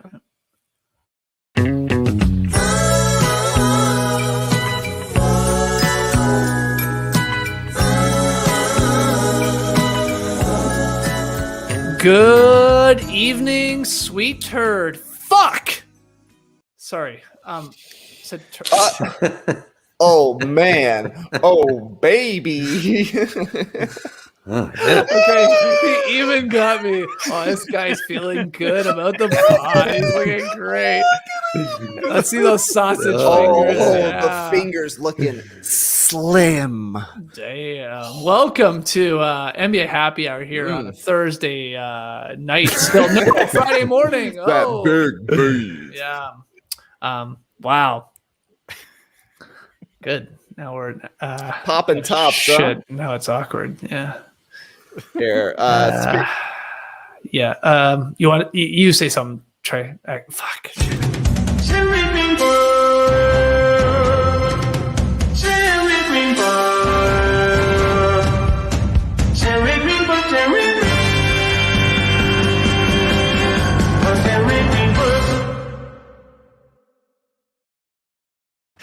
That was edited. Are you? That one was edited. That's good. That's good. That's one of the best things we've ever done. That one was actually edited. Yes. I agree with that 100%. Apparently, you betcha Jerry Greenberg gave me a shout out the other night on NBA TV saying I was looking like Poku. Yeah. Oh. Yeah. People were tweeting at me. So nice to know our names still echo the halls of NBA TV. Oh, what was I saw part of the Inside doc, like they showed it after Inside. And I saw they still had that photo of us from the NBA awards show where we're standing on the red carpet. There's that photo. I'm like doing a weird thing like this. Yeah. Right by the makeup hallway. Yeah. It's still. We should have taken those pictures. Why didn't we take those pictures? Oh, those pictures were great, actually, but it was still hanging. It was in the background. It's still hanging now, though? Yeah. I when they shot it, I guess. I couldn't carbon date it, but it wasn't authenticated. I saw I saw it hanging. Yeah, I think like Shaq or someone had a video up recently, and I saw it in the background of that. I'm amazed. Why didn't they take them down? Yeah. So weird to me. I'm honored that we're still on. It was a good picture. It is a good picture. Yeah. I love the one that's in a weird room that no one would ever go in. We're at the actual starter's desk too. Yeah. Do you know what I'm talking about? Yeah. That is a picture I would like to own because that's actually a really, really good photo. As an NFT? What is that? Hell yeah! Are you a Top Shot hot boy? You got your no shirt on, so I assume you are. Top off hot boy. No, you're not. You're not in the NFT. You know what? Good for you guys, because you were on the vanguard of that. You were talking about it before I heard anyone talk about it, and now I do hear. I mean, it's all the rage. Oh yeah, I went in the span of 24 hours. And you could check my tweets going, this is the dumbest shit I've ever heard of, to I just bought a Kyle Lowry NFT. It's pretty incredible how quickly I turned. Trey Kirby, I got to give him a lot of credit. Got me. He like really was like, no, man, there's something here. And then I started looking at it. I was like, this is cool. I'm into it. It's fun. It came at the perfect time. I mean, we should have been earlier on it. We got emails about it earlier, just because we're in the NBA media world. But I don't know. Like Top Shot was emailing you? Yeah. So the company, yeah.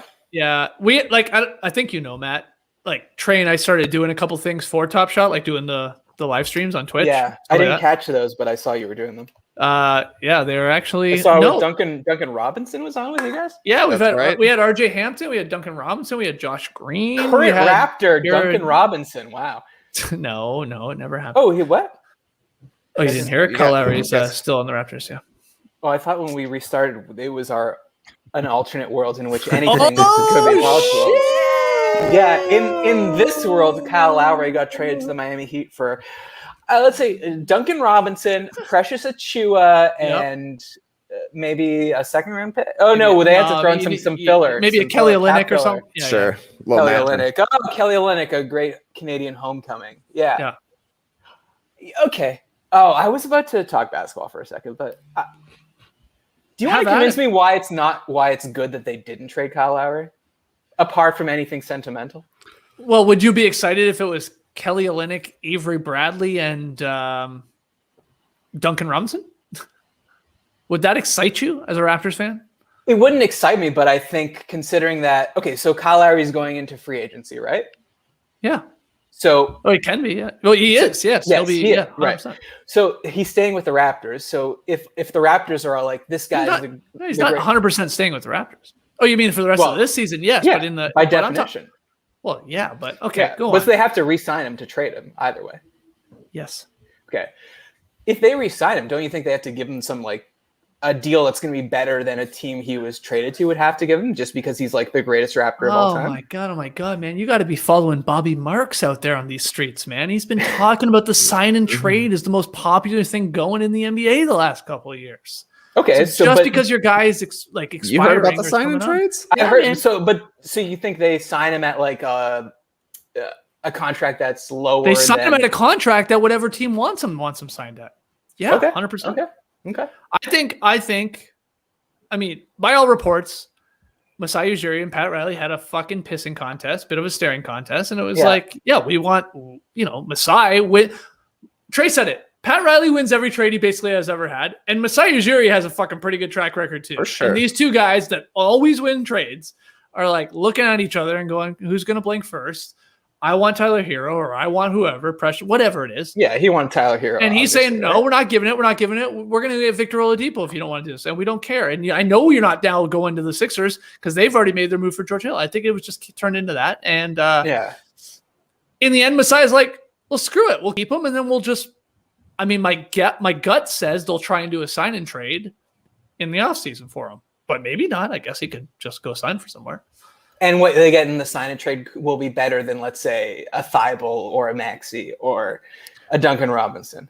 Not necessarily better. If it's not better, then you have to convince me why it was a good thing. Yeah, I think the Raps made moves today that implied that they were making a deal. I will say this. They opened up basically 2 roster spots, Trey. Matt Thomas, gone. Terrence Davis, gone. And what happened last night? And they didn't have a lot of Lowry depth to begin with. Waving goodbye. Basically. Oh, I think Kyle thought he was gone. I just think that they thought Masai Ujiri thought that the Heat would blink, I guess, or maybe the Sixers would offer something more. Yeah. And so, let's say it was Duncan Robinson. You wouldn't be happy with that?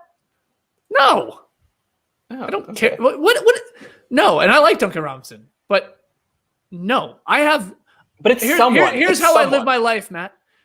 A quarter mile at a time. We trust, man. If you think one thing, and Masai thinks another thing, I'm always gonna think whatever Masai is thinking. I'm gonna back him. Yeah, well, it's a little And you it's or a I- dangerous appeal to authority. It's like Danny Ainge, just like, well, Danny Ainge is so great, so great, so great. Well, at a certain point, is he? Should he have made a deal? There's too much basketball. Okay, yeah, let's go. Well, cut it off. man. Look, I can't believe this guy's got his shirt off talking hoops. Well, Yeah, yeah. it's the Raptors are the only team I truly care about. So I just don't want another free agent to just leave.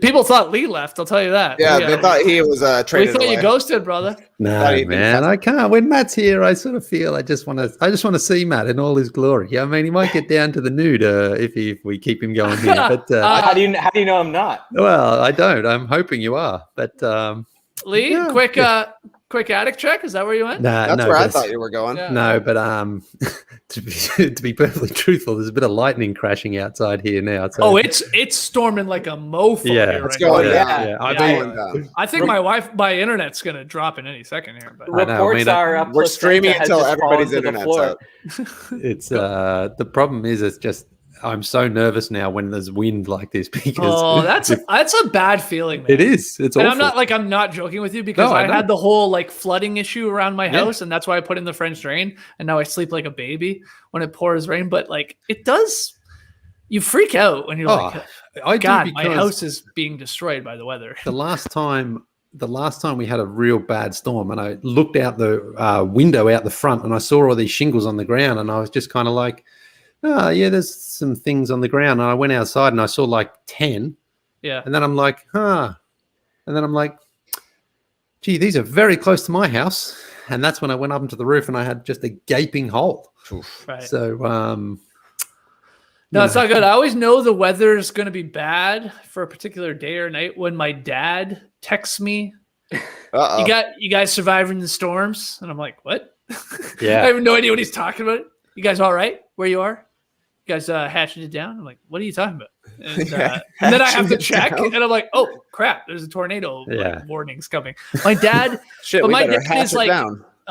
my dad is like the guy that is always staring out the front window like a cat, like just to see what's going on in the neighborhood. Yeah, like he knows. Is your dad a bobcat? My dad might be a bobcat. You could beat the shit out of my dad. Yeah, he's just always. It's usually the opposite. It's usually my dad. Yeah, my dad. No, my dad's a bobcat. You could asked me, beat is my your dad dad a bobcat? He's like 100%. It's like he's just.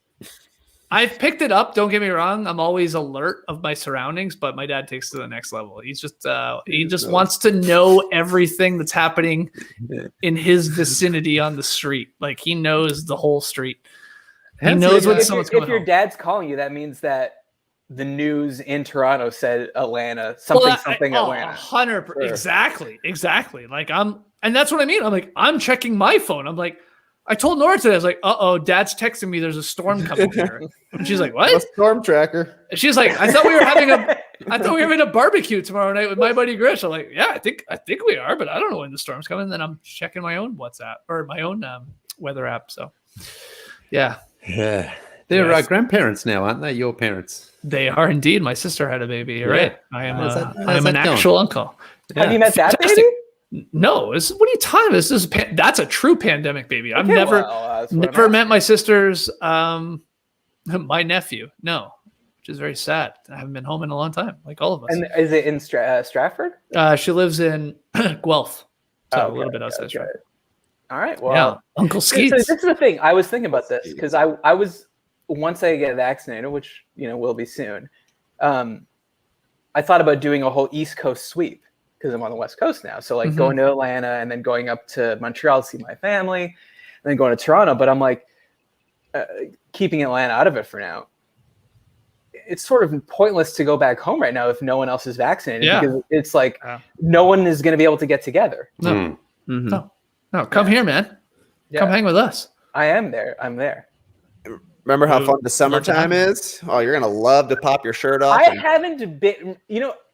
How much were we at pools when, like, especially in our last 3 years in Atlanta, when I lived in an apartment building that had a pool, Trey lived in an apartment, Skeets lived in the same. Yeah.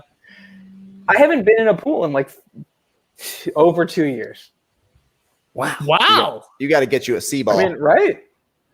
I mean, I don't know. Yeah. And you're taking your shirt off during No wonder 3.5 hour he's ready. podcast. Yeah, he's ready. Yeah, why don't you go jump in the lake? She ready. Yeah, just come here. Get your shots and come here for sure. When I do, I mean, I guess I will. Why not?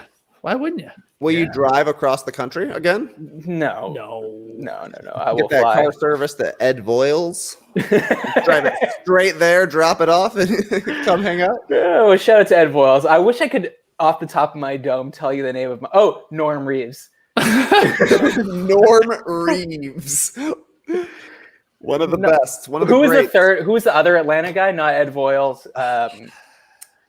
Jim Ellis. Jim Ellis. Yeah, that's my guy. Yeah, That's my you. guy. Yeah. Ed Voiles and Jim Ellis were like at Loggerhead. Right across the street. Big timers. Yeah, up on Chambly. Oh boy. Alberto. Damn. JD, who you got? You got an Ellis or you got an Ed? I got a Nally. Oh, what? Oh, a Rand McNally? No, that's the map guy. No, it's a Nally BMW, but that's where I bought my Toyota RAV4, but it was in the BMW dealership. I guess. Wow, Leigh, who you working with? Who you got on you? Show me who I you're just working bought with. my two cars. I bought the first one from just some secondhand joint when we first moved down. Classic.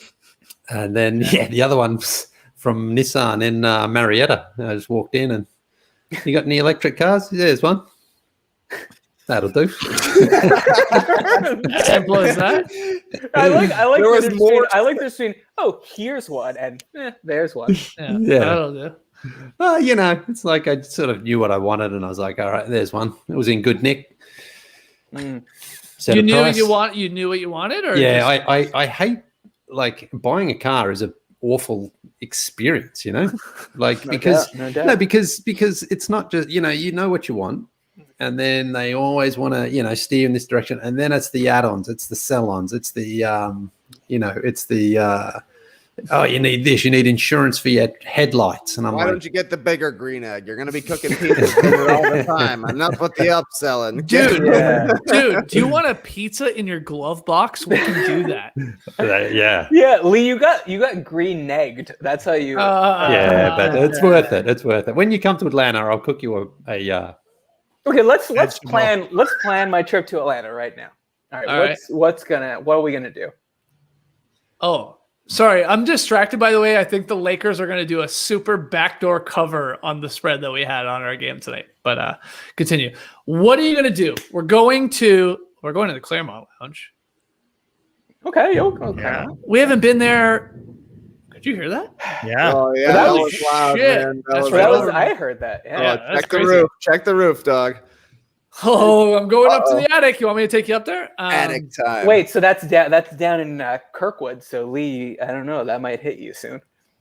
Yeah, it's coming. I can see it out here. I'm seeing that. I'm seeing the sparks. Are you? Yeah, that was very loud. Trivia at the local, then go over to the Claremont Lounge. Oh, yeah, we gotta use our token. Yeah, exactly. Go cash in $50 worth of tots and go hang out for the rest of the night. No, I like this answer. We're just playing spike ball. Oh, baby. Yeah. Yeah. Well, I haven't played in over 2 years. Nobody has. Yeah, exactly. Oh, really? What happened to you guys? A pandemic. I think we should get together. Yeah, it's true. Because spike ball, it's like, even if you start far apart, you're going to mix. I don't think we've played spike ball since you were here.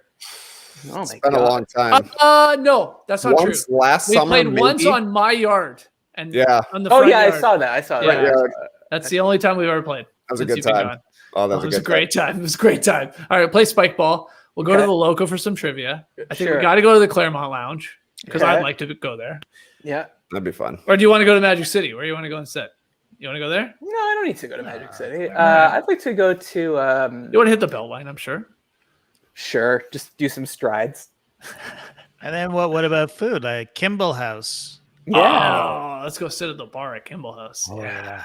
Right by your house? Oh, no. Well, actually, I heard that you're not getting that house anymore. Well, it's crawl still space. in play, but I don't think it's going to happen. Crawl space scenarios. Why don't we just have a barbecue at Leigh's house? Green egg it up. Well, everyone has their own, veggies for everybody. I guess the bummer, but maybe the good thing is like it used to be I could just go to, Trey in your place, and that was like half of the people were there already because they live there. But yeah, I'll see your new place. Tass, you don't want to know where. Matt, you don't want to know where Tass lives. No, I did. He told me on this very live stream. It's up there. It's up there. It's up there. But God damn it, it's a beautiful house. Great fishing out that way. That's nice. What's that? You seen it? Yeah, I went last week. Oh, you went last up there? Weekend. Yeah, I went. Nice. It's worth the drive to Johns Creek. Yeah. Now, is that up 85 or up 75? It's up. You can take both. I actually took 85 because I was into the city a little bit, but where I'm at right now, you could definitely take yourself up to 85. No doubt. You could take that perimeter. No doubt. 285, but I said 75 or 85. No, I said you could do both. I was in the city when I took 75, 85 up. No, when I came 75, back, 85 branches up. Oh, it's 85. It's 85. I think. Okay. Which one goes right? 85, I think. Yeah, it's 85. I think. But then you can take 285 back to me, no problem. Okay, good news. No problem. Yeah. Stop off on Buford Highway for some smoked chicken. Yeah, 100%. You can do that going up 85, no doubt. Okay. Great. Awesome. So Leigh, if we all came over to your house for Matt's homecoming barbecue, what are you gonna make us on a green egg? Oh yeah, good question. Right, yeah, like you got the big one. You got the big one. You got to show it off. It's going to be a few months from now, so you'll probably be able to get it up to high heat. So we'll have to see. I mean, I'm hoping by then I'll have pizzas left and right. I mean, that's what I want to do because personal pizzas or there'll be personal pizzas. You're going to put Verasano's out of business. Coming for Verasano's corner here. It sounds like. I mean that's the idea because I'm trying to not eat too much meat. All right, I'm trying not to. I love it. So I mean, look, I'm going to throw some ribs on at some point in the summer. I'll say that, but I'm trying to make it as vegetarian and as healthy as possible. It's a bit of a Has anyone done the Impossible Pizza, like the Impossible Meat? No. Maybe you could do the Impossible Pizza. Yeah, I could. I mean, I've got a few other ideas for what I want to do. I mean, sorry. If you get these pizzas right out there, you can make some incredible ones that everyone will love.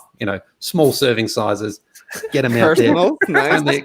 Only a couple of minutes on the grill, cut them up, and then just have people like almost like tapas. Like you just like, oh, here's a piece of this, here's a piece of that. You're having a drink, so it's not like a meal where you're sitting down. Right, it's mealtime. No, nobody wants that. No, I want to be able to talk to people. I want to be able to grab a little plate. Yeah. Drive-by slice. Yeah, nothing better. Like last night, for example, when I was out there on the balcony cooking for the family, I took my little Sonos. JD killing it. I took my Sonos speaker out there. I had the music going. I had a couple of beers. I was cooking on the grill. I was like, damn, bro. Well, which U2 song were you listening to? No, I was listening to Queens of. It's a new station on Sirius. Yeah, I know. Queens of the Stone Age. I was going to be impressed. It's Queens. So was I. Queen's Channel or something. It's a new one. It just came out. It's obviously all females, and it was great. Yeah, and I was just I thought maybe it would be songs by Queen, but I guess yeah, you would think. I thought it was all Meghan Markle songs. I thought controversial. And it was just like, oh man, it's just like, when are we going to actually be able to have people back here again? Because we just still, like I say, even though we're half vaccinated, it's just not quite. I don't want to just turn the light switch on and be like, all right, let's just go crazy. Yeah, you can't. No, you shouldn't. No, you're doing the right thing. You're so close. The ball's on the 1 yard line. Yeah, so that's the thing. So if I can get my pizzas worked out before, I was going to say, this is great. Your green egg is to half heat, and your vaccine is half dose right now. Yeah, it's all going to time out perfectly. Yeah. What the hell are we looking at there? Is that a pizza stone? That's not mine. Pizza stone. That was Even the Flow by Pearl Jam. Yeah, I got it. I got it. Wow. Perfect. All right, JD, you know what? Hold on before you go. Let's I was curious because you did talk about being in the house band with your band in Greece. Because I knew for sure that you DJ'd in Greece, but I don't know that I knew that the whole band went to Greece. Mm-hmm. So I assume you just played most or all covers, correct? Yeah, I was 99.9% all covers. We would slip in an original every so often, and then it was just dead silence, like nothing, So, and my question was, what were the bangers? The bangers, definite. Actually, Even Flow was huge. This was 91 or 2. The boss, the guy who ran the place. Springsteen? Oh, Bruce. Yeah, Bruce. Yeah. 10th Avenue Freeze Out, killing it. Spiros Springsteen. Yeah, it was George. He insisted that we played American Pie every night. Oh no, full version. Oh yeah, to mixed reviews. Sometimes people loved it. Yeah. What else did we play? We did CNC Music Factory. I was gonna say, was it important that you played songs that people could dance to? Because I don't think you could dance to Even Flow. Not really, because we would sort of warm up. We would warm up the floor show, and then it turned into a disco afterwards. So it was us just playing the hits, like sing along, Sweet Caroline, that kind of thing, Oh, okay. But all the annoying hits. Did you do the bop bop bop in Sweet Caroline, or had that not been invented yet? Because I don't think that was invented till later. No, what? No. The Sweet Caroline bop bop bop. Oh yeah, I thought that was like a later thing. No way. I was going to ask, did people come up on stage and try and do basically the live karaoke with the live band? We did that. We started doing it with just staff members who wanted to perform or whatever. Sure. So we would do like Sweet Child of Mine and what else do we do? Anyway, those kinds of hard rock, just rocking. Smells Like Teen Spirit, probably. Oh yeah. Yeah, absolutely. Wow. Some Blur songs. Never Oasis. Never. Oh, Leigh. But they wouldn't have even been. I don't think they were. Yeah, what year was it? Yeah, this is 91, 92, 91, isn't it? 92. Oh yeah. Definitely Maybe. I don't think came out. No, 94. I think it was 94. No, didn't What's the Story? Morning Glory come out in 94? Yeah, I think so. I would say 92. Yeah, the big huge album that summer was Blood Sugar Sex Magic. Little Chilies. Yeah. Shout out to my buddy Grish. What'd you play from that? Little Chilies. Under the Bridge. We played Under the Bridge. Yeah. Give It Away. Yep.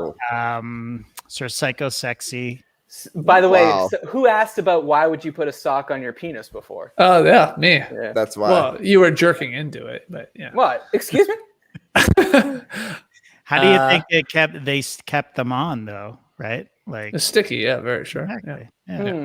Nature. It's either girth or stickiness. I'm not sure which one. Nature's tape. Thank you, Todd. Thank you, Todd. Realizing what we're talking about is worth $4.99. Yeah, like that. Like yeah, it's like a discount rack. There's not $5, it's $4.99. Hell yeah. Somebody said fuck Blur. Wow. Yeah, and How do you feel about that? I disagree, I guess. I mean, I like Blur. I had the pleasure of drinking with Blur, everybody except Damon, in a London pub one time, not even realizing who they were. That's my claim to fame. That's my touch with greatness. Was Alex James hotter than Leigh's brother? Which one is he again? He's the bass player. He had the swoopy down. He was unattractive. He was like very known as unattractive. Honestly, nobody's hotter. I'll just Google it on my phone and then I'll show you. Take your shirt off again, Matt, this time. Yeah. Wave it. Once you mentioned the Red Hot Chili Peppers, I kept thinking of the Under the Bridge video. So wait, you just said similar. You just said you didn't know you were drinking with them. So somebody told you after, or well, it was sort of like I was chatting with them. That guy, yeah. It's a nice. Who is that? What's his name? Wow, it's a strong Alex jaw. James. That's it was a good jaw. What a Linda Evangelista. You had Damon Albarn, who's attractive. He dated Justine Frischman, who was the lead singer of Elastica. You remember Elastica, right? Leigh? Of course. Leigh, what's Elastica's big song?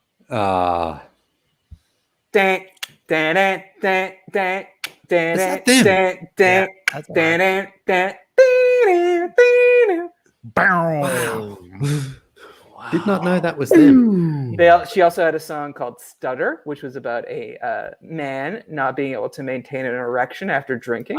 Featuring Mystical. I think Pink had a song about that too. No Skeets. Graham Coxon wasn't as much of a looker, and Alex James, and who was the Roundtree? I don't know his first name. Was the drummer also not a looker? Richard Roundtree. I don't think so. It was like Dave or something like that. Dave Roundtree. Why the fuck would anybody know the drummer to Blur? I just don't I don't get that. I don't understand why anyone would care, or I just don't get it. He's a fan of Britpop. I'm sure the comments section is blowing up right now of people that care who I this guess. drummer I is. mean, People are saying Jarvis Cocker better than all of them. In your face. Jarvis Cocker? I love Jarvis Cocker. Did you like Pulp? You didn't like Pulp? I love Pulp. Yeah, of course I did. I mean, but I don't know. So why did you like Pulp, JD? Why did I like Pulp? Yeah. Good songs. That's it. Just catchy songs? Catchy songs. Good albums. Common People is literally one of the greatest songs of all time.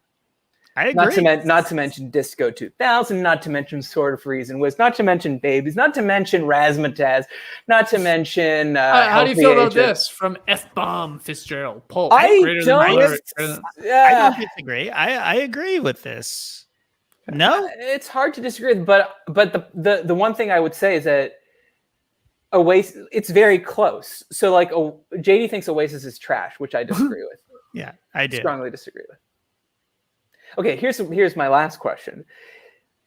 I'm looking at the ticker and it says 408, basically 409 right now. So that's from when you started.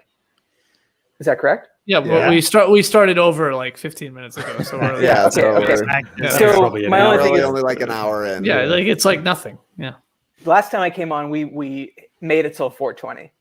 Yeah, we did. Now, do you want to hit it again? That's my only question because I haven't had dinner. I could make a night egg. Make an egg. Oh, if you want to make an egg, or do we want to push it past 11 minutes? But what are you asking, Matt? Are you going to have another drink, or are you just saying? No, I'm saying, are you going to push past 4:20? Because if that's the case, then I will get another drink. I say we do it. I say we do it. In 11. We'll break the record. Yeah. Yeah, let's do it. Okay, so I'm going to put myself on mute. Okay. All right, he's tapping out. See, you know what? It's not fair. He's a West Coast guy. He's living on a West Coast time. He's having 10 o'clock for him. Yeah, he doesn't have to wake up, do his show. We're the ones that are suffering, but people are loving Matty. There he goes, looking swole. How you feeling, Leigh? How you doing? Just be honest with me. I want a nice check-in. I want to take your temperature. I want to check the pulse. How you doing? Come on, talk to me. I'm fine. I'm a little more I've got one eye on just what's happening outside. I'll be honest about that because you're really worried right now. Well, there's a tornado. There's a tornado watch in effect. What are you gonna do about it, man? You go up and you look in your attic and you just go, yep. Shit, another shingle. Yeah. It's just one of those things. It's if you know that there's a hole in your roof and there's water coming in, not everyone, but a lot of people are going to need roof repair in the morning. 100%, Leigh. I'm freaking out with you. I know Beto can come and take care of me, but not first things. But I have to get that call into him first thing if I need it. Call him now. Let's call him right now, live. What up, Beto? Yeah, Beto, he would, man? Would he pick up? That's a real roofer right now. If he's picking up at 1 o'clock in the morning. I mean, you just know that he's probably his phone is probably blowing up right now because he's got messages. You think it's that bad right now? Wow. Well, because the thing is with where I live, right? These the townhomes are 10, 11 years old now, and they get so much sunshine and heat in the summer that they are starting to dry up. And when he's taken photos upstairs, I've seen so many of the other roofs with shingles just flying off. So. He does the patch up work to cover the holes. Yeah. But anytime I'm thinking now the wind's coming through, those other ones, there's so many loose ones up there. It's who knows what could be coming off. So, get up there, man. Get up there. Nah. Get up there. Take us up. No. Yeah. Come on. The last time he was here, because he has to come up onto the balcony first. Then he gets his ladder that goes up to the roof, which is 30 feet up. Yeah, you have a very skinny, tall town. I don't have the girth. Just call me the Red Hot Chili Peppers. But he throws all the like equipment, or not. Yeah.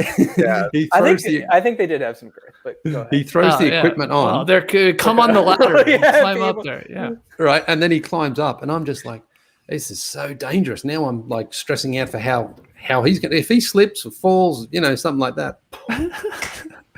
I don't know, man. He's I don't fine. know. Leigh, do you want to see something I ran across today? You might appreciate this. Hold run on. this. But I JD ran sort. across this today. What do you got? Well, Just send it. Just send it to JD. no, next it's more time. fun Your this way. It's face. more fun What? this way. Oh wow, that looks like Indiana Yeah. Jones. Yeah. Speaking of a ladder, and Yeah. balance. Yeah. Yeah. Sometimes you just gotta go for it. Did you? There's no way you went over that bridge. What are you talking about? You Yeah, did? Yeah. You did not go over that bridge. No way. On No foot. way. Prove it. Yeah. On foot. Yeah, he's not driving a goddamn 4-wheeler across it. You know how wide this is? I could walk Yeah. with like no tiptoeing or anything. Yeah. How high up are you off the ground there? It doesn't. No, look like that high. like It's not that high. 8 feet, 6 feet. Oh, okay. Well, sure. I thought it was like, something like big that you were going to fall to.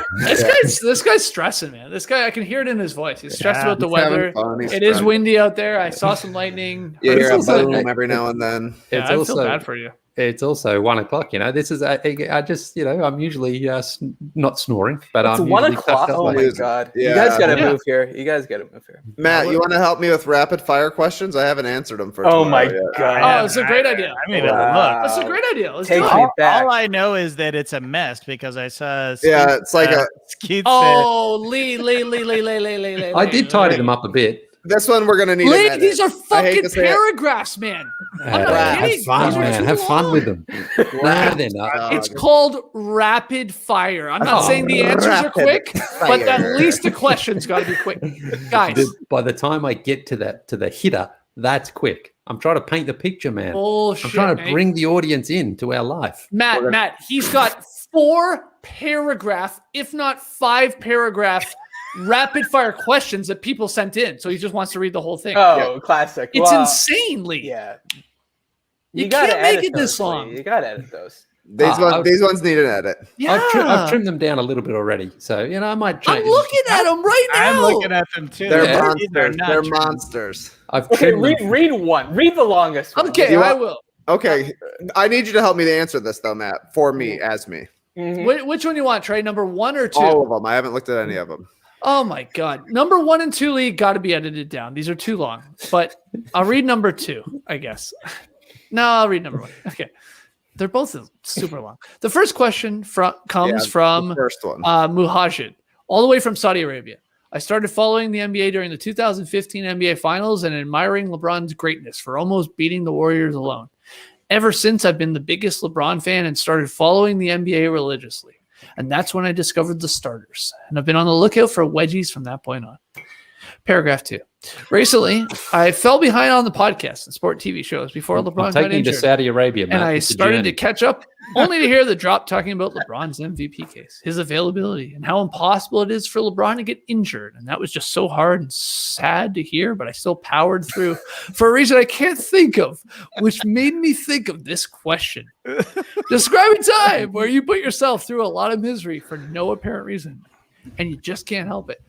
We're not done. Finally, I just want to say thank you for being my NBA friends. Lee, I'm getting excited to hear Lee. from after any NBA news, as there are a lot of NBA fans. Lee. There are not a lot of NBA fans here. Come on. What is Lee? This is a beautiful email. Yeah, exactly. But Yeah, this is it's not for rapid beach fire. stepping. It's for beach stepping. That's what I Yeah. said, Matt. That's exactly what I said. Yeah, but that's the thing. I saw it there and I thought, yeah, great. We don't have many fans from Saudi Arabia. Okay, hold on. Put it Then back up. edit Put it. it back up. Then Put it just back edit up. it. Put it back up. Put it back up. Let's edit it right now. I'll edit it All on the right. fly. Here we All go. right, I'll pop Okay. it open. Well, you guys And are probably in see the if you Google can get it Doc. on I'm in the Google Doc. I'll do Yeah, it right go now. for it. There we go. It's I'm up losing all of this. Okay, the first sentence keep. Correct? First Okay. question comes from Sure. Yeah. Oh, cut. Boom. And then right That's a good to start. A good yeah. start, I would Yeah. say. Yeah. Right to recently, I fell behind on the. We don't even need this. I don't Recently, think.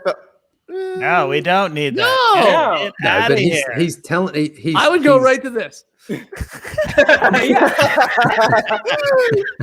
Like seriously, I'm not even kidding. do, And then I would get do, rid of do this. a quick apple Perfect. seed. Do an apple Perfect. seed. What? Do an Undo apple it. seed. Undo Oh, it. you want me to instead. undo it? Okay. Boom. Look at that chunk.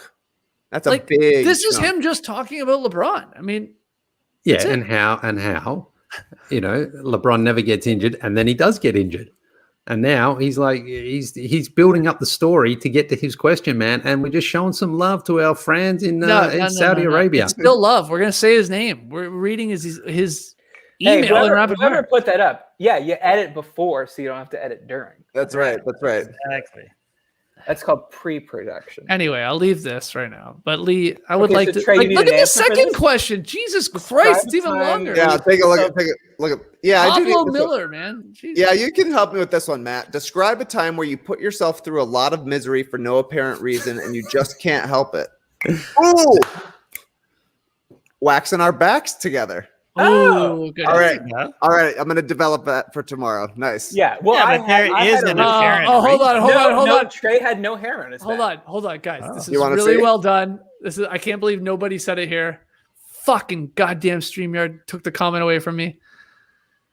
I hate StreamYard. I haven't heard you talk about it. I was about to say something very funny from Zach that said, Houston, we have an edit. God damn it, StreamYard, you're shitting all over the joke. All right, back wax. I'll put it down. make him an edit he can refuse. Okay.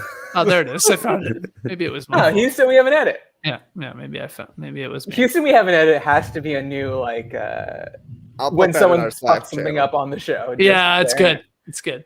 Houston, we have an edit. All right, Matt, you can help me with number 3 here because I got a good answer for number 2 now that I'm actually looking at these. What do you think I'm the best ever at? Oh, that's good. Okay, great question. Let me think for a second. What are you the best ever at? I mean, okay, I'll just start talking. Like, you are the best at fast writing. Yeah, he's good. Greg Wyshynski is also very good, but I think Trey's right there too. Yeah. It's a weird, thanks, man. Weird hockey. But if it went to overtime and it was 4-on-4, I would take Trey because he's speedy. Good. What are you the best ever at? Being a chill bro. Cannonballing. Weak. Yeah. Okay. Edit. You know what? I'm going to fast writing. Hold on. You're supposed to be supporting my brainstorming, not. That's right. You can't brainstorm and edit at the same time. Yeah, it's impossible. Mm-hmm. We're at the wide net. This is a first draft. Right now, repping when the Bulls are back for sure. I would say announcing when things are back. That's a great answer. Thank you, Syed. I would say because just being like you're on such a Bulls obviously bandwagon because you're a fan. Yeah. Oh, we just beat the record. JD, we did. Yes. The confetti. Yes. No. I did the confetti. Throw up the wedgie overlay at least. Come on, please. Yay.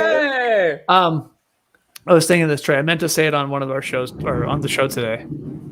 Holy crap! Thunder. Yeah, that's mine. Wow, your roof's fucked. Oh, honestly, if someone timed from the second we heard it from Skeets, the time we heard, we would know how fast this Atlanta Storms, baby, they're moving. Yeah. What are the storm trackers?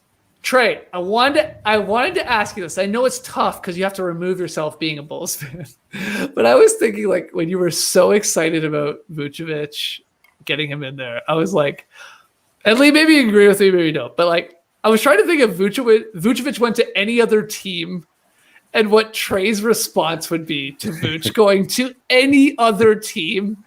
And I kept convincing myself that Trey would be shitting all the hell on it.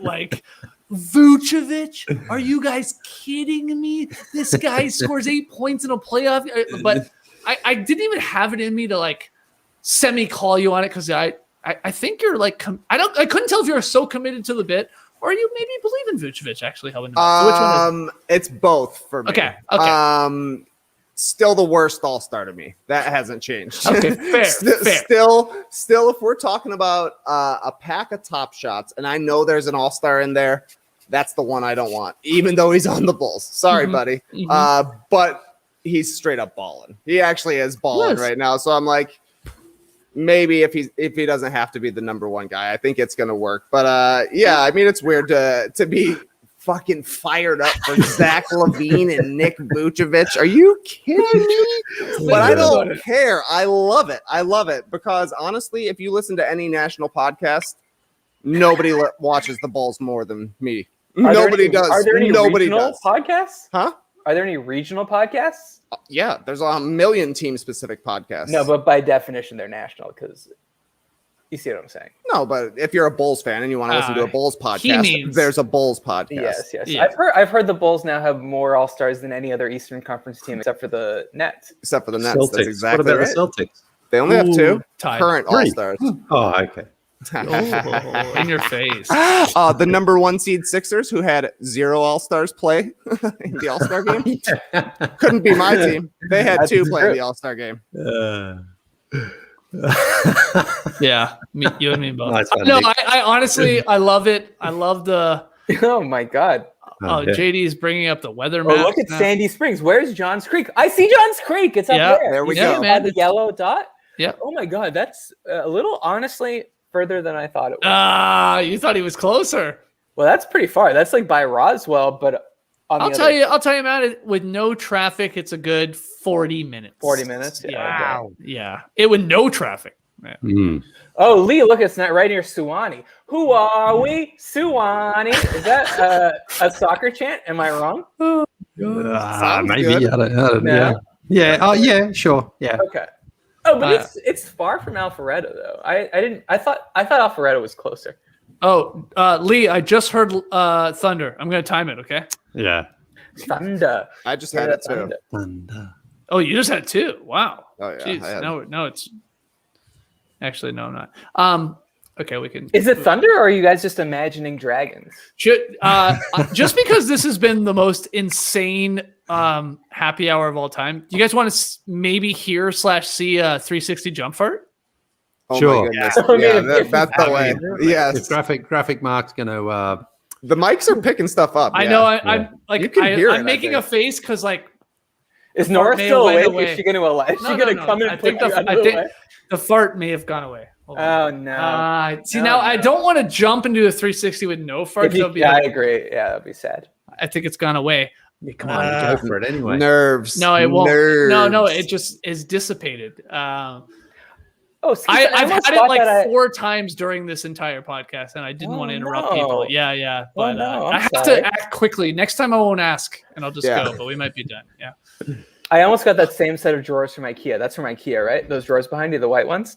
Yeah. You guys want to see a new basketball from Costco? You guys want me to unbox a basketball? Yeah, you haven't opened it yet, man. Let's unbox a basketball. Okay. Matt, what did you think about the Bulls getting Vucevic? I think you coined the term Vooch Island. Yeah, I'm pro. I always loved Vooch because one time before I knew anything about basketball, and I arguably still don't know anything about basketball, I had Vooch on my fantasy team, and he was just destroying people. And people are like, no, he's not actually good. It's empty stats on a bad team. And I was like, well, he's rebounding and scoring, and that's winning me fantasy. And it's great to see him blossom. Actually, the Orlando Magic was the last team I saw live because I was taken to a Clippers game, and they were playing the Magic. Exciting. And Vooch was there. And Saw it was, Vooch in action. and it was boring. Now let's get to an unboxing. Yeah, let's pop this ball. Perfect. Yeah, let's pop this ball. Nice ball, Leigh. Spalding. Yeah. Leigh bought it for you? That's gonna be a collector's item after this season. That's too. right. Wilson's Wow. coming in. You might Very not wanna easy be to touching palm these balls, I find, because they're nice and grippy. You know. Yeah, a lot of I grip. got weird skinny fingers, so it's not bad for me. But like, I can't do it for every ball. But these sticky Wonder if fingers- that's why we get the JD, wedgies. can we Maybe. like split screen my fingers and Skeets' fingers? Oh Is that yeah, an that's a option? good idea. Let's do that. Well, A I have to remove all. Yeah, look, hold I on, got- stand by. I'll tap out for a second here to Yeah, get- all right. Let's. No, you can go to 2. all right, yeah. let's Just remove them. Yeah, that's Oh. exactly. Now remove JD. There we go. Are you Your linked? fingers are very skinny. I know it's ridiculous. Like I could never wear that ring on my fingers. I've No. never worn a jewelry for this very reason. Because you have very skinny fingers. Yeah, Or fat fingers? I got big fatties. You got Now, we haven't even got to the sausages. thumbs. We haven't even got to the thumbs. Oh, you got the craziest thumbs. Now, And then Thumbs are a whole nother episode, man. That's a whole nother episode. wait, show us your thumbs. You got big thumbs, Trey? I mean, you have stumpy. Hey, Yeah. You guys got reggies. You got Yeah, reggies. yeah. Reggie Yeah. thumbs. Throw your middle finger up, Matt. Put it in the camera. We're gonna get JD's band to break up again. Yeah. Are we live on City TV? Call me JP Houston because we got a problem. All right, see you, JP. Yeah, guys, come back. Leigh, come back. Okay. There he is. We're not going to open this because. Oh wait, why aren't you going to open it? What? It's not going to get more value. Is this just the thing you're going to bring it out every once in a while? Threaten to open it? This is like put it back away as if we don't already know what it is. This is like some weird ass Marvel thing that JD I'm sure has. You think I'm opening this? Like this is going to be worth? You just said it. Wilson's coming in. This is going to be worth coming in probably thousands. I'm not unboxing this. Wait, show us that thing on the side. What's that comparing the size of the ball to? Other side. Yeah. What's that? That's just showing you this. Woo! So this like ball is what? Youth size, women's ball. Oh, I see. So this is regulation. Oh yeah, it is. 29.5 inches. Costco. I didn't know. What did I say? 1995, I think, from Costco's. Wow. Something like that. Is that good for a basketball? That's incredible. This is a nice ass ball, honestly. How would you know? You've never dribbled it. I'll tell you how I know. It's dribble it. Silver dribble series. It. It's the silver dribble series. it. Okay, I like that. I do like the silver series. People are probably in the comments section going, dribble it. They're going crazy, man. The people are going crazy. Wake up my dog at this time at night. Oh my Wake up your my dog. You guys are insane. If I might say. Oh my dog. There's no way. Does it have any dimples? Yeah, it has dimples. Wolfpack 02. Is your dog Is your dog a floof or a chunk? What? Is your dog a floof or a chunk? I don't know how to answer that. I've never been asked that. I think a floof. Okay. More than a chunk for sure. It's up to you. I don't know what you're asking though. Skinny or I watch fat? a lot of dog videos and they say that all dogs are a floof or a chunk. What does that mean? Like dogs. Exactly what you think it means. Skinny or fat? Well, it's a floof or a chunk. Skinny or fat? Not quite. It's not. There's no analog in the human world. Now, floof for sure. Do you watch videos where dogs talk? Like, they obviously don't talk, but I do believe dogs can't talk. But you know, where people put the captions above the dog, they're talking for the dog, like in that like, has kind of language. Sure. I like the robotic voices that people throw over them on Instagram videos, but yeah. Oh yes, like I must warn you about the enemy called vacuum. Yeah. It can both suck and make noise at the same time. Yeah. My human has taught me how to shake so I can be involved in his business dealings. I wish Tass was here to make a human pilot joke right now. But Kato has pointed out that I often don't know what I am shaking upon. You watch these a lot? Yeah. It's calmed me down during the pandemic. I have nothing else to do, and these dog videos have calmed me down. All right. That's your ASMR at night? Yeah, to be honest, yeah. Wow.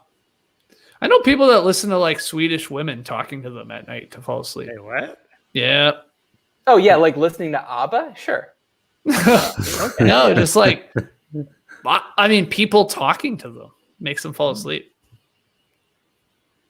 Joel, our buddy Joel. Okay, get specific. Oh wow. Yeah. Oh man, Joel would be hilarious on a happy hour. Oh yeah. By the way, we should get him on. It'll be like the morning for him in Taiwan. Remember when I said every one of your friends should be interviewed on a podcast so you can get to know them better? I interviewed Joel for a podcast. It wasn't for a podcast. It was for research for a thing I wanted to write. Nice. And I learned more about Joel in 1 hour than I've learned about Joel in 20 years. Wow. It's fast. I wish you could all hear it. What were you trying to write? I was writing a thing about expats. Okay. What happened? You just gave up? I was writing it with someone pre-pandemic. Pandemic hit, and that person died. No, just kidding. They didn't die. Jesus. They left the city, and we haven't. They've since gone on to other things. Well, why do you pick it up? Maybe, perhaps. It's a good idea. Yeah, I think. Do you want to start a coffee podcast, man? I've got a couple of guys who we could maybe get together with. Leigh. Oh, hold on. I hope I'm okay. He's putting his What's shoes he on. wearing? He's putting his shoes on. Okay. God damn it. Oh, wow. Houston, we have an edit. Houston? Oh. Houston. No. JD, Sorry, Leigh, I didn't mean to interrupt you, but that's all right, man. That's all right. Yeah. Houston, we have an edit with his mic, JD, that it looks like it's facing the wrong way. Like it looks like it's facing towards us, or is that correct? No, because the diaphragm is. It's in the side there. Okay. It's front.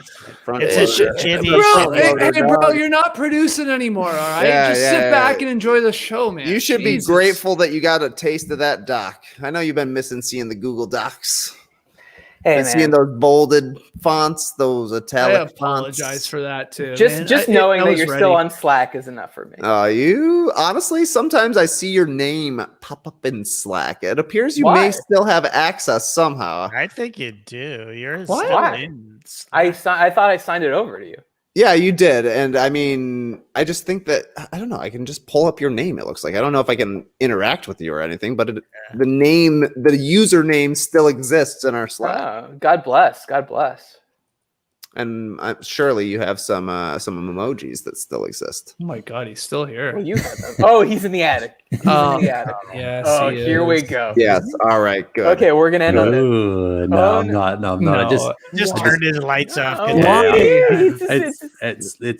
We've hit the record and it's been great, but I'm going to bed soon. Let's call it. I haven't had dinner yet. Will you take us to the attic or no way? Leigh. Nah, I'm not going up there now. No. Okay. It's too scary. It's too scary. I mean, what a disappointing ending to this. I screwed up a 360 jump fart. No, you won't take us to the attic. Matt thinks he's a producer again. Like, honey.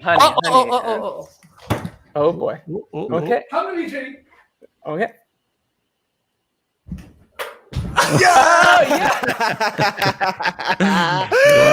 Yes. What a showman. Just as he was saying it was the end of this podcast, not a great ending. That's why you don't edit. That's why you don't edit. All right, guys. Thanks for joining us. Another, enthralling edition of the NBA Happy Hour. Matty O, thanks for dropping by for a good 4 hours and thanks for not inviting me. 15 minutes. No, it was awesome to have you. Everybody, appreciate you joining us. If you're still here, what the hell is wrong with you? But we love you so much. Thanks for all the comments. It's been fun to really follow along with what you guys have been dropping into the stream team. We'll be back tomorrow with tasks. What you need to know in a mere, 5.5 hours. Sorry, JD. Go to sleep, JD. Yeah. And then we'll have the Drop podcast at 10 a.m. Eastern live. Leigh, you got the very solid plays for us coming up in the afternoon. Yeah. Okay. Yeah. Matt, you want to join me for that tomorrow? Yeah. Oh, yes. Do it. Do it. Matt, just do it. What else are you doing? Yeah. No, sure. Okay, great. Okay, Matty O will be on very solid plays in the afternoon. All right. It'll be about 12 o'clock Pacific time, Matt, roundabout. Matt, just check Slack. I'll send you a message. Yeah. WhatsApp me. All right. Guys, we will see you on Friday. Thanks again for joining us. There is no Clipper Bros. Instead, JD, play the thing that you played. I'm going to find the Clipper Bros. Don't forget. I got to find them. Oh, yeah. If you know that Clipper Bro, if you know them, if you know that Clipper Bro, just give us a call on the phone. Call 1-800 Clipper Bro. That'll be awesome. Oh my God, we got to interview that guy. Yeah, turn up. Love you guys. Awesome. We'll see you tomorrow. JD, play that clip that you played right at the start of the show, and then we'll just start over again, and we'll just do it again. Okay. All right.